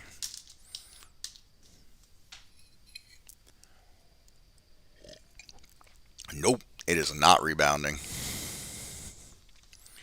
It is down bad.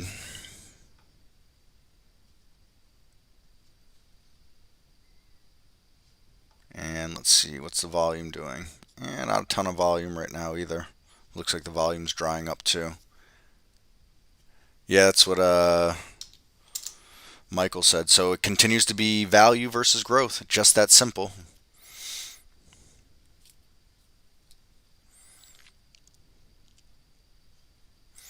What's the long-term picture on Visa? I remember when they IPO'd.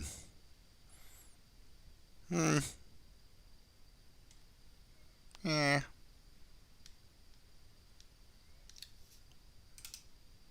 I ain't crazy about that chart, to be honest.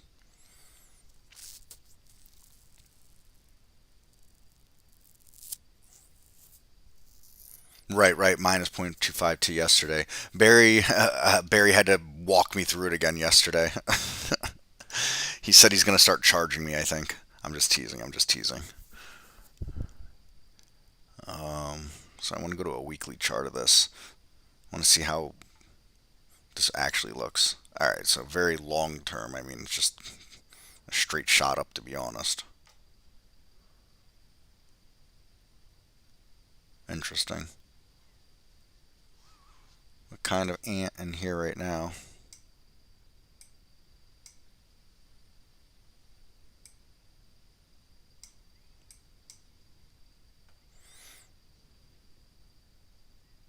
Gonna need to do some work, get up out of this. I can personally say I don't have one Visa card of the 5,000 credit cards that I have.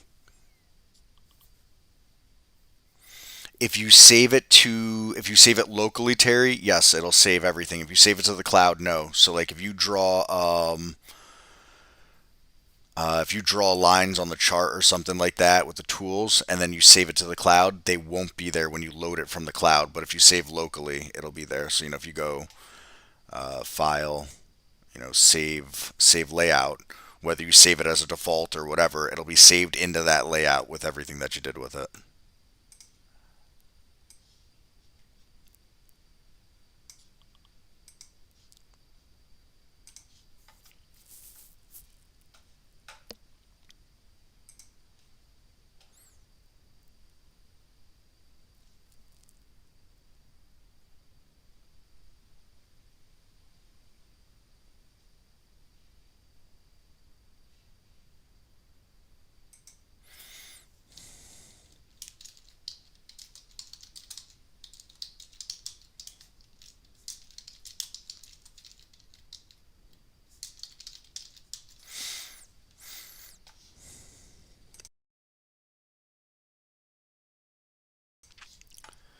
All right, back to daily chart for you, Visa.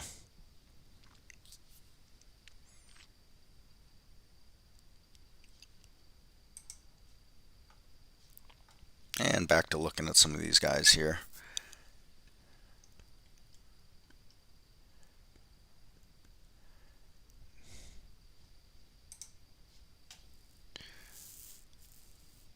So what say you, JNPR?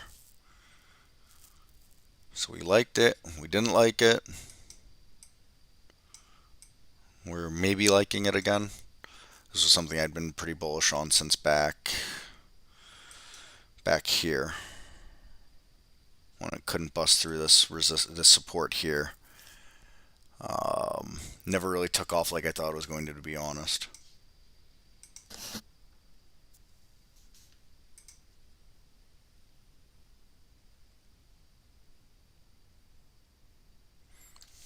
Yeah, so when you make any adjustments in the scans, whether you save it to the cloud or you save it locally, that will all be saved.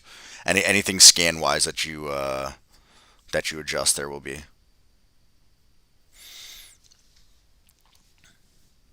VC. Didn't I just see that right somewhere on that scan?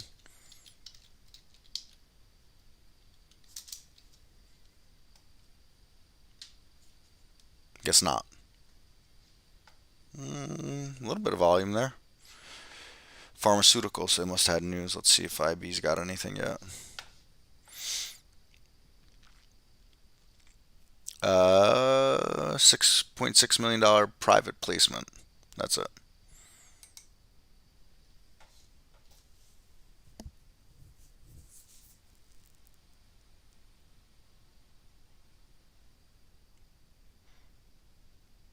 Just a stock purchase agreement. That's all that it is.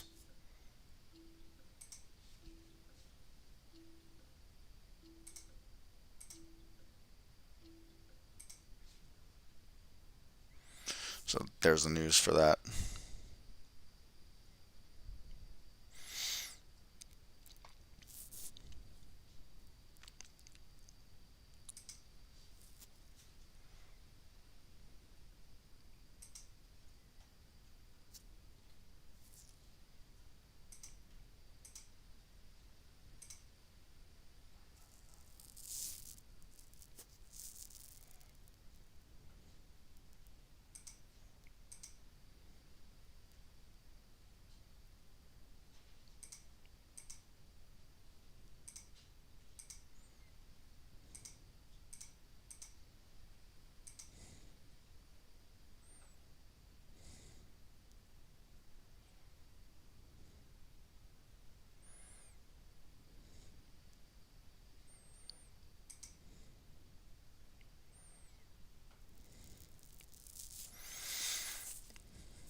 So Terry, I'm looking at the info that you sent there. What's the different info that you're looking for on this? Um, I mean, one is showing a 7:23 time, and the other showing a 1 o'clock time.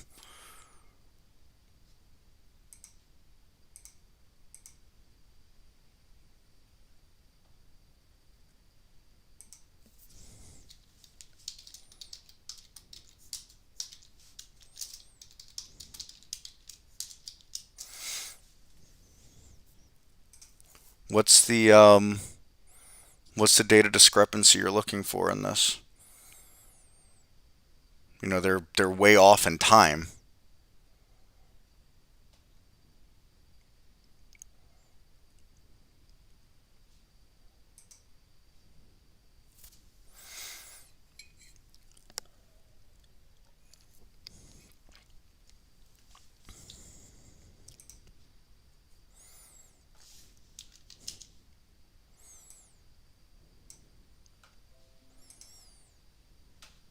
So I mean, I'm not sure. You know, you've got this is happening at 7:23 your time. I'm guessing this is happening at 1 o'clock in the afternoon. So this is the data at this very second here. Versus this is the data at this time, this 30-second time clip right here. So they're hours and hours and hours apart.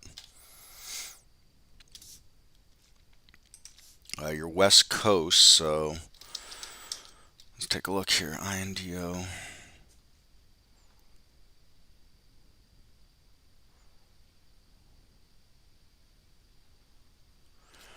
So 7 for you is 8, 9, 10, 23 for me. So somewhere in here, that seems to be accurate right there. And 1 o'clock for you is um, 4 o'clock for me.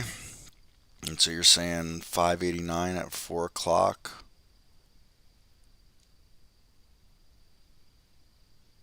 And again, that seems to be right. I mean, I think that's all right.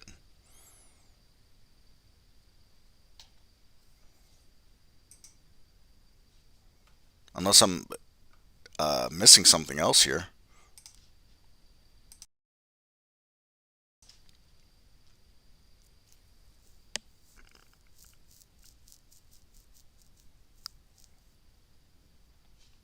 I mean, float is the same. The volume obviously won't be the same because, you know, did all that extra volume. The relative volume is going to change based on whatever happened. The change from open is different because this was way up here, so change from open is going to be different than there.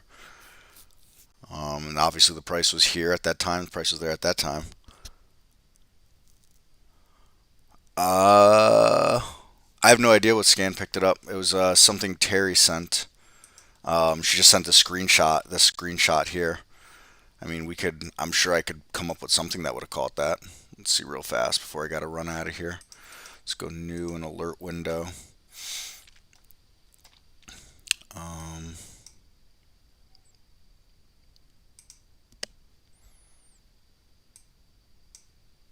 so let's see. Let's go price between 1 and $20, I guess. Well, we never made it over 10, so let's narrow it down. Actually, I don't even need to do price is what we're going to do. We're going to go symbols list. We're going to go single symbol. And we're going to go INDO. We're going to press OK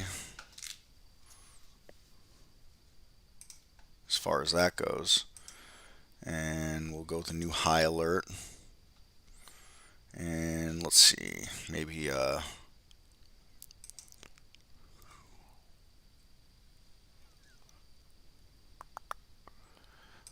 now let's do it this way.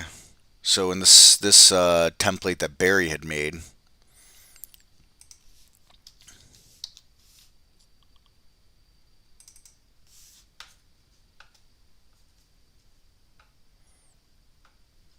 all right. I mean, in that screenshot that you sent me, everything seems to be correct, Terry. I mean, as far as that I can tell from what I just, did real fast.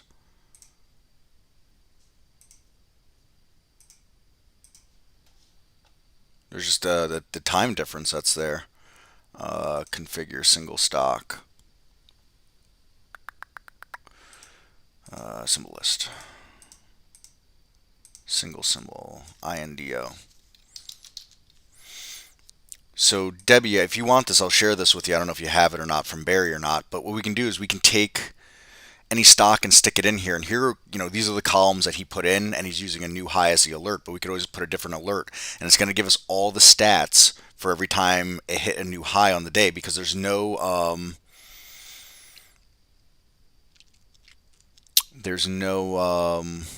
whatchamacallit here? There's no filters, it's just columns. So let's go with all here today.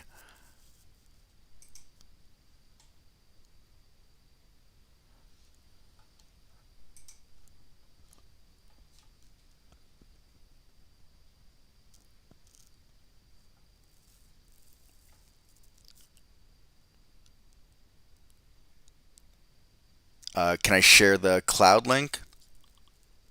Sure, it tells me how I would have found it. So I could create a scan with a new high alert, and I could have put any of these values in, or below these values, or somewhere in between these values for a scanner. So watch. I'm going to take a...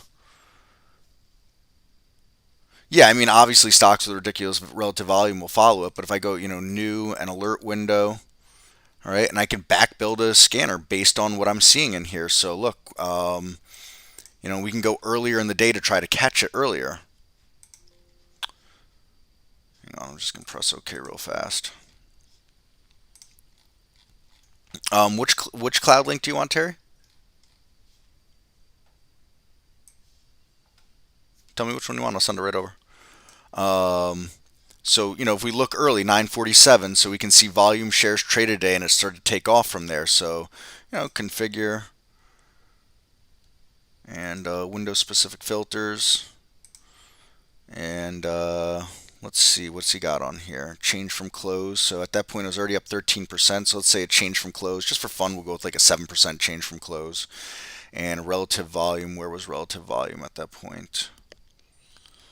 Relative volume is at 3, so we'll go with a 3.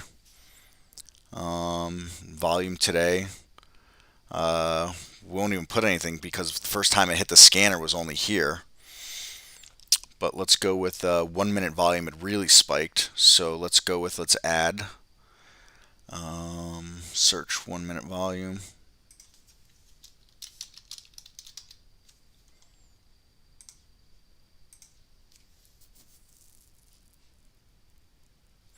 Oh no, I could share that. I'm sorry. One thing I don't do is I never share someone's scan unless they say it's okay to share their scan one. But I didn't see her ask for it. I'm sorry. I must have missed that. I've got it right here. Hold on. So that was a scan there. And so 1 minute volume we saw got to 5,000. So let's put 4,000. What's another, maybe one that we want to look at? It's not got no options. So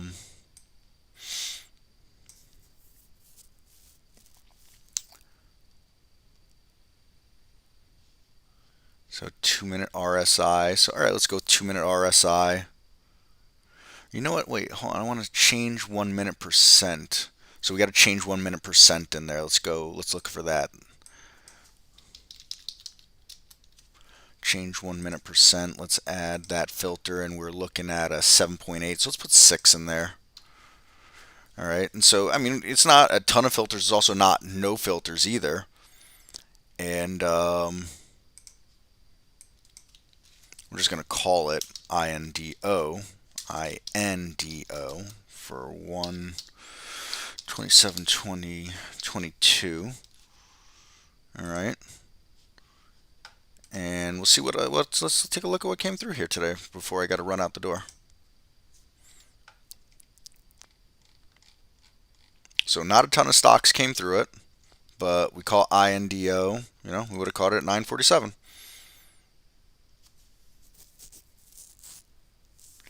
So, this is what I would do. Now, there's two ways to do this. You can use Barry's here. If anybody doesn't have this, I'll show this real fast. I think it's a very helpful way to compare data. And if you're ever like, gee, why didn't I get this stock on my scan? anybody could build any of these things, and you can swap these columns out. You don't have to leave. These are just the columns that Barry picked when he did this, but there's no filters in here, and you can always change the alert type and all those things like that. But here, I'll share this out, and it's just a template to work off of. And it's the idea is like our stocks like this page, only our stocks like this page does not have nearly as much data history as our alert windows do.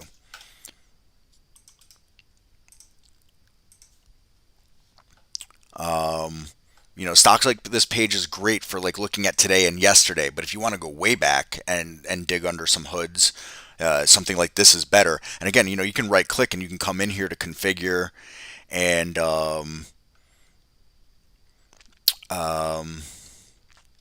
you can go into columns and you can get rid of stuff, and then you can come to search and you can say, oh well, the column for VWAP1 isn't in there. Let me show that column, and I don't care about the average true range column. So you come back here and you'll find, where's the average true range column?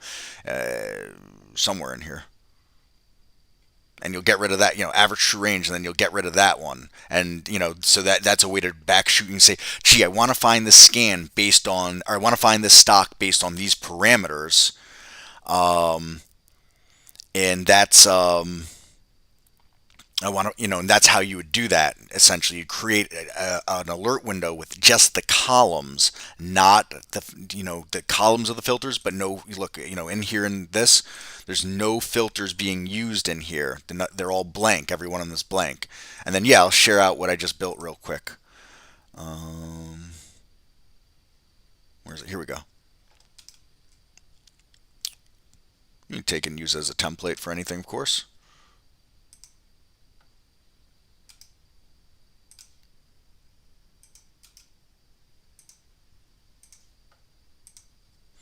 So there you go. You're welcome, Mike C. Well, when the test drive goes off in a couple of weeks here, I'm going to be putting in some. I already put in insane hours. I'm going to be putting in extra insane hours. I'm going to be doing a lot of later and earlier live Q&As, I think, and do some weekend live Q&As as well. So if I don't have time set up for anything yet. I'm working out the logistics of my schedule for that right now. But anybody that wants that, email to info@trade-ideas.com. I'll collect the tickets, and then as I get the times together, I'll let you all know. Yeah, you're welcome, Debbie. Of course, always. So my parameters are pretty tight, so I know it's only stock that popped on the alert, but that was best long trade with the biggest range. Yeah.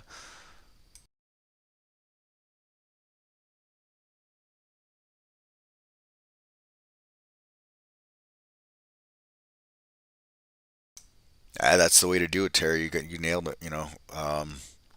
Less noise, the better when you get those quality setups coming through. So what else came through here? Something else came through here. No, PMTS. So let me get rid of this thing here. So nope, that was junk. Anything else? Anything else? That's garbage.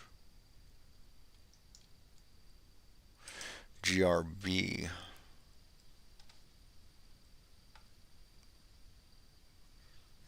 Nope. Got the top. ISDR. Nope.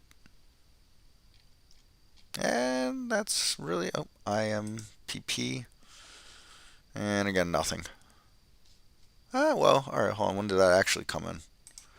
So 177, and it ran all the way up to 237. So actually, that was not terrible, to be honest. I've seen worse alerts, that's for sure.